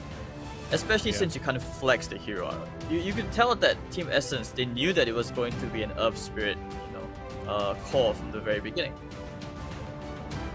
So if you look back at the Earth Spirit pick, right, pretty sure any player here with common sense is going to just look at the pro tracker or DOTA buff and be like, hey, this guy's been playing Earth Spirit in mid. This is definitely an Earth Spirit mid. Players can be predictable that way. Yeah, no, certainly. And I think that ended up making things a bit difficult, right? Certainly out from the get-go, just kind of having things not so flexible for yourself. And again, like you said, that support difference, I think the Lich didn't really shine for me. Sure, it helped delay the game, and maybe you get some good fights out from that just because of, Frost Armor, but it also just never really shined in that bottom lane, did it? Which is a little bit funny when you think about it. I always thought traditionally the way you counter these tanky, annoying-ass strength melee offlaners was through a lot of magic damage, like with Lich, but it just didn't work out for them this time. And, well, now it is time for Please Report Timbersaw to, have a little break and make sure they get things going right for game number 2, as they are against the ropes now. It is a 1-0 lead for Team Essence in our final semifinal here of the day. We're going to be going to a short break, but when we come back, we'll have draft number 2 for you live. We'll see you soon.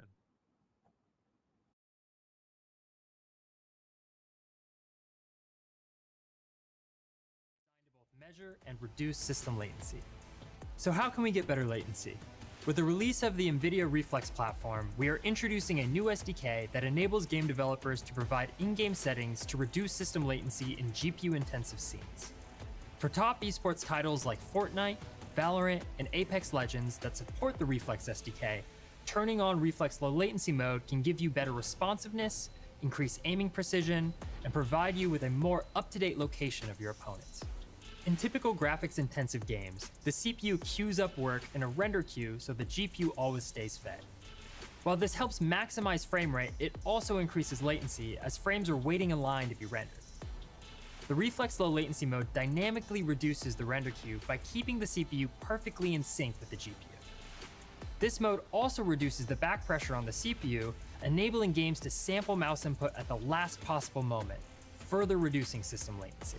The Reflex SDK also provides games the option to display metrics for game and render latency. These metrics can help you get started when optimizing for system latency. However, game and render latency is just part of the story. Your full system latency includes everything from mouse click all the way through to the display. In the past, measuring full system latency required a $5,000 high-speed camera and a modified mouse just to get started. Now, new G-Sync-powered 360Hz displays will come equipped with a revolutionary technology called the Reflex Latency Analyzer. This tech allows gamers to measure system latency, accurately analyzing how the PC responds to your actions. You can use any mouse with Reflex Latency Analyzer to get PC plus display latency. However, with a compatible mouse from Logitech, Razer, or Asus, you will be able to measure full peripheral latency and get full end-to-end system latency.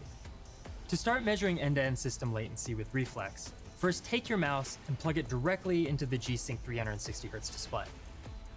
Be sure to connect the USB cable from the monitor to the PC as well. The display's Reflex USB port is a simple pass-through that watches for mouse clicks without adding any latency, and that's it for the hardware setup. From GeForce Experience, you can use the new Performance View to get real-time latency metrics. To view the latency metrics, navigate to the performance overlay options and enable the latency metrics setting. Great, we are all set up and ready to go. Let's hop into a custom map and test our latency. Reflex Latency Analyzer works by detecting the clicks coming from your mouse and measures the time it takes for the flash to happen on a particular location on the screen. That location can be moved around to best fit the anticipated flash. In this case, let's choose the assault rifle and check our position with the on-screen display of the monitor. Let's slightly adjust this to make sure that the rectangle is fully capturing the flash. This looks about right. Awesome. Reflex Latency Analyzer is able to accurately measure how long it took for the mouse click to reach the screen. In this case, the achieved system latency is about 15 milliseconds. That's about average for a 360 FPS system. On a 144 FPS system, you can expect anywhere from about 40 to 55 milliseconds of system latency. In addition to the Reflex SDK, overclocking and faster hardware are great ways to reduce latency. As part of the performance view, GeForce Experience now supports GPU tuning. The new automatic tuner finds the best overclock and maintains your GPU tuning profile for you. We highly recommend automatic tuning as the advanced algorithm is designed to fit a custom overclock to your GPU. With NVIDIA Reflex and GeForce Experience, users can accurately measure and reduce system latency with ease. Using the Reflex Low Latency mode in games and the Reflex Latency Analyzer on new 360Hz G-Sync displays, you can queue confidently into a competitive match and know that your system is both responsive and behaving exactly as it should. Check out our growing list of NVIDIA Reflex games, monitors, and mice partners on GeForce.com.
Hello, everyone, and welcome back to the MSI Gaming Arena. The semifinals so far, Hades, it's been 2-0 across the day. For those who may have missed game one, give us the story. What did we miss in game one here of Report Timbersaw versus Team Essence? Well, the thing that we missed today was that SF keeps getting let through, when we know for a fact that this hero should be banned, and we do not know why it is let through. You know, this hero, it's very clear, 100% win rate so far in the playoffs. Don't quote me. I'm not an amazing stats person, but I'm pretty sure it's 100% win rate at the moment. So I would like for it to see this hero removed. The other thing that we missed, from the previous series, for those of you guys who knows, maybe just starting to tune in today, gamers can be relatively nocturnal. I understand it's the weekend as well. Earlier on, we did see, one team go home, and it is MAG that they had the first grand finalist, all the way from Malaysia, with a couple of Filipinos here and there. So now, we are in what could potentially be the final game to decide our second grand finalist between Team Essence and the local Thai boys. Please report Timbersaw. So, Indeed. Do you think we're going to get a Timber ban as well? I think that was also a little bit of a problem, to be honest. I think even with that 24 Ursa pick, I don't really think Please Report Timbersaw were still kind of, I don't know, they just didn't seem ready for it, I agree. I mean, I also think that the matchup, the Dark Willow into the Clock matchup, I think he probably didn't practice too much with the Beastmaster. Because one thing I do gotta say is that from time to time, maybe you see the opening for a hero, but your teammate doesn't know how to play with that hero, and it just ends up being a disaster. Because I did have like some doubts about the Dark Willow and Beastmaster synergy. That's why it took a while for I remember you asked me like in the lane phase, you're like, which build does he go for? Does he go into like the Wild Axe's eggs build? Does he go into the Zoo build? And it took me a while. I was like, it feels like both aren't amazing. Neither really stands out. But if I had to play like a timing based thing with the Earth Spirit, it would be the Zoo strat. Unfortunately, we never got to see it. And then one thing as well, I really hope is that maybe Fearless, you pick a proper like hero that doesn't, the win condition for that hero isn't too difficult. We saw Earth Spirit, they first picked it, he just got shot on every single place. I mean, it's not to say that he played the hero bad, it's just limitations. No, it's hard game, right? Hard game. Yeah. What are you saying? Are you saying here you want him to be a little bit more of a carry in the game, basically? No, I think just change his heroes. I don't think there's any wrong with the way that he's playing the game. I just think that if you gave him like better heroes to, to do what he needs to do for the team, like signature Puck, give him the Storm, give him like an Ember, give him like a Void Spirit. So many heroes he can play. Hell, give him a Viper. I don't care. Just give him a hero that that doesn't suffer. I mean, we saw the matchup. I mean, it's not the lanes were actually very very dead even all the way, but over time the SF just pulled ahead. Absolute free farm. Next thing you know, the game was out of control. And although it's worth pointing out that towards the end of the last game, it didn't feel that way. Because Essence, it kind of felt like they got a bit too cocky. I'm very curious to. I really wish I could hear what the coach was, telling the players. I'm telling you, I think there was definitely a little bit of a slaps back of the head moment. Like there was just a couple of moves there. I was like, they are feeling themselves, and for good reason. They do end up ultimately winning the game, right? And they get everything kind of in order, all the ducks in a row by the end. But it was a little bit more of that. I would say like early mid to mid game transition period where they kind of got really comfortable, maybe sitting back in their chairs a little bit. They put one leg up on the chair, like they're gaming at home. It's just another ranked match, and not expecting those kickbacks each and every time, which looks good for Fearless. And that's why I agree. Like having him on some kind of hero to make plays would be great, but maybe something like you said that's a little bit more standard. Other things I wouldn't mind seeing as well is, again, maybe just a different support duo. I don't know. The thing is, it's like hard to say, right? Because you could see like they know how to play the heroes, like especially during those high ground holds, they were pretty immaculate with the spell casting when it counted. But that execution or that practice, as you say, wasn't really there in lanes. And I don't know how you address that other than just change a hero or play a more comfortable matchup. I don't know.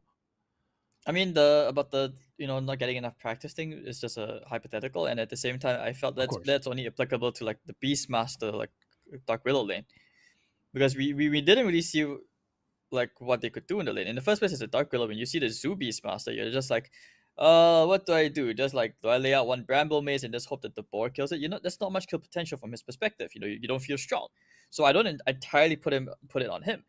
But if you look over at the Ursa like Lich lane, we have seen like even like you look back to the first series of the day, Mango, he sacrificed an entire wave just to go for that first blood. So I feel like if you're playing Ursa Lich against the Timber, you need to kind of do something along those lines. And there we go, PRT, they take out the SF, makes sense. Thank God. I don't want to see any more SF.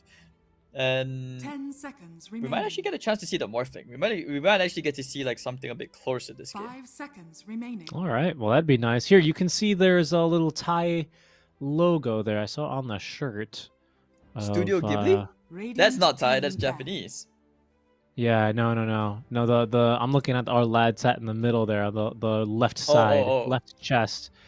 You see that? Is that the Thai Olympics? I see rings there. 5 seconds. Am I seeing that right? Is it? I don't know. I see it. Okay, I don't know if I'm spazzing, but I saw like a cow or a sheep. I don't know. No, that's an elephant, bro. It's Thailand, elephant.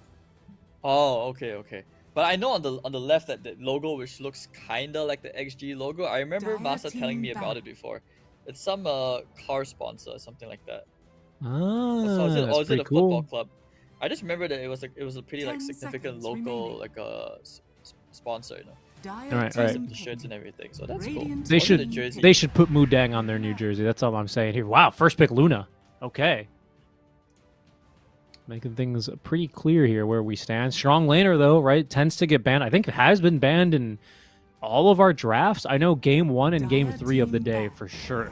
It's been banned in the last phase. Yeah. I mean this is the only S tier hero that doesn't require a Gleipnir. Okay, no Bristleback. Makes sense. I don't think Masa's been playing too many 10 Bristleback. seconds remaining. I'm gonna How go about his Pango? Has he been 5 practicing this seconds Pango, or do remaining. you reckon this is going to be for Fearless? I mean, he can play Pango. Fearless can play Pango. Pango is not that hard to play, to be honest. It's just a stable hero in general. But I wouldn't consider it something that is, I'm going to pick this straight away, give it to Fearless. Maybe if that's the case. But I feel like overall, you would want to keep it in the flex role at the moment, just because of what it offers to the table.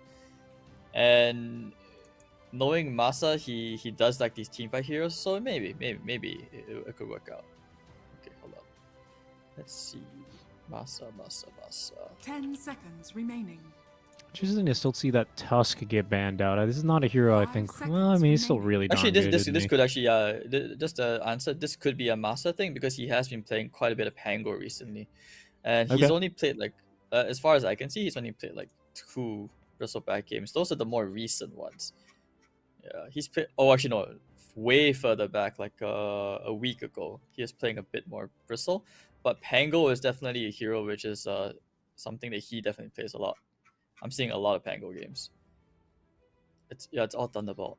I don't think he's gone for the double jump at all. Radiant team So a bit of flexibility then with this Pangolier pick. No Morphling, however. That one will be banned out by Team Essence here. Radiant So we look to our... oh, this is not 18th pick ban anymore. I forgot that. I don't have these new numbers memorized, but there's our Lion. That got banned last time for sure, right, by Essence, if I'm not mistaken?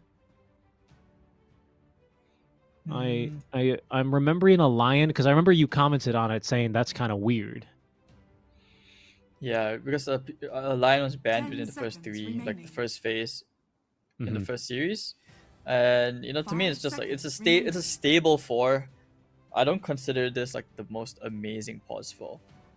Ever since they removed like the mana drain does damage thing, I've just never really been a fan of the hero. Like for what he offers in lane, I feel like they're just more efficient supports for that.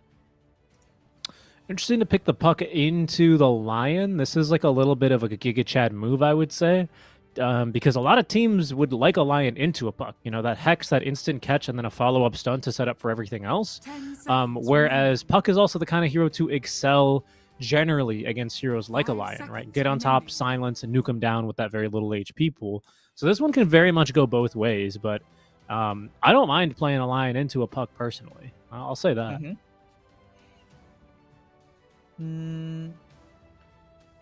I guess. I mean, that's only if your Lion's having a really good lane. Then I feel like the Lion has to have a very good game, just so that you can shut down the Puck. I don't think it works that way anymore because Pucks will also not bear that in mind. You know, like for example, they were like all beret real quick. They just play more scared than usual. You see, like a PRT, they look nice and calm. They're like, hey, this guy is stupid. But you know, I'm pretty sure Essence, they have their own perspective on this as well, because you're just picking all the flex heroes. You just want to pick strong heroes. That's all that matters. Well, speaking of strong heroes. Oh, Treant laning. Okay, yeah, I like this a lot. Treant and the Luna. Very, very good. Anti-BKB hero too. Ooh! You were a big fan of the Team Skywrath Essence in our up. last series, right? Yeah, I did. I do like it. I feel like what it does in the lane is very, very good. And we saw how useful it was, like even against an SF. And I feel like that's just because it's so annoying. And this hero will also be... I think it will do okay. Like, as long as you have an offlane who has a Quelling Blade, I think it will actually be okay against the Treant. Right, because that's what I was thinking as well. Treant is, he's kind of a bully. He's kind of a boss in the lane, generally speaking. So we'll see what that offlaner is going to be as Team Essence. They're going to be last picking a support, interestingly enough. Well, actually, they could put the Skywrath as a 5, but then who will beat the carry? Do you want to put like a Morphling? Morphling ban, but yes, and something like that, right? I mean, I'm still not opposed to the Drought, dude. There's PA is available as well. Drought PA.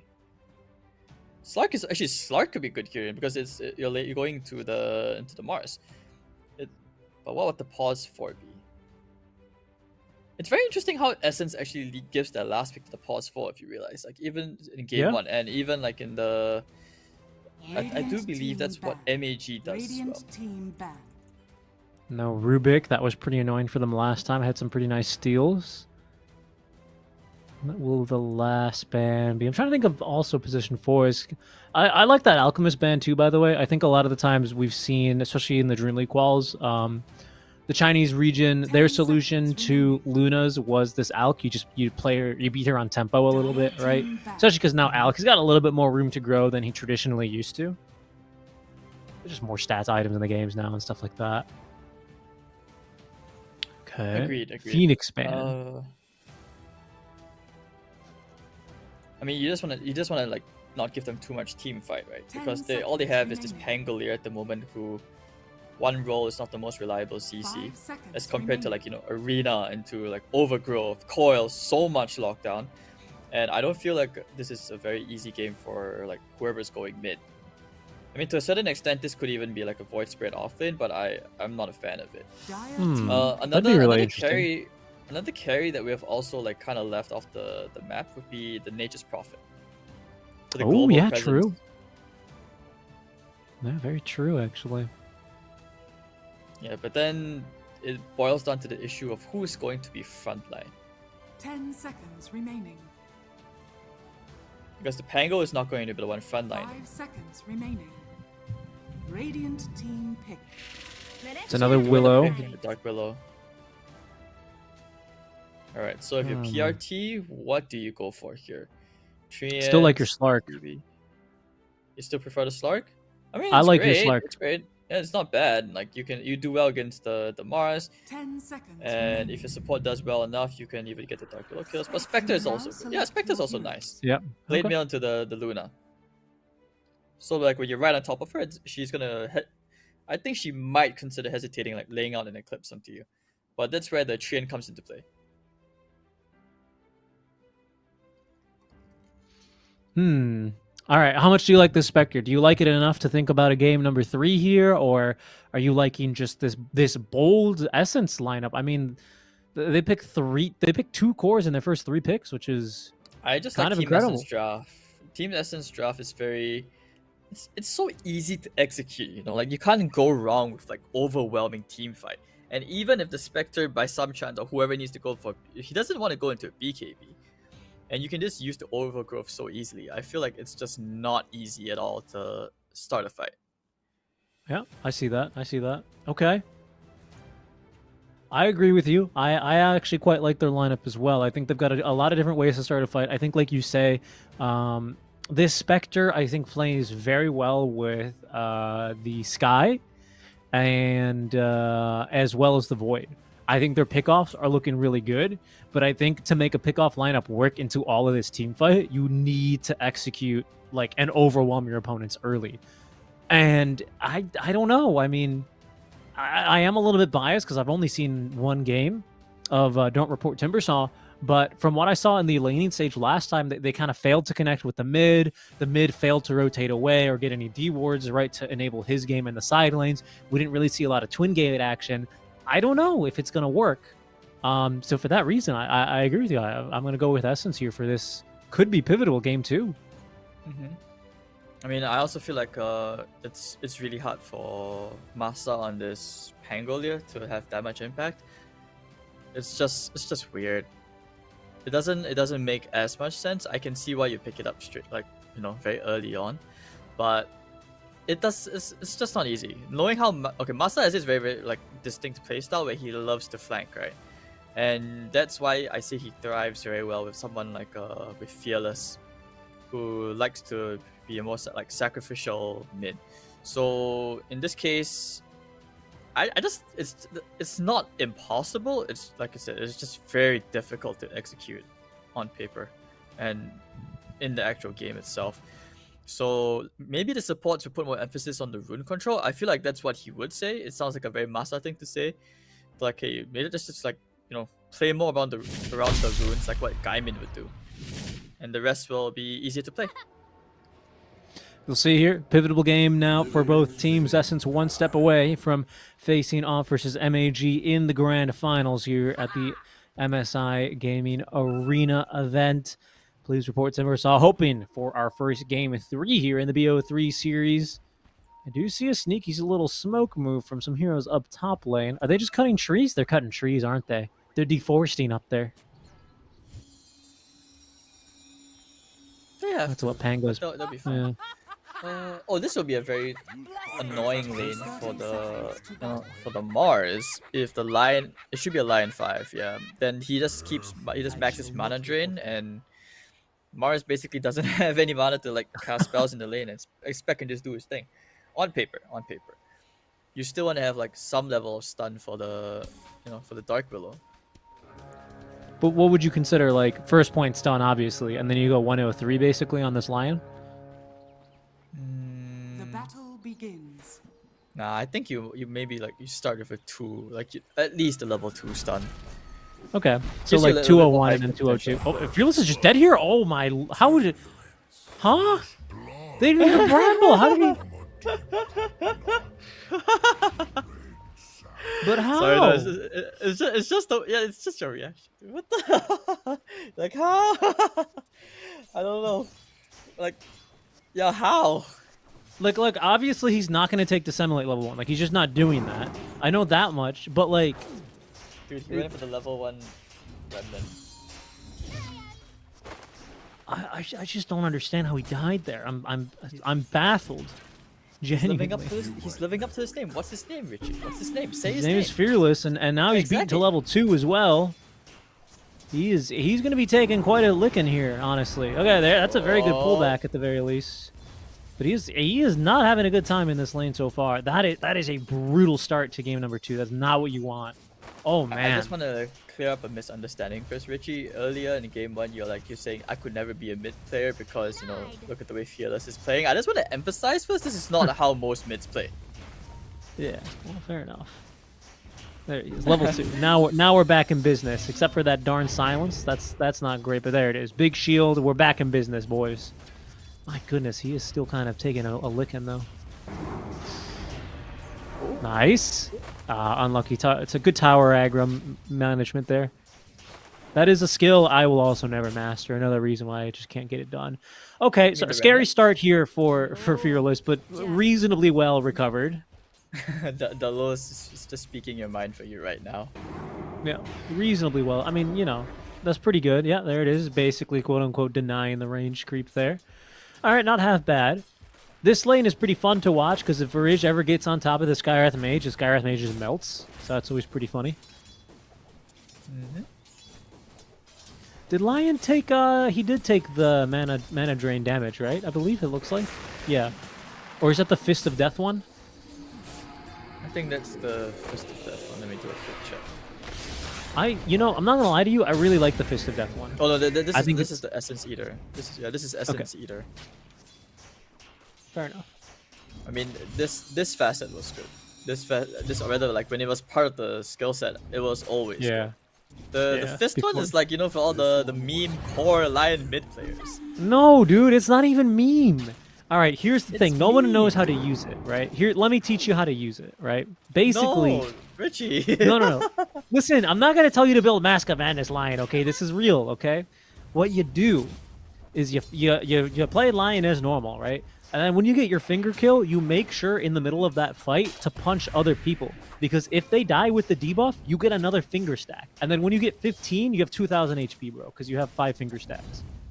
Or even more. Because that counts. For some reason. If you apply a punch to them, it gives them with a debuff. That applies a finger stack if they die. And that's the real strength of this. Did you know that? I did not know that. Thank you for clarifying. I guess I will need to request to production to delete this VOD later so that my friend who actually he's a firm advocate of Lion mid. He actually played it to the point where he D-ranked from Immortal to like almost Ancient.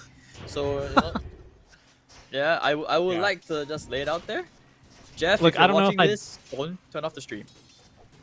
I don't know if I'd advocate that. I don't know if I'm willing to die on that big of a hill, but you know, it's I think it is something that can genuinely work. I think it's hard, you know, obviously Lion not really meant for close quarters combat generally speaking, but you know, he's a hero where if you start rolling that snowball, you get your 15 and what is it, 20 talent is like more damage. I think like plus 70 damage per finger stack. Like it's just such a big buff.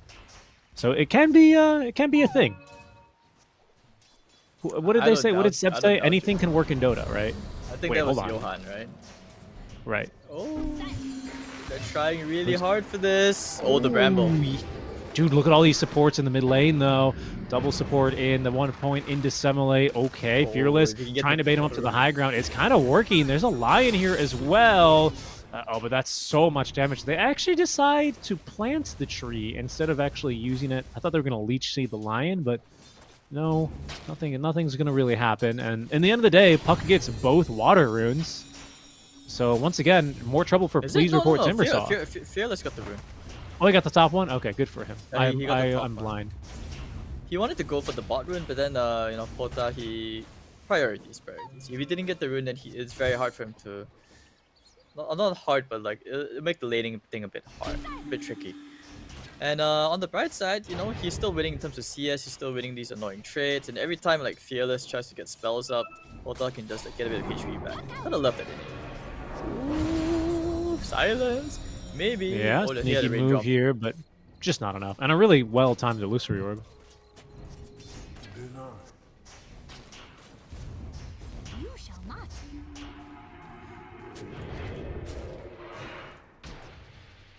Alright. So a bit more of a quiet laning phase compared to the last game. This is what I meant, you know, I called it right from the draft. I said that, you know, if you're PRT, you need to play around Fearless so that he can play towards Masa. And they're doing exactly that. We see like it's more active mid lane. Yeah, it's definitely a better start. I wanted to see what the Lion skill build was. I haven't seen him hex anything. He's only level 3, so maybe 201. No, 102 is the move for TNT. So he's just playing... I might not be able to kill you, but you won't be able to kill me either, kind of a Lion. That's always a bit of a fun one. I mean, we're not going to see action until he gets to the runes part. And a bit of luck. What's going to be the bot rune? Fearless might be able to will pick it up. Early level 6, though. Do they actually have enough damage here? The pullback. Oh, we're looking bottom now. What's going on mid, though? Oh, show us the mid lane. What's going on? Oh, my God. The Treant died? How is Lion still alive? Okay, there he goes. That answers my question. They're going to also lose the lull. This is a good what in the world? to learn. Observer, I am one more kill like that away from reporting you. Please, don't do this. Please. I don't know what happened there. It looked like such a good start for Pota. Exactly.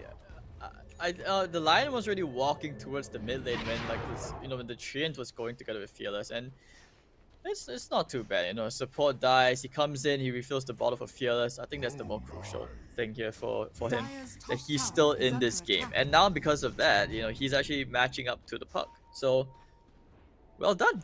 PRT, they're adapting. So it's up to Essence whether they are able to like adapt back.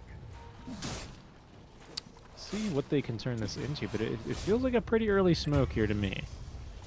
Oh, and there's a solo kill onto Masaros up top. Fearless, he's rotating, he gets the Luna. Okay.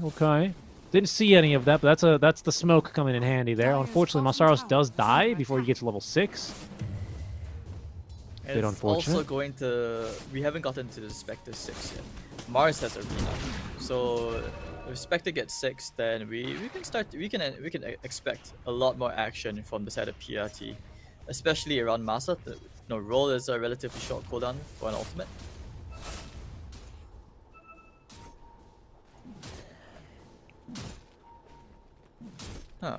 Luna is actually at the bottom. There we go. There's our first haunt. That's for mid lane, but it's still a kill for Fearless. No, where was the haunt? Bottom, top? Middle. Where we're going? Middle? Okay, it was for middle. Yeah. Okay, nice kill there. They killed it. Very nice kill. Alright, so Masa and friends showing a bit of a spunk as the supports have adapted to it, and of course now Spectre gonna pay for it with his life. Yeah, jumped onto that cliff there to try and avoid as much damage as possible, but just still not going to work out. 2 ultis committed there. They're in pretty deep as well. So, but they've already used ultis everywhere else, right? So what can they really do? Yeah.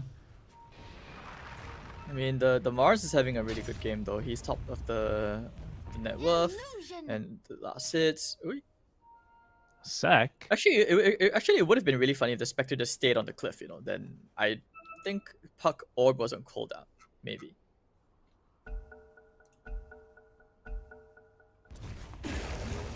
Alright, we're back in the game. Varish just wants to get to that level 6. Roblox. What? He said Roblox? Oh no, as in like this guy's name is like Roblox. Like, oh. Confused me there for a moment. TNT. Oh, yes, no, actually on the puck. That's a great kill. That's exactly what they needed. Dude, we might have a game 3 here. This is the kind of start that they need, right? Fearless, he's right back into things. And this is the guy who just kind of died first for first blood. I think it's a bit too soon to say that because the team fight heroes haven't gotten their 6 yet. When they take like an actual 5v5, then we'll see. But I don't disagree with you that this could be looking like a game 3 just because like the Pango is also having a lot better game compared to like the Beastmaster game, for example. Oh, middle again. Okay, They kill the puck. This would be huge.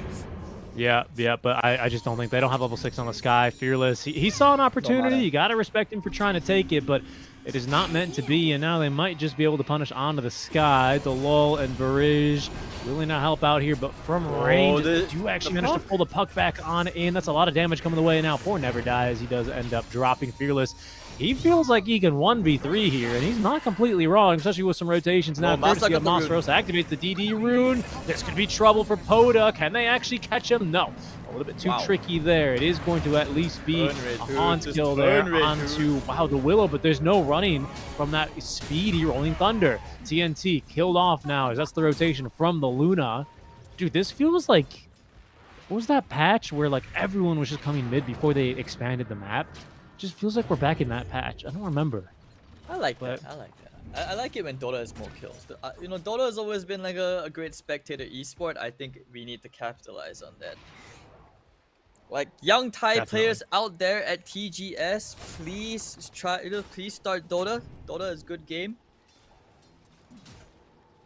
I don't think they can hear you, but maybe if you hope and dream enough, it'll happen. I am hoping, I am dreaming. We need more hopium. We gotta be on TikTok. That's what we're gonna do. We gotta get like Gen Z to write a script on Dota. That's right. We got to get on TikTok. You know what we need this game? It needs where, like, if you haven't gotten a last hit in 20 seconds or there hasn't been a kill in a minute, it should open up like a little temple run, you know, on the side, on the right of that screen, just so you don't get too distracted, right? I think that's what's really holding us back. Or maybe like we just need more anime. We need some anime collaborations. You know, like some of those mobile games where they have like what Transformers or like Jujutsu no Kaisen kind of like skins and stuff. Right, brother. That's not happening, but it's a great idea. That's a great idea. I mean, I know it's not happening, wish. but it doesn't mean I can't dream. You know, it doesn't even have to be like wish, anime bro. skins. Just like get some Japanese lady to just randomly talk like in some cute woo voice, and people will buy it. The Dota players are weebs too, you know. What's the who's the girl? The fake, not fake. She was real to many people, but the digital singer. What's her name? The one with the blue hair, very classic, very old. Hatsune Miku. That's the one, dude. We need Hatsune Miku skin in Dota 2, and then we're in there. Or we can just get the VTubers. Like, weren't there like a whole bunch of VTubers like doing like Dota streams and stuff? Just get them to voice the lines. They tried, and then probably they got smurfed on, and we were like, "What is this?" Sad. Well, we gotta This appreciate is a it. sneaky I move here from appreciate it. Fearless. Can they Yeah, actually get the I think Mars? he It's a bit catches Luna. scary because he's got ulti. They'd love to get the Luna, but that's not happening. There's going to be the ult on in instant silence. That must be Orchid completed then on the Spectre, as he does not go to Soulbird. He's still alive. Fearless finds himself up on the high ground. He's easily able to just kind of walk away, though. I think that's the Infused Raindrops doing it. The Mars has gone down, DB, without using the ultimate. No way, no way. Ah, Lovely nice remnants. job there, Fearless. Sniped him behind the tree with that Aether Remnant. No way out of this one for the big Luna. ultimate Maybe there's a from way out of this Varish. for the Luna.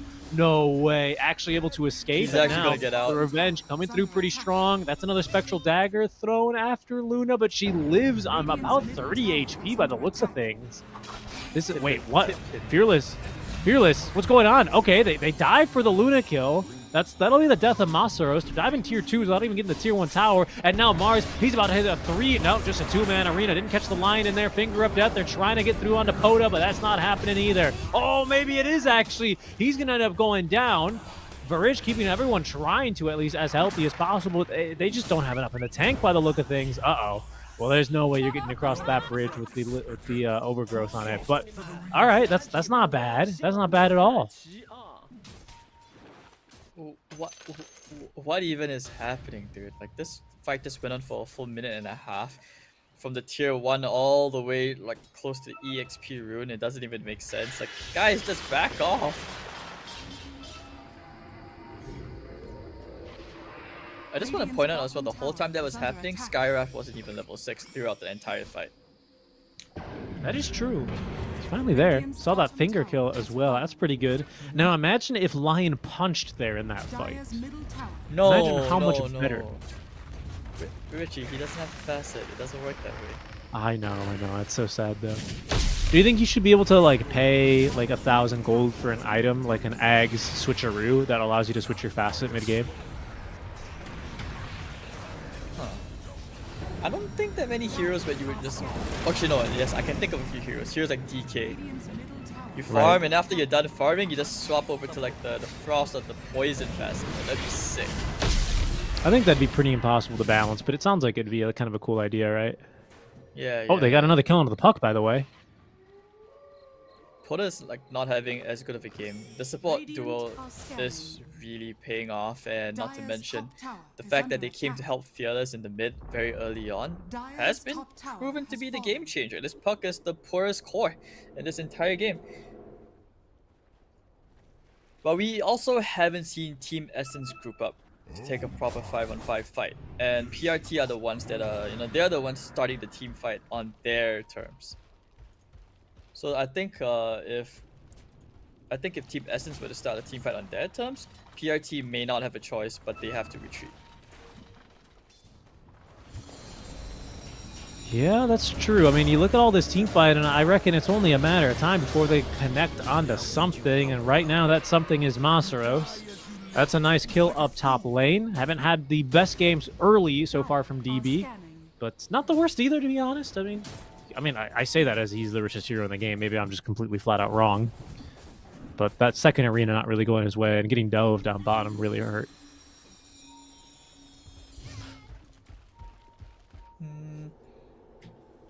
Spec, run, brother, run.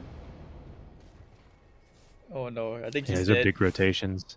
Can they kill him though without arena? Overgrowth? Oh, Poda is here. Yeah. All right, you got the Blade Mal active. Oh my god, he got the Blade Mal active. Actually almost took down Poda, but there's going to be enough heroes to absorb the damage around. I think they want to go. Oh, did they use arena? Oh, they did. yeah, they already used arena top, so that's what I mean. They're just going to go in for it now. The Overgrowth, they still get the Mars. That's a really good coil onto 2 as they have focused down on a Never Die as well. They think there's a ward there, but really it's just Varish standing in their way. Lion runs directly into that Bramble. He only stuns up the Courier. I had no idea you could stun Couriers. Fearless, in the meantime, running for his life, but he has no way out. Team Essence just absolutely raining down and crushing Please Report Timbersaw on this bottom lane. Yeah, and this is what I mean by, like, you know, besides the Luna snowball timing, you just have way too many layers of teamfight available that makes it so easy to counter-initiate. And there we go. Okay, using the Shadow Step doesn't really do as much. And there's Arena off cooldown now. They could go. They're just taking advantage of this. Every time a cooldown is available, like long cooldown is done, they're ready. So I appreciate that from Essence. Yeah, and I mean they've made it look really good as well, right? And here they finally starting to connect on all their items, their timings. They're starting to really get into a little bit of a tempo. Maybe starting to build a little bit more of a lead here. What's going on? Oh my god, are they going to kill a Spectre again? Look, every time we come out of replay, it's just a disaster. So Please Report Timbersaw. This is no exception. That's a huge God's Rebuke connected on 3 heroes. These supports just cannot stop running into Brambles. Oh, the glaives. The glaives, brother. Holy, they get Puck. That's something for their troubles, but these fights are just going every way for Team Essence now. The game is, they don't want to touch nature, dude. Dying to like roses and tree, like a tree and protector. This is like a Dota version of like the two towers, you know. Pango is just not having the impact we were expecting, right? It's not just me. Because, you know, he was having a good like early game, but now that we're seeing the mid game with all the team fights, you can start to see like that one hero is just not enough to deal like 3 to 4 layers of team fight. Right. Oh, and they get the ancient stack. Okay, hold on. This is a Treant kill. I don't think it's going to get him out of the triangle fast enough, though. Yeah, but hey, no overgrowth, so that's a window of opportunity. They can try. It looks like they're still going. They're looking at some of the mid lane. I mean, that is something, but what are they going to get out of this now? Looks like nothing. I mean, sure, something. Yeah. I mean, they can try for the mid tier 1. Well, they will try. That's kind of been the problem, though. They've just I just haven't really been getting a lot, man. Dire's middle tower is under attack. Dire's structures are fortified. So, a siege now for the tier 1 tower in the mid lane. Kind of just stopped now as easy as that, just with the one cursed crown.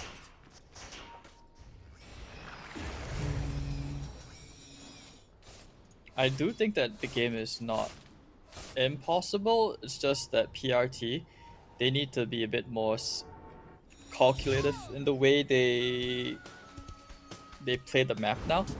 We need, for example, I think Master can just do what he's used to doing, you know, just shove out the lane, take the dangerous areas of farm, while the rest of them try to like play around, like farm all the camps behind, you know. And if one person gets caught, just like TP to the other end of the map and just like keep pushing it out. So this way, Essence, as much as they have team fight, they're just forced to play this cat and mouse game. Yeah, I mean, that could be. But I just think at some point, I don't know, I think Report Timbersaw that they have to execute on it, though. They can't just kind of be getting these bad exchange rates, because eventually Team Essence will be fine to just 5-man and start pushing your base because they have a Luna. You know, that's just... They can always force PRT to respond. And I just don't know if PRT can like, they can do that by forcing pickoffs, but then what do they have left for the fight? Smoke or smoke, action, Richie. Yeah, this is good. Good connection onto the Luna, but they're not going to... Oh, maybe they will force the BKB. They force the overgrowth. That's not bad. Out comes the BKB, but the arena counter initiation. Down goes both supports immediately. What else do they have left to fight with now? Fearless, he jumps right in the middle of the fight. He does actually avoid at least that Dream Coil. But both supports down for quite a few ultis expanded. Not the worst, I guess, for PRT, but it's... I don't know if it saves this tier 2 either. I don't think this tier 2 can be saved. No, not at all.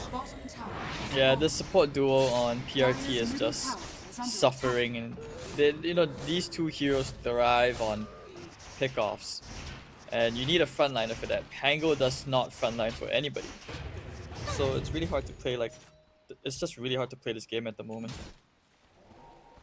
Dire are scanning. Actually, now that I think about it, even for the Pango, it's so difficult to start a fight. We saw what happened. He went into roll. He tried to start the fight first, but immediately the overgrowth came out, and then next thing you know, he just gets shredded apart. And then I think we're like back to last game's problem, where it's like, can Fearless really then do, like, sure, okay, you tank the overgrowth, but then can Fearless carry the rest of the fight? And I don't think so. The Spectre is just not that big yet either. She's getting there though, but kind of slowly.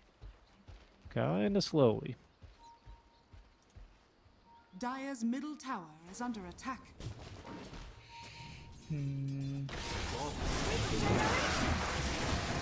Tormentor time now for Team Essence. Should be really good on the Mars. Oh, he actually got it. Double Okay. stun incoming. Hold on, this is something now. I mean, it's just a kill here onto the tree, but you take these if you are PRT right now. Davai. Oh, it's 11,000 gold. Soon. 23 minutes in. Yeah, I mean, it's a big lead, but surely these items are coming along. PKB from Mars is going to be really big too.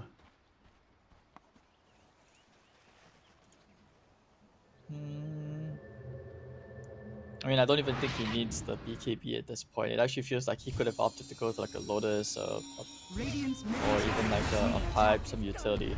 Oh wow. Okay, that's something. They killed the lull up top, and they missed the arena counter initiation. Okay, they're starting to cook here a little bit, perhaps. A little bit. If they can continue, if they can snowball like this, like if they get another kill as soon as, I mean, Haunt is back up or Shadow steps back up, if they can find another hero or like force a BKB or just keep staggering them, you know, they might be able to like build a little bit of a lead back. I mean, this is what I mean. What I meant earlier on, right? You just have to like split. You have to split them up. You can't take the 5v5, not yet. At least you don't have the items. You don't have the the farm. So what you do? You just split the map, and if someone dies, you keep doing it, and eventually they have to respond in all these weird ways, right? You know what game really taught me about staggering, even though I never really played it that much? It's Overwatch, you know? The way that they would they would just have to like wipe, you know, or like they would chase people down and try and like delay their deaths to like reset the death timers. Like, you know, that's kind of, I think, almost how PRT have to play this. They need to keep staggering, but Team Essence, they've recognized what's going on here. They smoke up as 5, you know, traverse across the map, and whether it's Roche or an enemy team fights, both they shall conquer here. I mean, I do think it's also. Who will they find? The map. Uh-oh, BKB's already active. No way to stop this. No mana even. Oh no, that's a dead Fearless here. And Lion what a coil. Trying to TP away, caught by the coil. Not much he could do here now. Barrage with the tip. Yeah, fair enough. That's 2 dead, and that'll be Roshan moving top lane to be claimed by Team Essence. I think that was a very good smoke because they had vision on some of the heroes, but what they wanted to do is just, you know, cleanse the map of any enemy heroes on their side as they set up for Roshan. This guy's name, I feel like he should just change his name from Never Die to Always Die, you know, because he's like got to be double digits death, like 10 deaths by now. That's the second time he's gone to. That's quite the aggressive. Holy moly, man! These gamers. You see how fast he reacted to that? That was ridiculous. I could never. Immortal Dota things, guys. Immortal Dota things. Nah, don't just say immortal, dude. High immortal. I am immortal, dude. It's not like that. Isn't it a little bit ridiculous how like the gap from Immortal unranked to Herald, it's smaller than the gap from Immortal unranked to Immortal top 50. Yeah, I get what you mean. I think someone did come up with a reference saying that, like, I think the gap between, like, say, a top 100 player to, like, this new Immortal is literally the difference between Herald to Immortal, or even bigger than that. It is. That's what I just said. Yeah, it literally is. I was like 5,800. I was almost 6K regular Immortal, and I was still not even half as good. But what is the, like, the difference? You know, like, I've always wondered what's the difference. Like, have you done the math? Well, so I mean, new model top is 50... 5650, right? Top 50 is like 13k now? Yeah, new Immortal is like upper, I want to say it's like closer to 6K a bit, like 57, 58. It might have changed. But yeah, just shy of 6K basically is Immortal no rank. And then if you can, what? I guess I guess it depends on the server, right? But for sure, you get up that high. Okay, and here's the problem now for Team Essence, right? They fixed their mistakes from previous game. There's no repositioning. This Luna has BKB. She has Kanda. She has Aegis for 3 minutes. Not that I didn't like our discussion, but okay, an initiation from Masaros. Varish, he's played it patient. There's the first life. Yes, but they can reset this. He's got a BKB, and they have the overgrowth. BKB's active now as they look for the Spectre. The Spectre killed off, taken down. Oh, and the second life, though, Luna falling low, dying to the tower. The split shot from the tower nearly taking them down. But Varish sacrificing himself on the high ground allows the rest of the team to back off. That looks so good there for PRT yet again. But Essence managed to squeeze away with still just a bit of a successful high ground siege. Oh my goodness. I'm not gonna lie, I'm a little bit concerned that they tried to go high ground. It feels like they're forcing the issue. I don't see an angle to them to go high ground there because of how much nuke that PRT has. I kind of felt like you should have, like, farmed for the Satanic so that even, like, after you lose the Aegis life, you could have, you know, held your ground and just do things. Yeah, I feel like that's the difference with, like, the tiny difference for why Essence loses out against some of the stronger teams now that I think about it, because it's not so much a skill issue, it's more like a high ground, like how do you end the game issue. That's what it feels like. Right. I see what you mean. I mean, here's this replay. I mean, beautifully set up on the second life, to be honest. I really didn't think they could get all that damage in.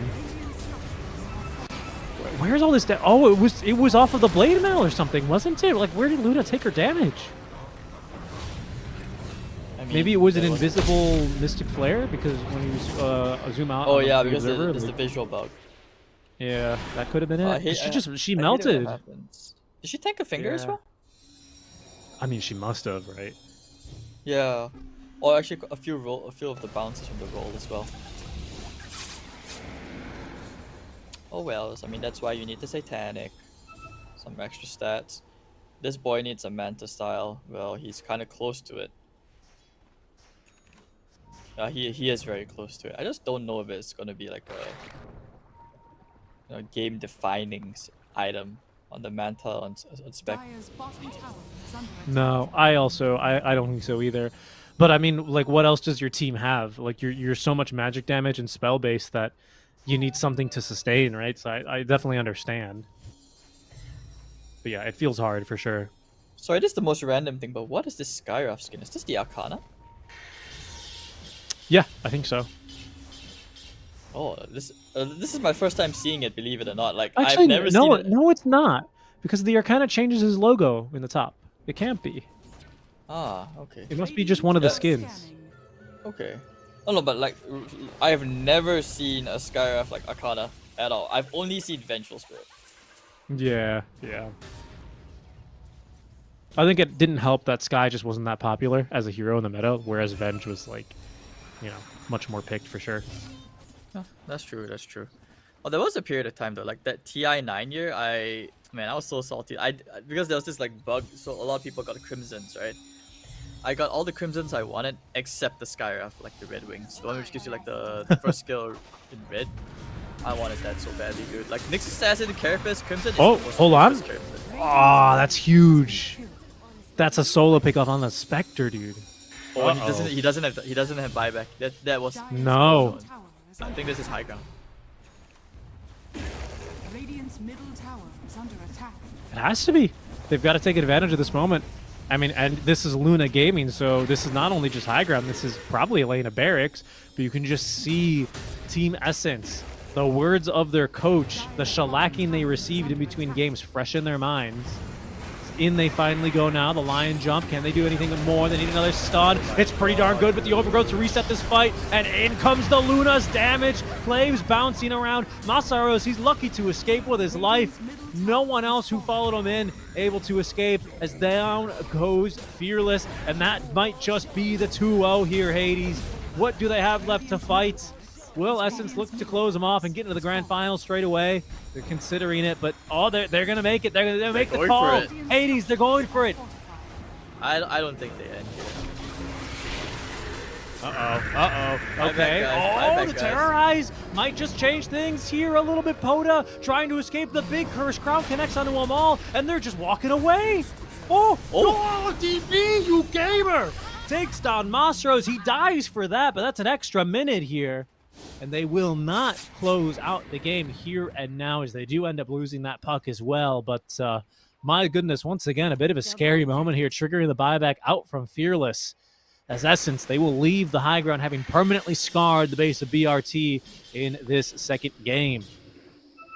I mean, you see what I mean now, right? Like, you don't have to take these unnecessary risks. Just be patient. End the game on good terms. There we go. We're gonna see a replay. Yeah, I think it's like how they tried to defend and just nuke the Luna down. I think that is what they tried to do in the top lane. That's why the Luna died the first time.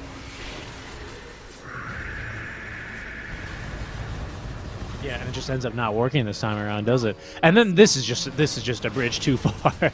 I mean, I gotta respect DB for just like, how do you not respect that? But I mean, just a little bit crazy, right? But that's fine. Roshan up here within around a minute.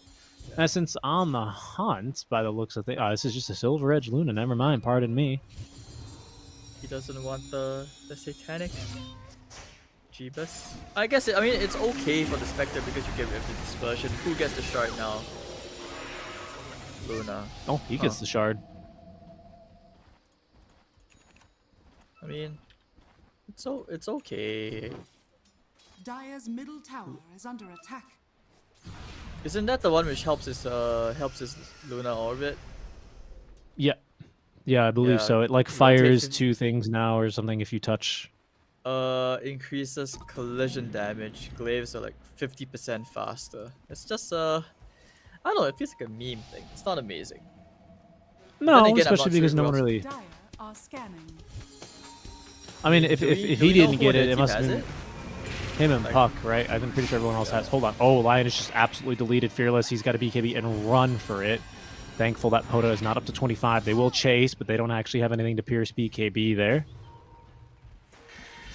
Well, now you just, force Lion buyback? Roche is up in 2 minutes. Teams have no idea, but it's a very long Roche respawn timer.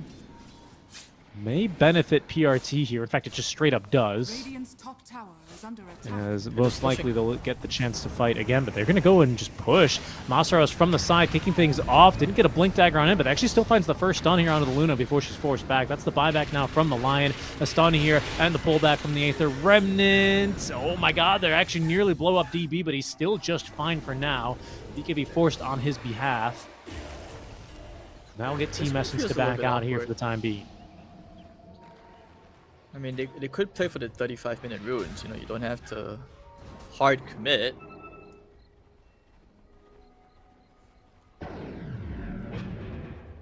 Okay.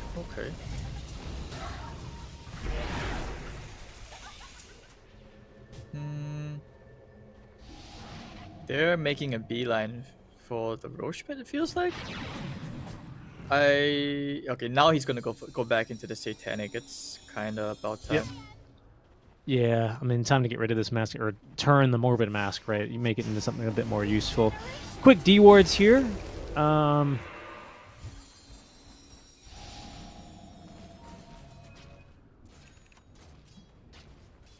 See what we can find up in this top part of the map, though.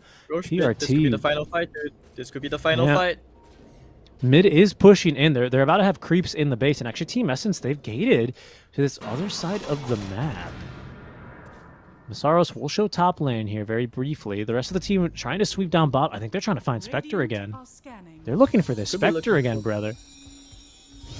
Oh, but they see the spec mid. Oh, they're making a beeline straight for a mid. Mm-hmm. Roshan up in 10 seconds. This might pay off, but it looks like Essence, they're just a little slow on this move. They have creeps in the base, so they can force back PRT. I mean, this, there is no glyph. Pay off. There is no glyph, so they might just force him back. Roshan has respawned, but everyone's TPing back here already. And now Essence have forced the rotations away. Okay, nice move, basically, right? They didn't really want to hold that area. And now they force rotations and will force PRT to try and regain the position that they had previously fortified. Bot and mid still continuing to push in, though. No one to deal with this creep wave yet. PRT, they scan. Scan doesn't pop ready quite yet, as Essence not committing into this Roche pit, first pushing the wave out. Spectre back home to push out the waves, take care of business. Can always haunt back on. This is the fight. This is what they need. PRT looking for an initiation. They do find one. The Hex, the Scythe of Vice. Can they actually blow anyone up? First, it's the Lion to go. DB gets off the BKB, and the arena still goes down as the Glaive's bouncing around. Fearless, he heals back up. He might just be fine. Spectre is dead, though.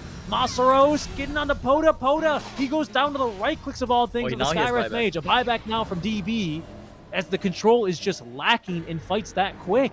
They didn't get the chance to get off the overgrowth that time around. I think that's the difference. Gems on gems on the floor as well. Mars did buybacks in this, so they can go to the Roche pit now and just basically clean up the game. But thanks to also the the traded kills, Spectre now has buyback. Just that he didn't have the shadow step, to find a way back into the team fight. But overall, very even trade. Just that Essence pulling ahead a little bit because of the dire side map control.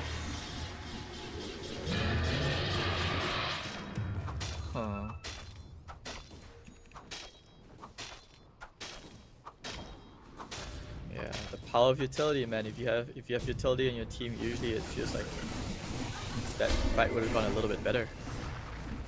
Certainly. Radiant's top tower is under attack. It's so difficult now. This is going to be second Aegis now. 18k, the net worth lead soon will be with that banner as well. Roshan has fallen to the dire.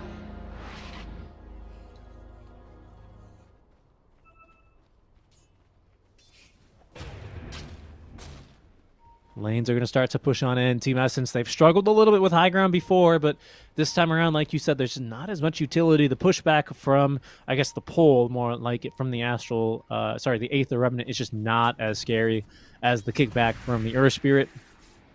There is Luna Satanic as well, dude. I think this is actually it. This could be, unless PRT has like a super sick high ground defense play, I don't see how they survive this. Oh, Fearless, he did pick up an amplified damage rune. That's the first life of Luna immediately gone. What do they have for the second life? Can they set anything up now? As there's going to be the Abyssal, the Force Staff on back, off the high ground. Scythe of Vice here as Poda. He's going to go back on. He connects onto 2 here, but they're not making the jump in. They have no vision up onto that high ground. He was bouncing around, but once again, Team Essence, they just can't get it right. They're too scared.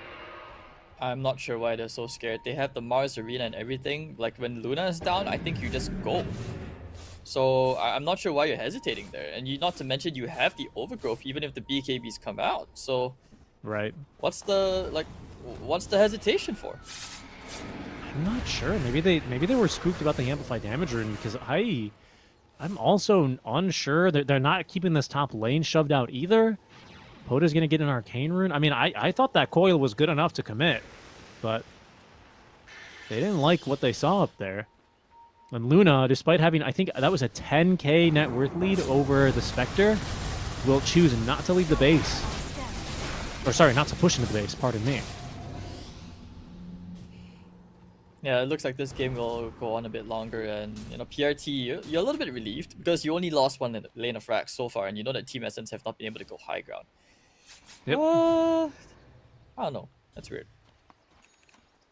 I'm also surprised, but this is just Essence's style. They like to play things slow, calculated. You know what they say? Smooth is slow and slow is fast. Or what is it? Slow is smooth and smooth is fast, right? Mm-hmm. Like you even had the Roshan's banner. You could have kept the creep buff alive and just just go. Oh, the remnant catches Yeah, one. I mean, look, dude, I'm also not really seeing what's stopping Essence from just making the play. I'm surprised that they are 100 to 0 in the Luna this quickly, but now there's a Lincoln Sphere online. Probably wouldn't mind seeing a Lotus as well at some point to at least reflect or dispel a silence. I'm sure that could be, well, an issue. Lotus on who? Lotus on maybe a tree, just give a Lotus to the Luna or something like that, you know? They have a Lincoln's on someone. He opted to go for the Force Staff because I think from his perspective, is as long as the Luna just like dodges some of these spells, he can get off his BKB and he can just Titanic and he just hold his ground, right, with the Aegis. Certainly, and that proved true for the last 2 high ground sieges, but now the burst damage is here. Okay, Poda just fighting, just murders this Lion, but what's next? Big kill there onto the Willow, courtesy of Masaros. This just feels like Poda kind of getting caught out a little bit. I feel like he, unfortunately, baits in his Willow to die, and that's a dieback penalty. Arena of Blood now in the river. That's a big one, though. That's a big one. Masaros, no buyback for 90 seconds.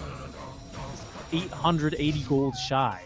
I don't think we're at this point where we're finding 10 bounty runes standing around either, but they're going to look for a fight. Actually, the spear, it caught on a Fearless. Yule Scepter buying a bit more time, but they're losing supports in the back lines. PRT not realizing this on the run. Looking to just clear one more wave as they do give chase. They found one, the Overgrowth as well. They're actually onto the Spectre trying to BKB and Tipu away. They don't have the damage. They don't have the damage, but now there's no BKB on the Spectre, and they have waves coming in through the mid lane. There will be no backdoor defense here, and a Luna is inside of your base, still with BKB, still with Satanic. You've used the first 4 to 5. That's the only one they have now for an extra 3-4 minutes. And this is going to be at least the bottom lane of Barracks. Oh, the Yules, no way. No way, they actually caught him, but they didn't throw the spear. Huh? Okay, that's fine. They just want to get buildings. Objectives first, guys. Objective first. Please, no, don't go near the fountain as well. It is a debate. That's true. Just take the Megas. BKB? What's going on? BKB, What's going on in the base? I hear a Spectral. What is going on? Okay, Arena. Oh, Spectre! Oh my god, the Fear! She's just down and killed, murdered. Nothing she could do. Fearless, running for his life now. Buyback available only for the Skywrath Mage. Lion can buy back as well. He's going to pop it instantly. Fearless is able to escape for now. Will they finally hit the buildings? They're doing it. They're doing it, Hades. Luna, high ground. That's the Megas. Once again, 2 games in a row. Megas is not enough for them to try and close out this game as they are being chased down. But Luna, she's got a BKB after she takes down the Skywrath Mage at the very least. Can look for more now as they have lost the puck. That's Masaros doing work on the back lines. That's a dieback on your Lion. An ultra kill now for your Luna. An ultra kill for your Luna who's looking for more. Caught by the Aether Remnant. Should be halted here from going any deeper. But this is a Luna on the high ground, level 27. Still does not want to hit these tier 4s. Will hit these tier 4s a little bit. Fearless. I just don't think he has the damage. He didn't have the damage, brother. There's a Satanic online, Satanic activated, but no lifesteal here. But still, the tier 4s are going down. It's a 1 versus 5, brother. It's a 1 versus 5. Fearless, he still gets out of that arena, but he's got no backup. Masaros is not buying back. He will commit for it now, only for Fearless to die. A buyback from him now, but they're just running into the brambles, and they force him with the spear out of the fountain. That's the second life of Masaros, and that is going to be the 2-0 here for Essence. They move on to take on MAG in the grand finals tomorrow. Well played for them. Well, now we can see from this series why Masaros told me that he felt like Team Essence were the strongest team in this tournament, and it was very obvious. Like they just on the same page. But I do want to point out that these guys are not they're not unbeatable. And it's not like PRT didn't adapt. They actually adapted very well. The support's playing on the middle lane. We saw that it was actually pretty close at one point. But tiny details that were just lacking in the end. Like support's not understanding how they were going to get caught out. It felt like a similar situation to the first series, like the first series of the day. So, once again, though, congratulations to our friends Team Essence. They will face off against Myth Avenue Gaming in tomorrow's grand finals. Indeed. Yeah, that's going to do it for all the Dota today. Of course, do stick around. We've got an interview coming up with the winners here very shortly. Just waiting for our stage hosts and players to get set up and ready for that. But like you said, I mean, not the cleanest games from Essence, right? Especially like high ground against a better team. They will certainly take that inch that you give them and absolutely tear you apart there from there. You know, any kind of leverage like that is something that they have to solve. And maybe that's where the coach difference comes in. Maybe they get together in the hotel room, they take a look at these replays, and they talk out whatever problems they're having, because they look good from the lane, especially the lanes to the mid game look really solid for them. The way that their supports play, the way that they react as well as with the rotations was very convincing here, and certainly is the difference maker for them over Please Report Timbersaw. I think that's also because, you know, you got to give credits to Varish. He is, you know, he's a very experienced captain, and you can tell that the players do listen to his opinions a bit. So you can also start to see a little bit of a significant difference, like when he's playing these, you know, heroes from the back line, like a Trian, as compared to, you know, when he's playing on the Clockwork. You know, he's very confident and all that, like more proactive around the map. So, I mean, we'll see. And here we are, we have some highlights for you. Pity, didn't it show us like what happened like the 10 seconds before he like Fearless gives away first blood randomly? Yeah, that was so crazy, right? Like how? The only thing that makes sense to me is he just tried to walk up high ground, ate a stun, and then from there it was just Jova, right? Like he must have just put himself in a terrible position and then just got right-clicked down, because I don't understand how that happens. And it's not easy as well as a Void Spirit to like last hit range creeps with connect with the Aether Weapon. You know, you usually want to get like the third skill, and then you can just like go for, and also helps you tank up a bit. So I don't know, questionable play, but hey, it wasn't like game breaking or anything. No. I mean, and again, he recovered from the lane, which I think was especially incredible here. This is our first dive arena, isn't it? Well, we're going to see a pretty sick Mars kill here. Oh no, this is the end of the game already. Okay.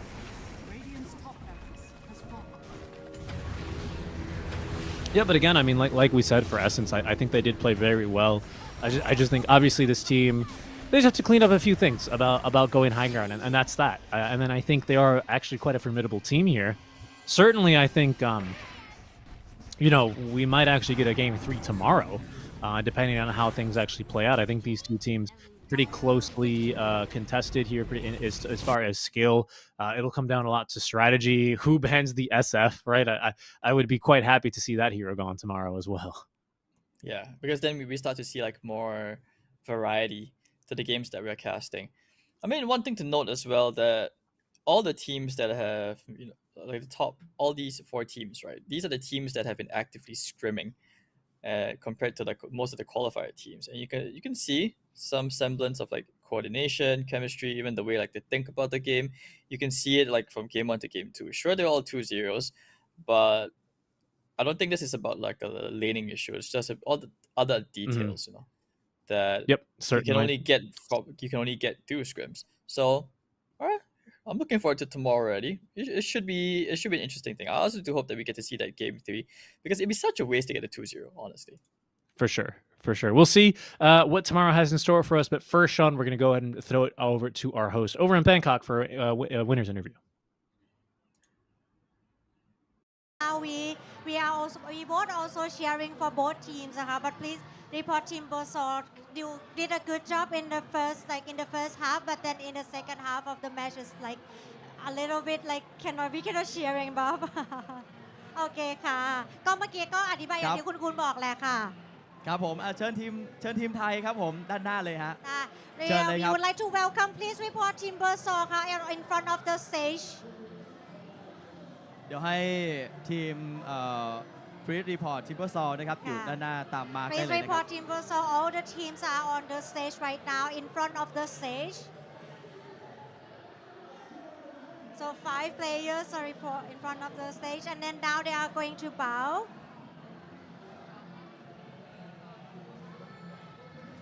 ครับขอบคุณมากๆเลยนะครับสำหรับทีม Please report Timbersaw ครับเดี๋ยวให้พักก่อนใช่เขาพักก่อนค่ะจะเหนื่อยในการเหนื่อยแล้วเมื่อกี้เหนื่อยแล้วใช่ค่ะก็ we will have them go to race นะคะ we will have them go to race and then they are like very very tired but now welcome another team that we are going to invite into in front of the stage. Please welcome Team Essence นะครับเชิญทีม Essence นะครับ เดี๋ยว The เรา winner ของเราในวันนี้ ใช่ ครั ค่ะ บ เป็นทีมที่ 2 นะคะที่ได้เข้าไปในรอบแกรนด์ไฟนอลค่ะ Please Essence go to the stairs Yep.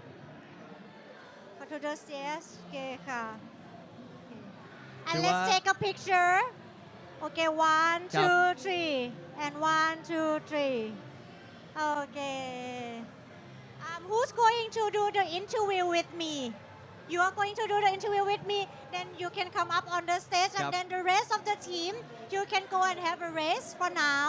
Thank you so much. Thank you very much, Team Essence, and congratulations to Team Essence. Test. Okay, so we are here with Dalu นะคะ ตอนนี้เราอยู่กับคุณดาลูนะคะ เดี๋ยวคุณดาลู ครับ จะให้เราสัมภาษณ์กันในวันนี้นะคะ ถามคุณดารูสักนิดหนึ่งนะฮะว่า ได้ค่ะ เกมเป็นยังไงบ้างในวันนี้ เกมเป็นยังไงบ้าง ที่ผ่านมาในยเกมเป็นยังไงบ้าง ได้ Dalu, how was the game just now? Like, what is your feeling? Of course, because we winning, we feeling happy, right? Because we winning, we feeling happy, and we feel great, of course. อ๋อก็คุณดารุบอกว่ารู้สึกดีค่ะ รู้สึกเยี่ยมมากเลยที่แบบได้ชัยชนะมา แล้วก็ ใช่ค่ะ ต้องวางแผนหนักแค่ไหนครับที่จะต้องมาเจอกับทางทีมไทยฮะ what was your plan and what was your strategy to win against please report Team Berso I think eat breakfast. Yeah, eat breakfast. What? No, just eat some food. It's our strategy, so we can eat breakfast.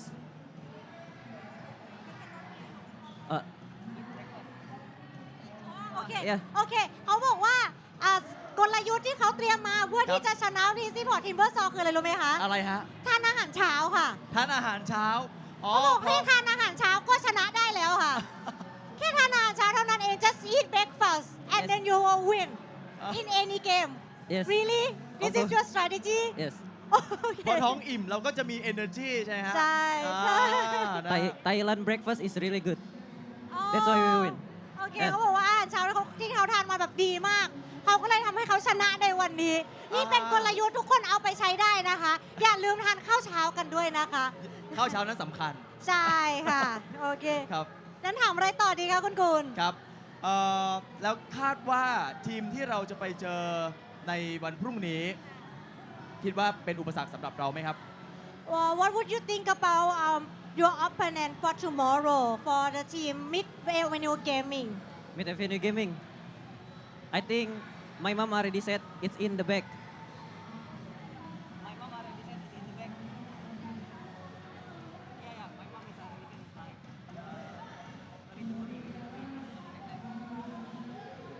Is it you just gonna give up Yeah. เขาบอกว่าเขาตอบประมาณว่าhe said that like it's like just go just it's gonna give like you cannot win ทำยังไงก็ชนะไม่ได้ เพราะฉะนั้นไม่เป็นไรก็ทำให้เต็มที่แล้วกัน นะฮะ ก็ขอให้พรุ่งนี้ทุกอย่างมันราบรื่นนะครั ใช่ใช่ค่ะ ก็ทำให้เต็มที่แล้วกัน สุดท้ายค่ะ ครับ so lastly I would like to like do you have anything to say to your fans or everyone watching you to like here with us or online on the online stream do you have any message to them First of all, thank you for MSI to create this tournament, right? So actually, this tournament is like my first LAN. oh Yeah, my really first tournament. okay Yeah, for my fans and for everyone here, happy to meet you. Yeah, happy to meet you. Only that. โอเค ก็เขาบอกว่าก็ขอบคุณ MSI นะคะที่มีกิจกรรมแล้วก็มีการแข่งขันดีๆแบบนี้ขึ้นมาค่ะ รู้สึกขอบคุณทุกๆคนด้วย แล้วก็ขอบคุณที่เชียร์เขาอันนี้เป็นครั้งแรกที่เขาได้เข้ามาแข่งด้วยค่ะ ได้ค่ะ ยังไงต้องขอบคุณนะคะ Thank you Dalu for the interviewing and hope you have like you fight for your full might for tomorrow Okay bye-bye. thank you so much thank you so much Dalu thank you and thank you for Team Congratulations Essence ครับ ใช่ค่ะ ขอบคุณค่ะ ก็ thank you นะคะ ขอบคุณสำหรับทีม Essence อีกครั้งหนึ่งค่ะ ในมอนิเตอร์ของ Good old the lull, dude. That's a pretty good answer, you know. What did you do to prepare? What was your strategy? Eat breakfast. It's true. You have to have energy to play a long series of Dota, especially when you can't go up high grounds the first time or the second time or the third time. It's good to have that energy. Yeah, I mean, it could have been a 1 hour game, right? If he didn't eat breakfast, then he's just going to be drained and burnt out by the time we get to game 2. But hey, it is what it is. Yeah, I'm very excited for tomorrow. I mean, we'll do our predictions tomorrow, but I just hope we get some good Dota and no more SF. That's all. No more 100% SF. Yeah, I'd like to see some close games as well. I think that's when you get to really see being at its most identifiable. You know, kind of these like crazy team fights, people trying to always outflank each other, mid laners who think they are just the best person in the lobby and will just kind of go in 1 versus 4, 1 versus 5. You know, like a little Carl mode, you might even say. But we'll see. I mean, because that is all for tomorrow. That already wraps up our day today. I think we're going to be able to show you guys the results and tomorrow's schedule, as we do have, of course, our bracket now basically finalized and set before we wrap things up tomorrow. But I'm sure we'll have those up for you in just a moment. But I mean, yeah, already, you know, kind of 2-2-0 as you're on the day means that we're done fairly early, aren't we? Yeah, we are. I mean, still, you know, 2 BO3s. So just unfortunate that we didn't get to see any like game 3s. Would have been nice. And such a pity that it's a single elimination. But you know, it is what it is. And still, yeah, like what Delo said, you know, shout out to MSI for hosting the MGA. And more like stay tuned, guys. Tomorrow, you guys tune into the stream to find out who's going to be the champions. For sure. Still a lot of money up for grabs. I think the prize pool difference now for these guys is already pretty significant as far as what they've made. You've got now guaranteed basically $4,000 in the bag. So you've just doubled your winnings if you are Team Essence, and it is going to be a 3K match decider tomorrow in our BO3. That's pretty good. I'm also just, by the way, slightly shocked that's the lul's first LAN. I just like the way that he's always been a fairly strong player. I'm just, you know what I mean? It feels like it's been due. I mean, I think it's also because like for these new generation of Indonesian players, they started so like recent, right? But you know, back in their home country, like, you know, you've got other titles which are just more prominent, you know, like say Valorant, Mobile Legends, like PUBG Mobile, Free Fire, and then like Dota is just like the game where I think it's only like a very select few, and you just hope that the rest are able to catch up. I mean, like even like the Karsten's esports, you know, like when they had like, Ifrit, these are like players who are like deemed to be the next In Your Dream or like the next Mikotos or stuff like that, and somehow they just kind of fell behind because there's just not enough support back in their home country. So, you know, it's thanks to tournaments like this that we get to see I'm hopeful that this might be the resurgence of like more Indonesian talent coming into the C region. Yeah, that'd be nice. I think it's kind of incredible. Like you look at MLBB in particular, one of those games that is kind of having a lot of players and a lot of young players especially, and you still see the impact from Dota.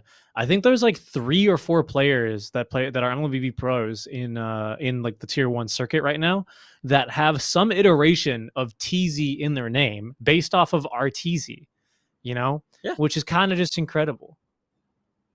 Yeah, there are players who are literally named after Dota players. And here we are. This is the grand finals bracket where MAG 2-0 over Whoops. So, and also, you know, Team Essence, the series that just concluded, 2-0 over PRT. Unfortunate that there won't be, you know, a local team in the grand finals. I do believe that would have been the hope. But, you know, it is what it is. They can always try again next year. So, yes, MSI host tournament next year. Bring us English talent over as well. Yeah. Well, I mean, you do have Umq. I hope I'm pronouncing that right. The carry for Team Essence is Thai, so the locals will, you know, therefore he is a Thai team now. I believe that's the rules, right, in C. But yeah, I hear what you mean. Yeah, unfortunately, PRT, the official Thai team, unable to advance here and taken down.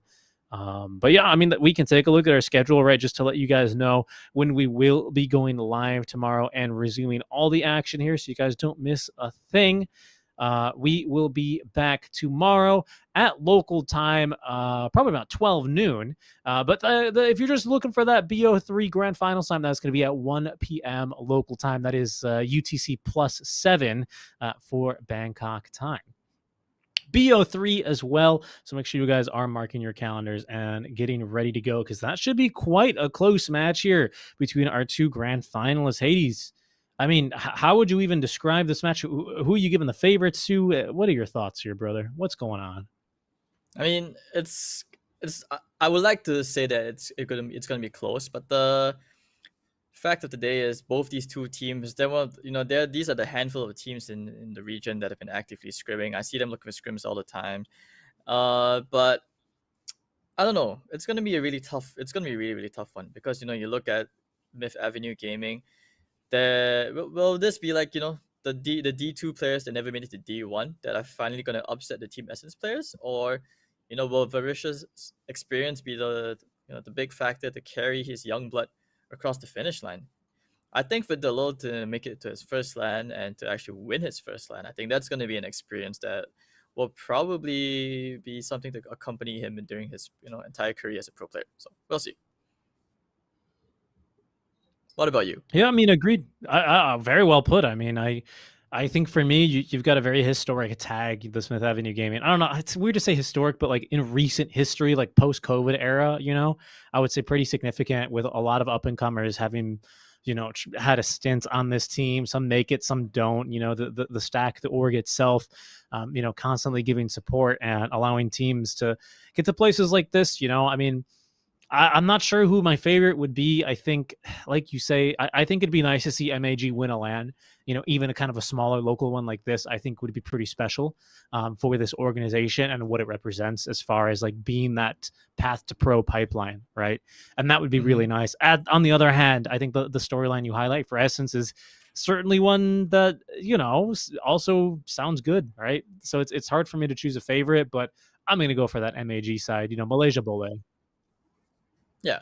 So, I mean, if anything, this is just like it's a nice prelude to what is to come, right? Because these two teams have faced off multiple times. I'm pretty sure they faced off in like the open qualifiers, the closed qualifiers. Actually, no, not that. MAG has never made it into the closed qualifiers. Team Essence has. So I think it would signify something in the future tournament, future qualifiers to come, if MAG are finally able to overcome this Team Essence hurdle. So I do believe there's a little bit more at stake than just being the grand champions of MGA. For sure. I think that'll wrap up our day for us here, Hades, but there's still a little bit more action to be had over in Bangkok. Let's go ahead and throw it on over to the host to close out our day.